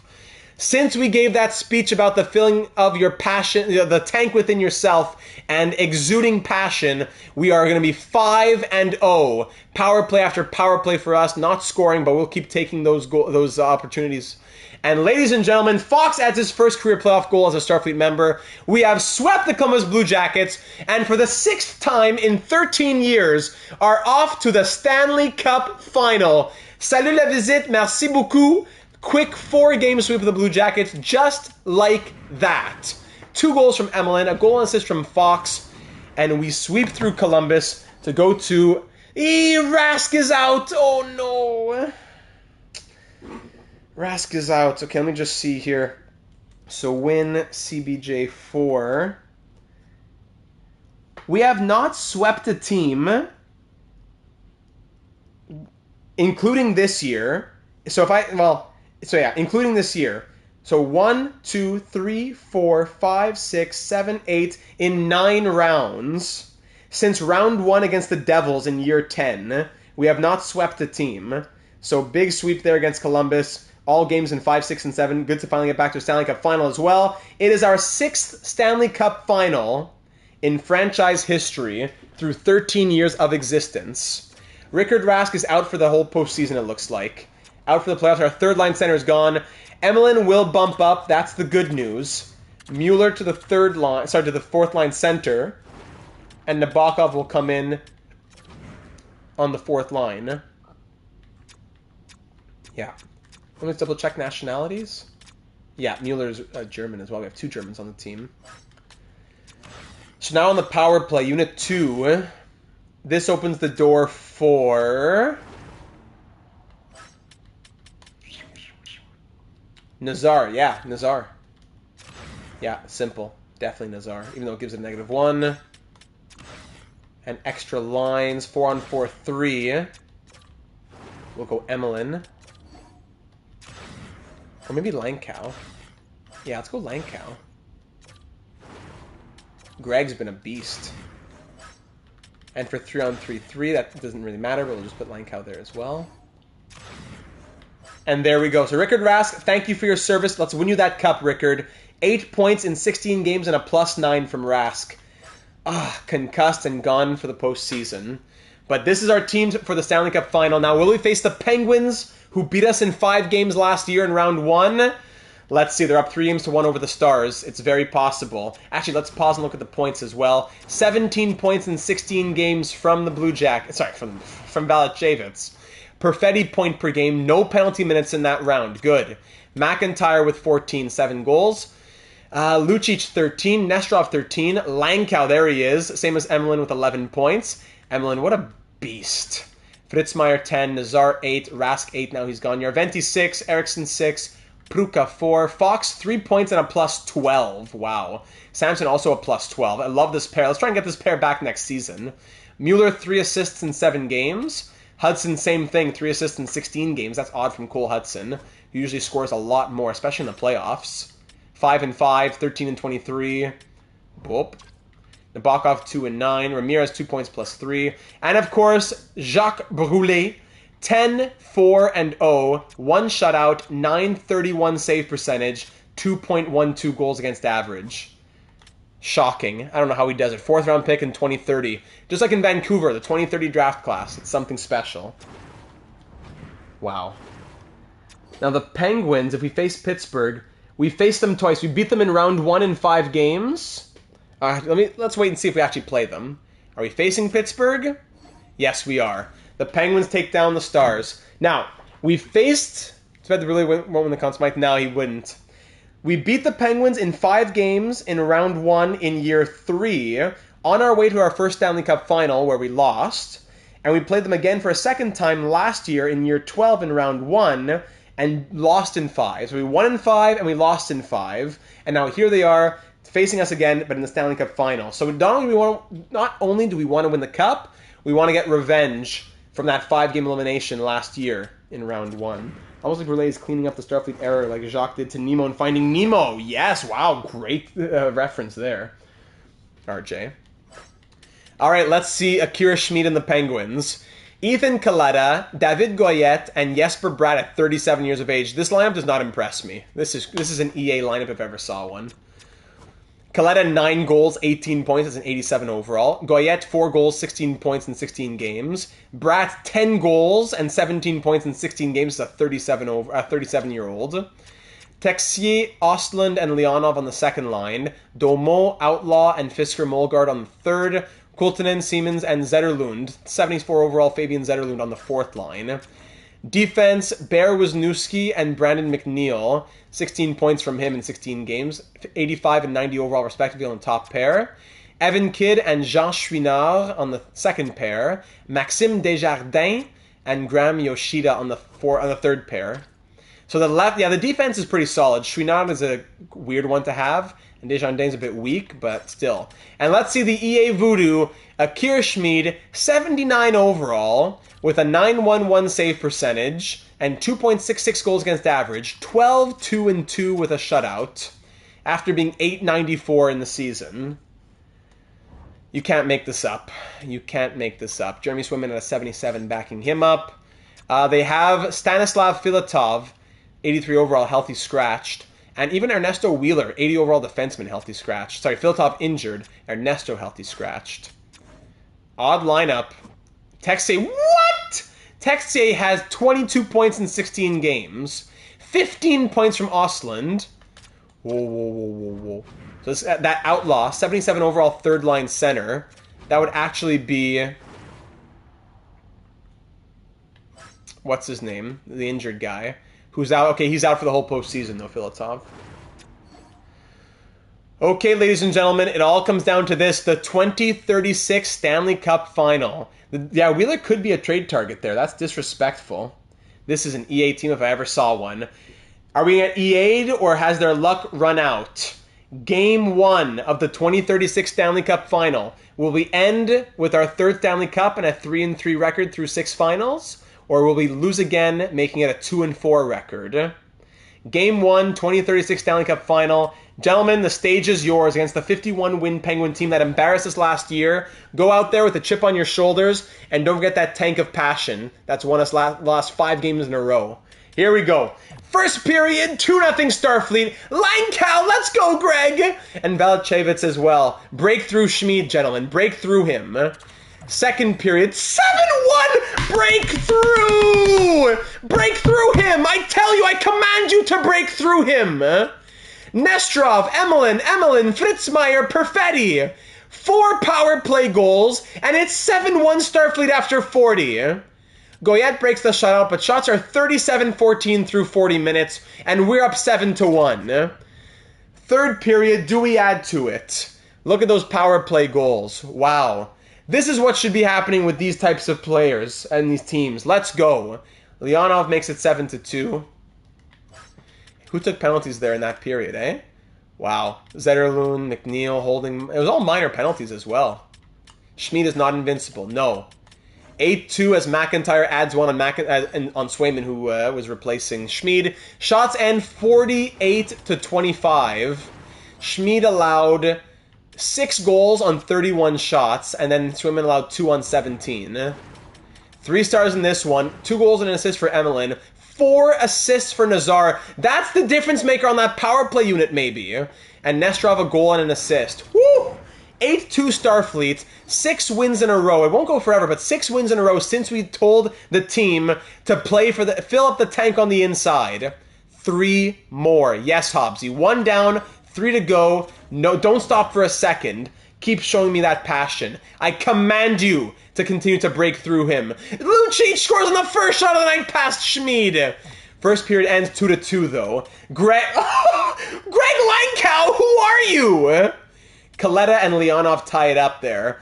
2-2 after 20. Shots 12-9 for the Penguins. Lucic and Lankow scoring for us, both at even strength. Second period, Oh! Lucic with the hat trick within the 2 periods. Shout out to Mr. T for getting that speech going too. McIntyre scores twice. Who scored in the first again? Lucic and Lankow. Hat trick for Skylar Lucic. 2 for McIntyre, 2 for Lucic. 6-2 as Swayman's in again. 6-2 Starfleet. Extra point is good. Power play goal for Nazar. Wow, Jenzy McKenzie with a good call in keeping Nazar as well. Akira fraud. Oh my goodness. Emlyn on the power play. Another power play goal. 8-2. Wow. Starfleet, San Francisco fans are getting their money's worth and they are excited. Shots end 36-34 and we beat the Penguins 8-2. Schmid allows 5 on 17 before getting pulled. That's exactly what should be happening. Lucic hat-trick, McIntyre 2 goals and an assist, Perfetti with 3 assists. 8-2 Starfleet as we outscore the Penguins 16-4 through those 2 games, back-to-back 8-2 wins, and now we go to PPG Paints Arena. In EA, anything is possible. This series is not over yet. We could lose both games in Pittsburgh and we're back to having a best of 3. Do not stop for a single second. Keep playing with that passion. That's 4 or 5. That's a 7-game winning streak since we told you to play for that tank. Fill up that tank within you that only you can fill up and show me what it leads to on the ice. First period, 2-0 Penguins, Kaleta and Kultanen. All right. Second period, 3-0 Penguins, Alexandre Texier. Shots 19-14. 3-0 Penguins. We've scored more than 3 in a period before. Let's go. Third period, we're not done. Power play Penguins. Killed off. Let's do it. Stay out of the box, and there's a power. We allow a shorthanded goal. No, so Schmid, after allowing 6 goals a game, will now shut us out. Yep, that's what we expected. It's okay. That's what we expected in EA. That's what we expected. 4-0 shutout. 34 save shutout after allowing 6 goals on 17 shots last game. Just shake it off. It's EA. Shake it off, shake it off, shake it off, and go to the next game. But this is the one we got to win now. Let's have a chance to win the Stanley Cup back home in Game 5. Let's go. Game 4 in Pittsburgh. Take a 3-1 series lead. Let's do it in Pittsburgh. Let's not let them get momentum with the home fans. First period, 1-0. Valchavis on the power play. There we go. Second period, 2-1 Penguins. Texier and Daumont.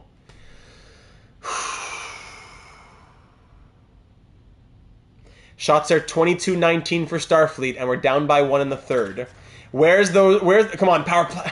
Where are the 16 goals we scored in the first 2 games? We're going to score 16 goals in 2 games, and then 1 goal the next 2 games? It wouldn't surprise me. Let's go. Where's the even strength? Thank you, Avery McIntyre. The captain gets the goal. 2-2 game with 5 minutes to go. 3 minutes left now. 2 minutes. 1 minute. 2 seconds. Overtime. Shots are 38-32. We score 16 goals in the first 2 games, and then 2 goals in the next 2 games. Incredibly, incredibly sad. Overtime in Pittsburgh. A goal for us puts us up 3-1 and 1 win away from the Cup. A goal for Pittsburgh tied the series at 2 and makes it a best of 3 headed back to San Francisco. Should we go in?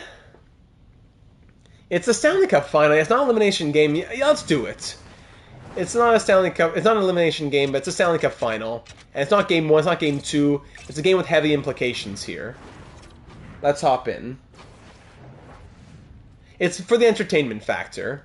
I know the AI factor isn't good, but you know what? Even the slow sim, we've barely scored 2 goals. The slow sim is not being our friend right now, so maybe the randomness of the in-game sim will give us something. I know it's ugly, but we've had good luck so far. Make sure we're shooting the puck. We're going all night. Yeah. You gotta say, the marathon streams are fun. That's why I can't do them every night, though. Gotta get some sleep here. We're getting close to 4 hours. Yeah. Alright, face-off won by McIntyre. Fritzmeier, the hero last time.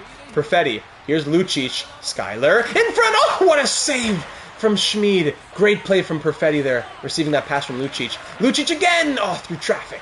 Bear Wisniewski behind the net. Board pinned. Fighting for it. McNeil gets it out. Here comes Kaleta now. Kaleta can't get through Hudson. Good. Through to Nesterov. Now Perfetti gets by his man. Perfetti, look in front. Lucic! Oh, short angle blocker save there. Or shoulder, perhaps. Wisniewski over to Bratt. Good offense. Good pressure in the first 30 seconds. Good. Lucic, hold on. Bratt. Goyette. Wisniewski. McNeil. Kaleta. Don't let them get the shot. There you go. There you go, Perfetti. Goyette. Glove save. Getting a piece of that one is Brule. Good. Get the face off.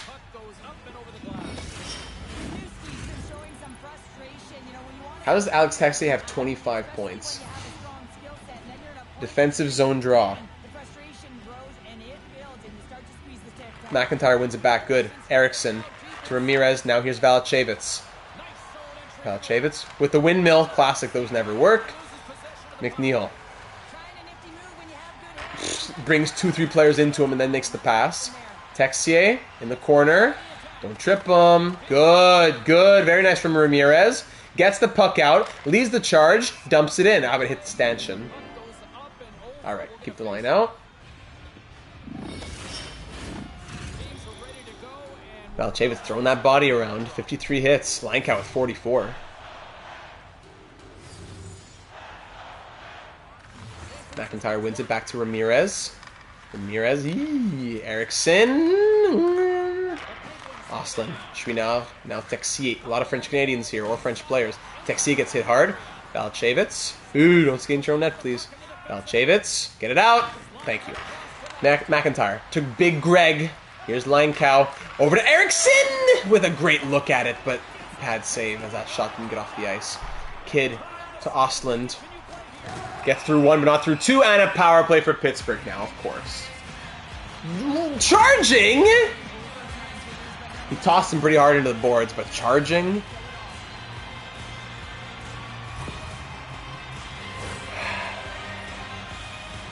Soft. Alright, power play now for the Penguins.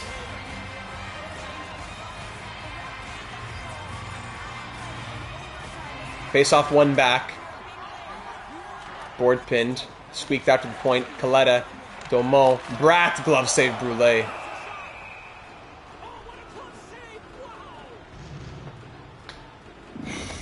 One step at a time. Get back to even strength, then we go from there. Bruka, Emelin, get it done. Fitzmyer, Eriksson, get it done. Defensive zone draw. One back, very good. Clear it. Don't be cute. There you go. Get it out. My kid just snatches out of the air. Goyette, Brad, whoa! Oh my goodness, what a sequence that was. Big saves. Domo, Kaleta, Kid scores.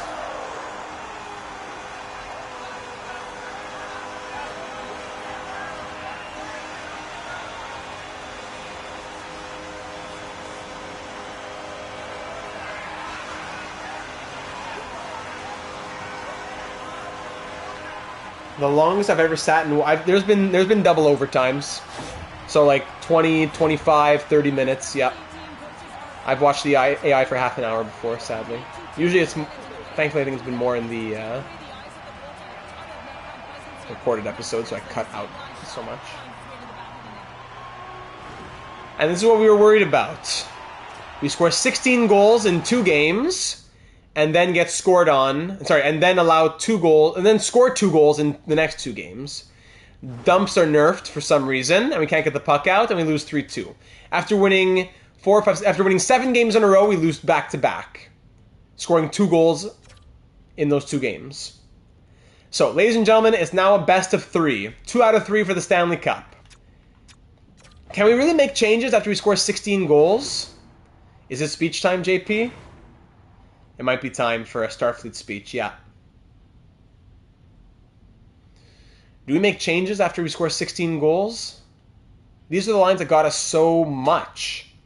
But they're also the lines that didn't only score 2 goals in 2 games.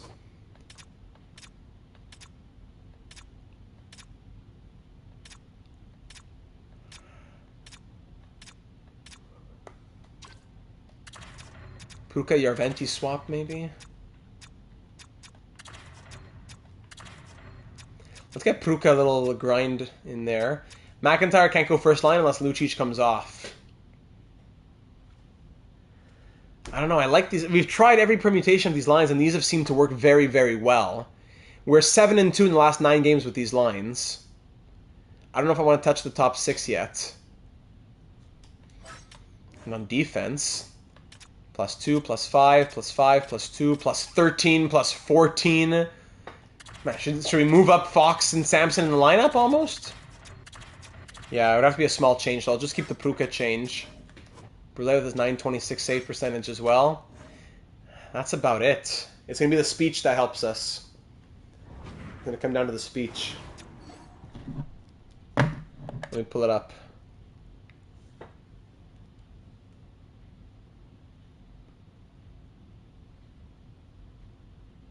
Let me pull up the speech. My apologies here.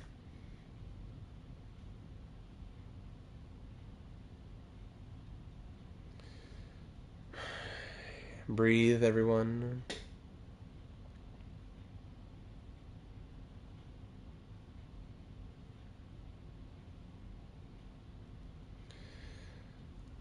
Just make sure I say it right. Here it is. Okay, here we go. I was going to I'll replace the word Enterprise with Starfleet. Okay, gentlemen, here we go. Quiet down, here we go. Game 5. We win this, we go 1 win away from the cup. I told you what I had to tell you back in Game 7 against the Kings in that third period overtime. You gotta find that tank within yourself. But if that's not enough, let me tell you something. I will not sacrifice Starfleet. We've made too many compromises already, too many retreats. They invade our space and we fall back. They assimilate entire worlds and we fall back, the Penguins do. Not again. The line must be drawn here, this far, no further. And I will make them pay for what they've done. Pittsburgh will not get away with this after last year in 5 games. We will not let them get away with this. We will not. The line has been drawn this far and no further. Game 5, Stanley Cup final, at home. Go out there, do your jobs, gentlemen. You have your ranks, you have your orders. Go out there and show it on the ice. First period, 2-0 Starfleet early. Samson with the goal, and Pruka, who is promoted to the third line, he scores. 2-0 Starfleet after 20. Second period, 2-1. Penguins outlaw scores on the third line. Penguins are outshooting us almost by double, 24-13. And we're up, 2-1. 1 goal lead, but down by 11 shots. A slim 1 goal margin from our third pair D and our third line winger. Where's the top 6? Get out there and show me your passion, top 6. Let's go. Third period action. Langkow, let's go. Greg gets in on it. Power play Starfleet. No, that's killed off. 2 goal lead now. Power play once again. Killed off once more. Shots are... Bratt scores in the 30th shot. It's a 1 goal game again. 3-2 in the final 5 minutes. But Pruka with his second! We promoted him to the third line and he scores 2 goals. And it couldn't have come at a better time. With those 2 goals, including that...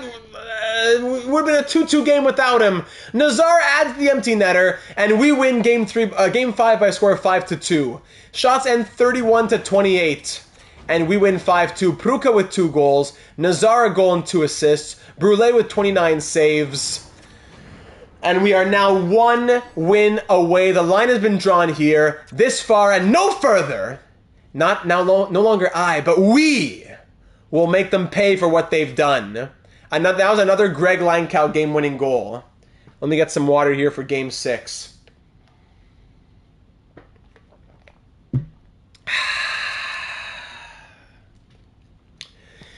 Game 6 of the Stanley Cup Final to win our 3rd Stanley Cup in franchise history through 13 years. And our 2nd Cup in 3 years as well. 2 Cups in 3 years and 3 in 13.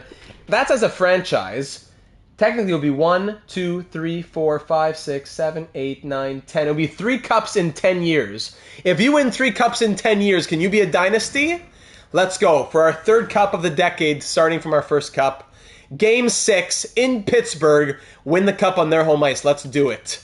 First period, gentlemen, 2-2 after 20. Goyette opens the scoring. McIntyre answers on a power play. Perfetti puts us up 2-1, and McNeil ties it at 2. Shots 13-12 after 20. 40 minutes left, gentlemen. 40 minutes to the ring. Some of you for your second ring, some of you for your third ring, some of you for your first ring. Let's go. Second period now. 3-3, tied once more. A shorthanded goal from Emelin. Woo! Then Coletta ties it again. Shots are 29-22 for the Penguins, and we're all tied at 3. Win this period, and you win the Stanley Cup. With this game tied at 3, win the period, and you win the cup. Let me get this other quote.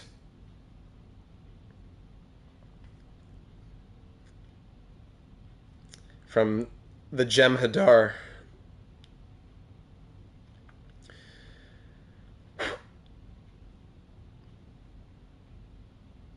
But where's the victory is life quote? Victory is life, Star Trek. Do I have to write that?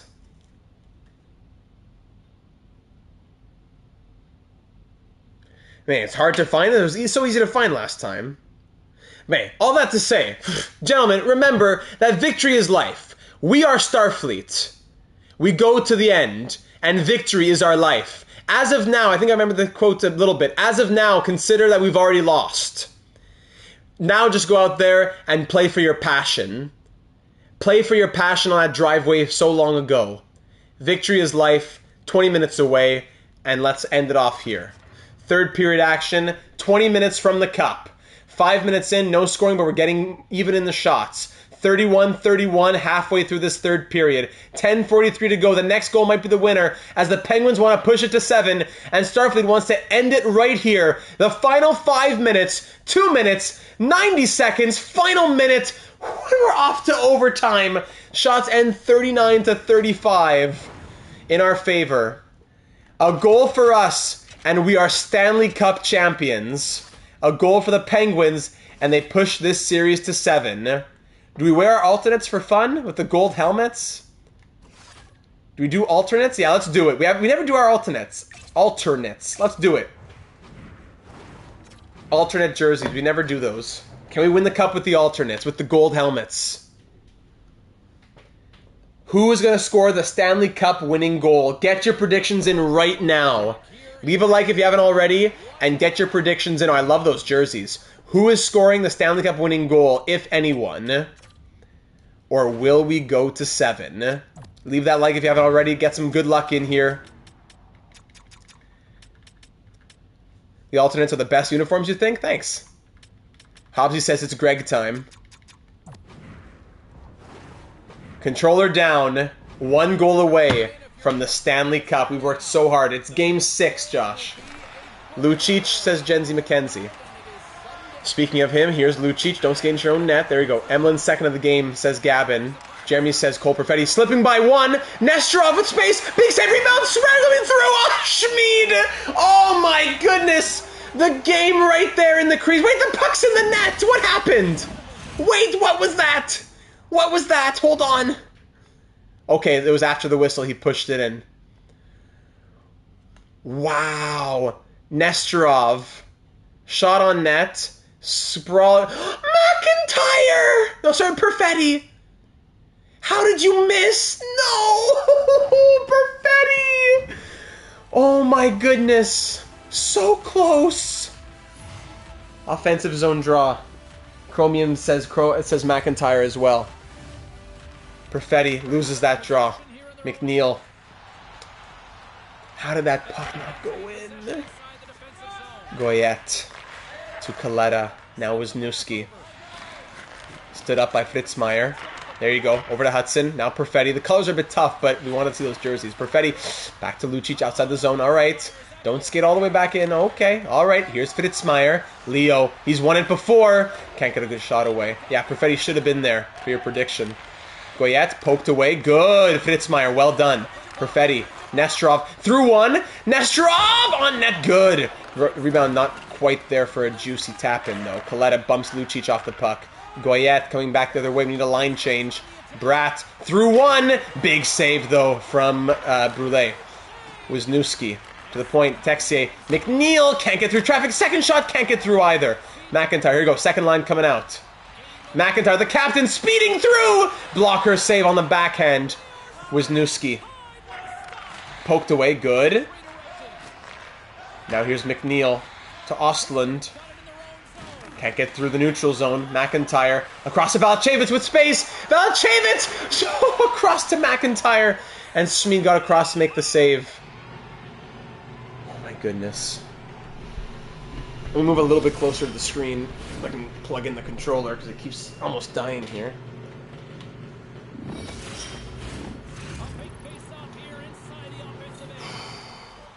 Offensive zone draw for Emelin in the third line. Vyacheslav, let's go, baby. Vyacheslav loses that draw. Here's Kidd. He's going to get up to Leonov. Leonov to Texier with some space.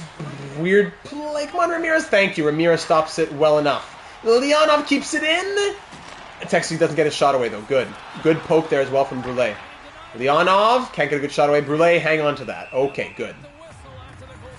Very good.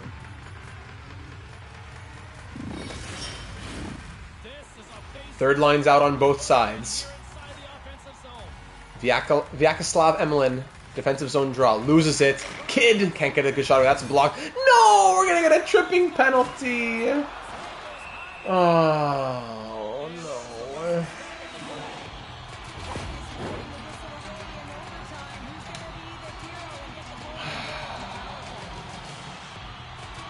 Frank Nazar 2 for tripping. He's went to block that shot.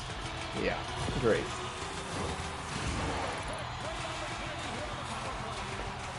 Penalty to kill. The Penguins power play goal away from pushing Game 7. We got to kill this penalty. Another tough call for the tall ass. They're 0 for 3 tonight with 9 shots. Brats, don't let him take the shots. Thank you. How's that trip? It's just the... Any bump into them. One-timer across. Good save from Brule. Domo. Kaleta. Kidd through drive. Big blocker save again from Brule. Great saves. Kidd. Kaleta again. Then he scores.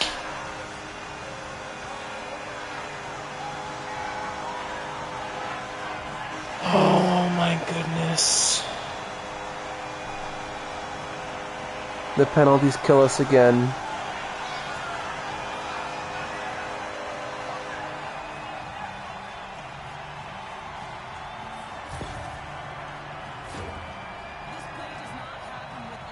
Through like 8 bodies.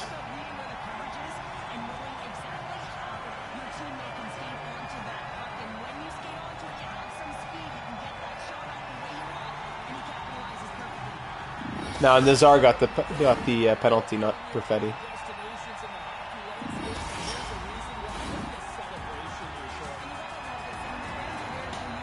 Shots end 44-42 and we lose 4-3. On the bright side, we won the next game after this happened last time. True, says Hobbs. That's true. Oh, that he should have scored. True! Perfetti should have scored there with the open net. Ladies and gentlemen, it comes down to this. Game 7 of the Stanley Cup Final. Have we ever been to Game 7? No. We've either won or lost the Stanley Cup in 4, 5, or 6 games. We have never been to Game 7 of a Stanley Cup Final. Wow, that's something, eh? We've never been to Game 7 of a Stanley Cup Final. Do we change anything for Game 7?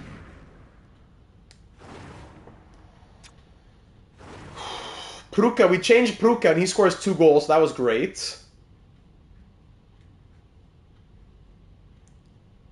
Linecow had scored, no? And didn't Lucic score as well? Were those the goals?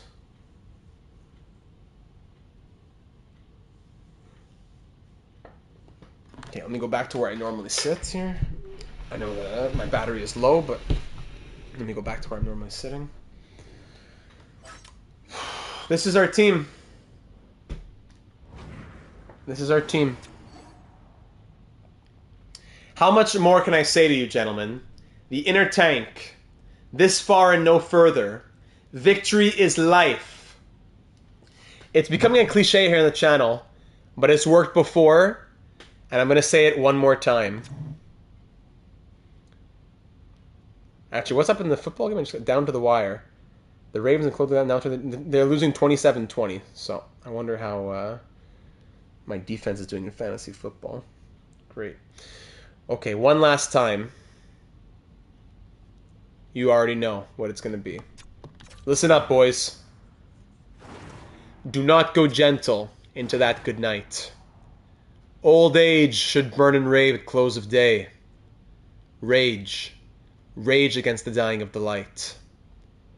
Though wise men at their end know dark is right, because their words had forked no lightning, they do not go gentle into that good night. Good men the last wave by, crying how bright their frail deeds might have danced in a green bay. Rage. Rage against the dying of the light. Wild men who caught and sang the sun in flight, and learned too late they grieved it on its way. Do not go gentle into that good night. Grave men near death, who see with blinding sight, blind eyes could blaze like meteors and be gay. Rage, rage against the dying of the light. And you, my Starfleet officers, there on the sad height, curse, bless me now with your fierce tears, I pray. Do not go gentle into that good night. Rage. Rage against the dying of the light. Game 7, 2036 Stanley Cup Final. Leave it all out there, gentlemen. It all comes down to this. Controller down, Game 7. Let's go. Zetterlund, the 74 overall, scores on the second. 2 goals on 4 shots. 2 goals on 4 shots. Great start.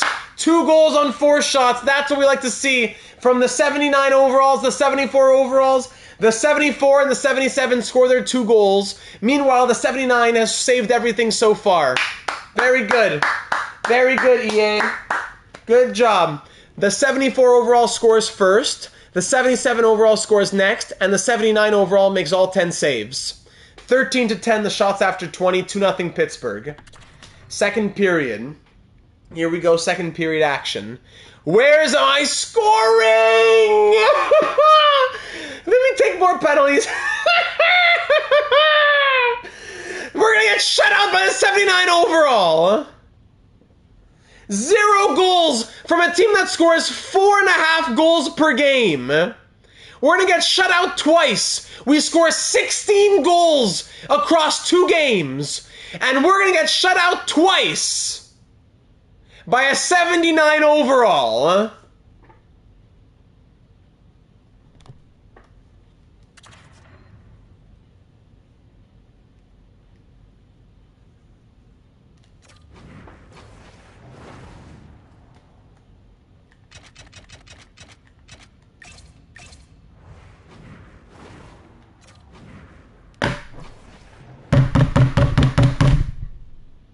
5-0. What a sick joke.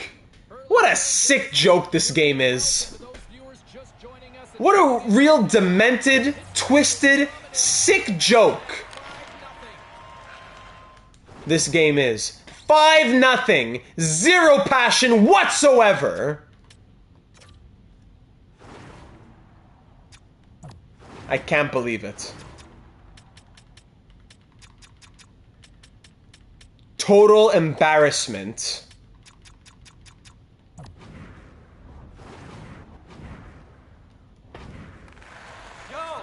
Shoot, Greg. No, just skate into him instead. Don't shoot, just skate the puck into him.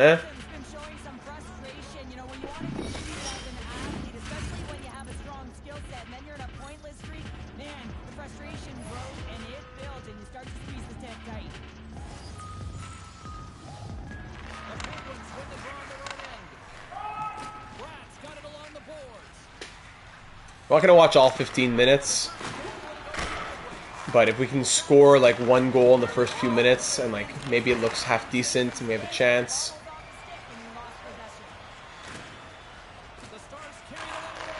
Perfetti, stop, there you go. How does this team of all teams get 51 wins and a Stanley Cup? I'm going to put this on the EA subreddit. A picture of my team and a picture of their team, and guess which team won. You could always do the Dataverse tournament instead of NHL 25. No words.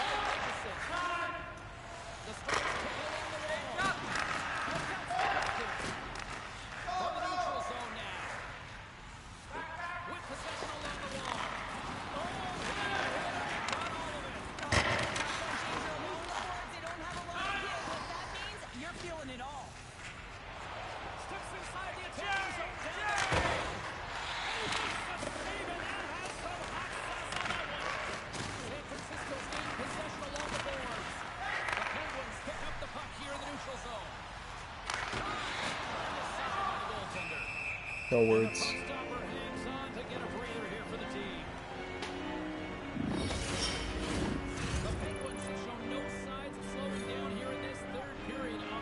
You spend hours of your life. Losing is one thing, but losing like this. That's true. That's exactly it. I'm not even gonna put it on the subreddit. Just they're gonna start. It's gonna be downvoted to eternity. The Kings were an 8th seed. They won. Yeah, but that it happens. But if I play 20 seasons and you play 20 seasons and he plays 20 seasons and thousands of people play 20 seasons, you're gonna tell me that it's common if you were to have 10,000 seasons be simulated? You think it would be common that these things happen? It should be rare. One in every few players see things like this. Not every player sees it often.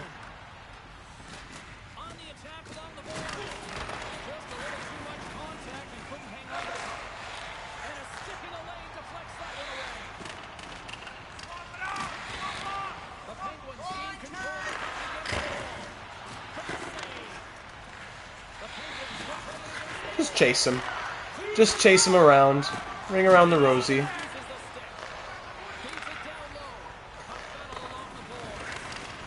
Totally manhandled by 77 overalls.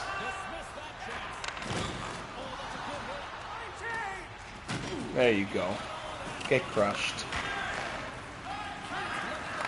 Into a dimension where you actually have passion, maybe.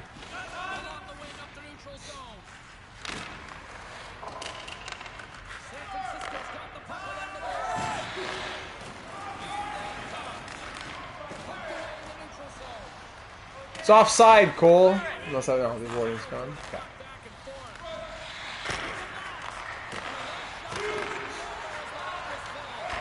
Can we get any shots on net?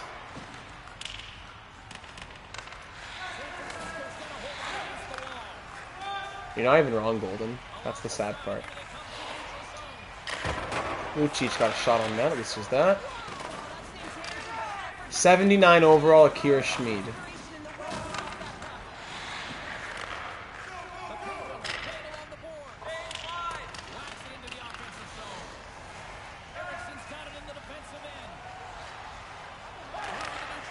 How do we score 16 goals in 2 games?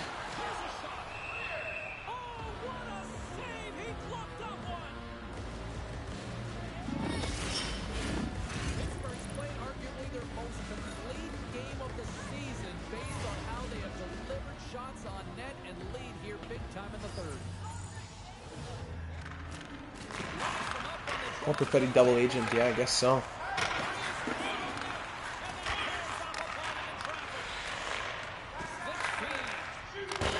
And again, you're not even wrong there, Gavin. I'm sure there would be some teams that would win 55 games with that roster.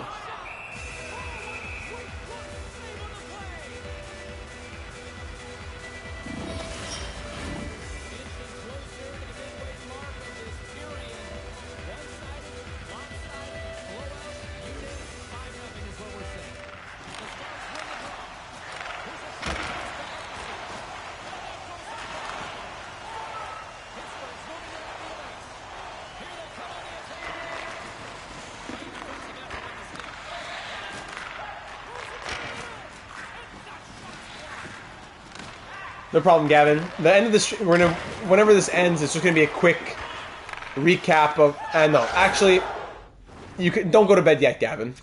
Don't go to bed yet. Don't go to bed yet.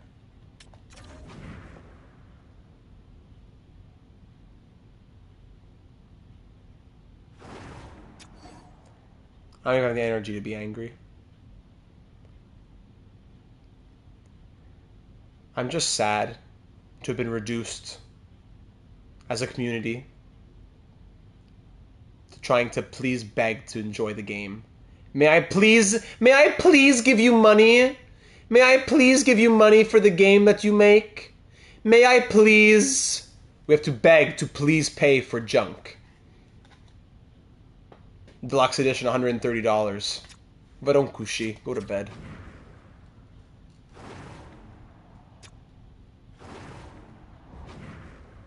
Let's just think about our game plan for next stream, which will be on Monday. Hours of thought and effort, micromanaging AHL injuries for this. Let's think about our plan for the offseason for Monday. So remember, on Saturday, $129.99, please. So today's Thursday. On Saturday, we'll have Vancouver.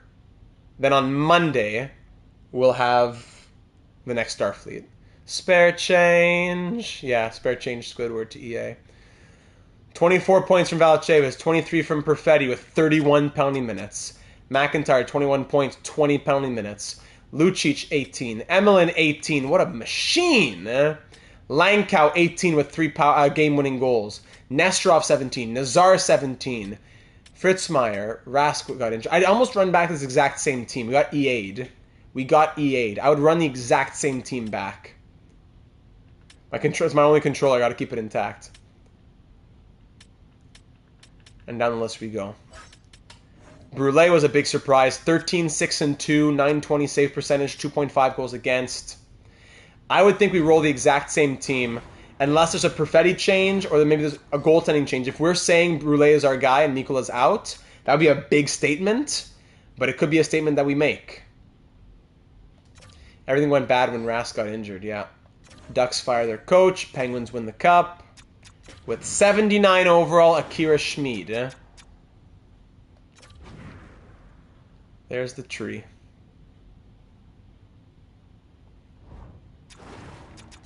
Awards. Penguins win the cup. We win President's Trophy for the second time in 3 years. New fun for a controller so Data can smash one. I'll gladly. McDonough, Art Ross again. Hart again. McNeil wins the Norris. McDonough, Lady Bing. Calder, Judery. Conn Smythe, Coletta. Vezina, Keefe. Jennings, yeah, Mikola and Brule, as they should. Thank you. Send me one to smash.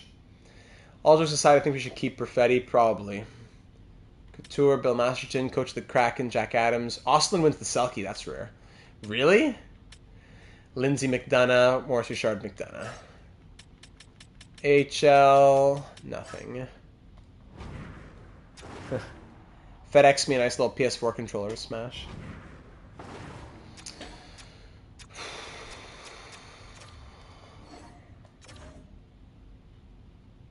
He's an 82, yeah.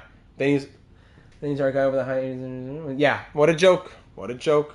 Yeah, Austin, was he not like a bottom sixer for the Penguins? Perfetti for McDonough, who says no. Retired players, let's see. Connor McDavid retires with 2,127 points. Wow. Eichel, Robertson, Kachuk, Laine, Fiala. Former Starfleet officer Kevin Fiala. He was great here in Starfleet. Congrats on a nice career. Did Tolvanen play for a little bit? Yeah, Tolvanen played for a little bit here, right? Could it be? Yes, 1 season, 55 games in 2024-25.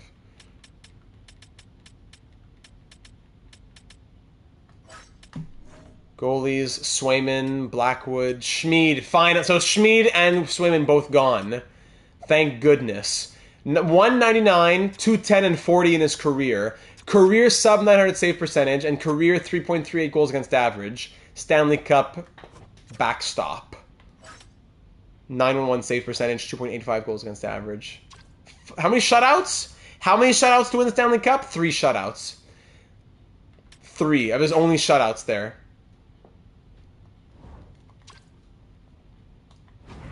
What a joke. Eichel and Laine are both now coaches. Why not McDavid? AIK Saycatch retired. Yeah, he was upset with stuff, so there you go. That's it. AHL goalie coach retired. I can't be bothered for draft interviews. And here we are at the draft. So, moving into the draft next episode. First, we'll start with the progress reports. What kind of growth we see? Fritzmeier to 91, great. Rask at an 87. Lankow 86, cool. Lucic, thank goodness. Ooh, so lucky, 85. Nesterov 88. Kavanaugh 78. So there's a lot of players who could be pushing. So the Nabokovs and the Ferguson, like that, those fourth line spots are definitely question marks. Or we have to make trades to allow people to breathe a little bit.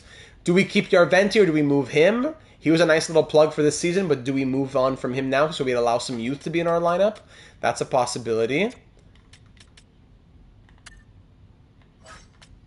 In the system, Kiprasov to a 79. Wow, great growth. Zieler to a 76. Great. Jensen to a 75. Very good. Brody to a 75. All good things. Jensen 75, who we just drafted. Ludwig Jensen. Great. Yep. Byers. Kopecky to a 72. Yeah, very similar lines. It's more the younger players growing who might make a... Like, maybe even Ferguson. Do we trade Ferguson at this point? 5 points in 8 games in the AHL. Playoffs, 10 points in 12. He's good, but 78-23 now. I don't know. So Kiprasov could make the NHL if he had to next year. Crazy points in the Liga. Yeah. Contracts. I'm glad we got McIntyre extended. Don't need to worry about that. Rask will need a contract, but we can always, we'll qualify and figure him out. We only have 8 points. Yeah, look at this. He wants 8 by 21.2 million. But on July 1st, he'll want 8 by 8. It's such a joke. Who's going to be signing him for 21.2 million? So I have 8.755 million. Oh, Yarventi is expiring, so we need to bring him back. If we needed to free up money, it would possibly be Ramirez. He had a really good year. Maybe even Nazar now at an 83 overall. Or is it Mikula? With his almost 8 million. It would free up almost 8 million if we traded him. Is Brule our guy? Do we give him a 2-year deal to prove himself to be our guy? Do we go longer, 3, 4, 5 years, something, to say that he is our guy? Regardless, for the forwards, we're thinking 1, 2, 3, 4, 5, 6, 7, 8. Sorry, no. 1, 2, 3, 4, 5. Yeah, because Lucic needs to be in the top 6, though. So Lancat would still be stuck at third line center, but we'll give him power play and whatever else if we I don't know, we'll figure it out. Anyway, 7, 8, 9, 10. Yarventi out. Nazar out would free up 4.35 million. So let's say Nazar's out. 1, 2, 3, 4, 5, 6, 7, 8. 9 is someone down here. Or Nazar stays as 9. Okay, Nazar stays as 9. And then 10, 11, 12 would be a mix of Nabokov, Pruka, Bumgarner, Kavanaugh, Ferguson, Dvorak, Mueller, etc. So the fourth line's up for grabs. On defense, 1, 2, 3, 4, 5, 6. What does Fox want to stick around? Yeah. Hey, Sean, long time. Giving data, been a while. Glad you could make it by, even though we're wrapping it up a little bit. Fox, we can qualify him and get him for cheaper, but Samson might want big money. Yeah, 2 years at 3.65. I'd almost do it now. Because he wants 1 year, 5.6. But we can always wait and see him in free agency, maybe. He's only an 80 overall. So I don't want to go crazy on Samson. But I would really like to have the exact same defense core, I think. But in the system, there's Kiprasov at a 79. Ferentz at a 77. Rita also 7. Yeah, it's going to be close. And for goalies, if Mikula's out, is it Brule and Zieler? We'd probably need to sign a better backup and make it Zieler and Drouin Delorier in the AHL for 1 more year. And Brule can play with somebody else. But Mikula, I don't know. If we need to free up that money, which it seems like we do, depending on... But, yeah, because Rask... Even if we got Rask like 6 million, 3.7 for Fox and Samson. That would be tough. Mikola might be out. And it's sad because he hasn't been horrible. But the inconsistencies have caught up to him. Can it be that through 500 games, he's a 90 overall guy with a 909 save percentage in his career and 2.8 whatever goals against average? Bye-bye, Mikola, says Gavin. I like Nazar, but if necessary, he'd be the first. I'd like to keep that bottom pair, and let's Kiprusoff looks really good in the preseason. Yeah, good point as well. 2.86 goals against average from Mikola. And his career in the playoffs, 907 save percentage, 3.26 goals against average. It's scientific at this point. He'll have 4 years left on his contract. I'm sure there's teams that are going to want him.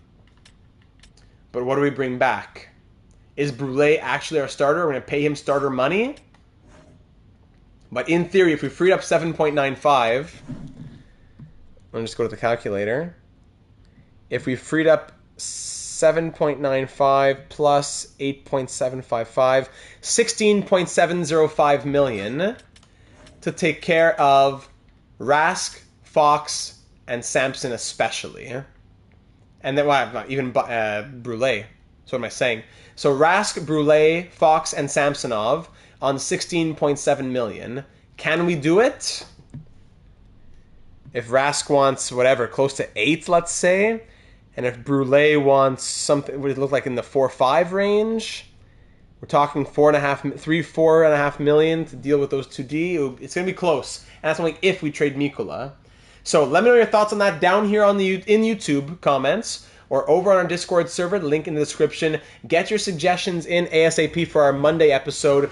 We'll be live on Saturday with another marathon stream, year number 13 with Vancouver now. So 2035-36, but with the Canucks coming your way on Saturday evening at 7 p.m. Eastern, around there. Keep in mind the draft class. We're not going to be focusing too crazy on that. Yeah, Mikko's going to win every Vezina once we trade him. What did I say? Okay, so we have a first, our second, 2 thirds, 2 fifths, and a 6. If you have any draft thoughts, let me know, but I doubt there's too much of interest. Sorting by potential. A late medium league goalie, Tarnstrom. We'll throw him in there for sure.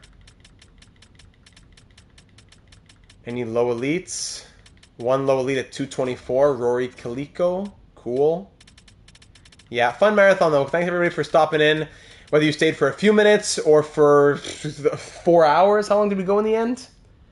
4 hours, 4.5 hours. So no matter, it's 11:58. Hold on. You've listened to me do a. Do I have 1 minute? Am I gonna make it? My Duolingo.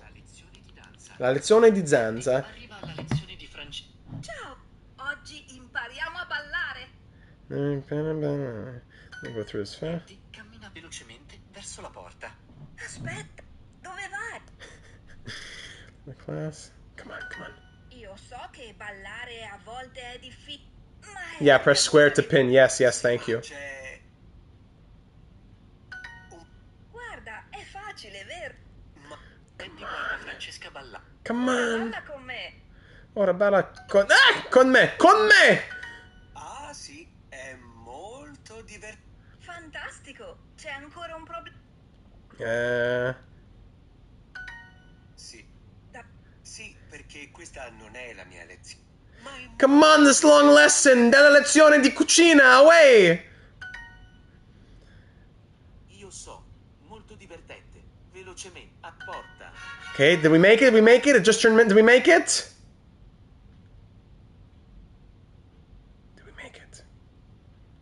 Come on. Did we make it? No, we didn't make it! Oh, come on, by like 3 seconds! Oh, what a day this has been. I couldn't even get the streak within 5 seconds. It's okay, I have a streak freeze. But still. What a night. That's terrible, Sean. Terrible. And some low top 6s. From Bosnia-Herzegovina? Yeah, Appleby is definitely getting drafted. Alright, ladies and gentlemen, that's it for this one. Let me know your thoughts on the draft, on the contracts, on the potential team. Here are the potential pending free agents if you're interested. Give me your thoughts down here on YouTube or over in the Discord server ASAP for our stream on Monday night, where we'll do year number 14, our second to last season in 2036-37. Enjoy the night, and have a good night, everyone, and rip the deal. No, it's okay. It's not rip. It's just a streak streak freeze, whatever it's called. But that is very unfortunate. Thanks for being here, everyone. It was a blast. It was a marathon. It ended in disgusting fashion. I'm going to try and forget about it and go sleep my pain away. Yeah, and I guess I don't got to worry about tomorrow's Duolingo anymore. At least there's that. All right, everybody, much love to everyone. Leave a like if you haven't already. And, of course, subscribe if you haven't already to be aware of all of our uploads, all of our series, all of our career sims, all of the NHL 25 deep dive reactions and breakdowns and guides and tutorials. This is the channel for you if you haven't subscribed already. It's free, and it'll just help you out in all of your franchise mode life.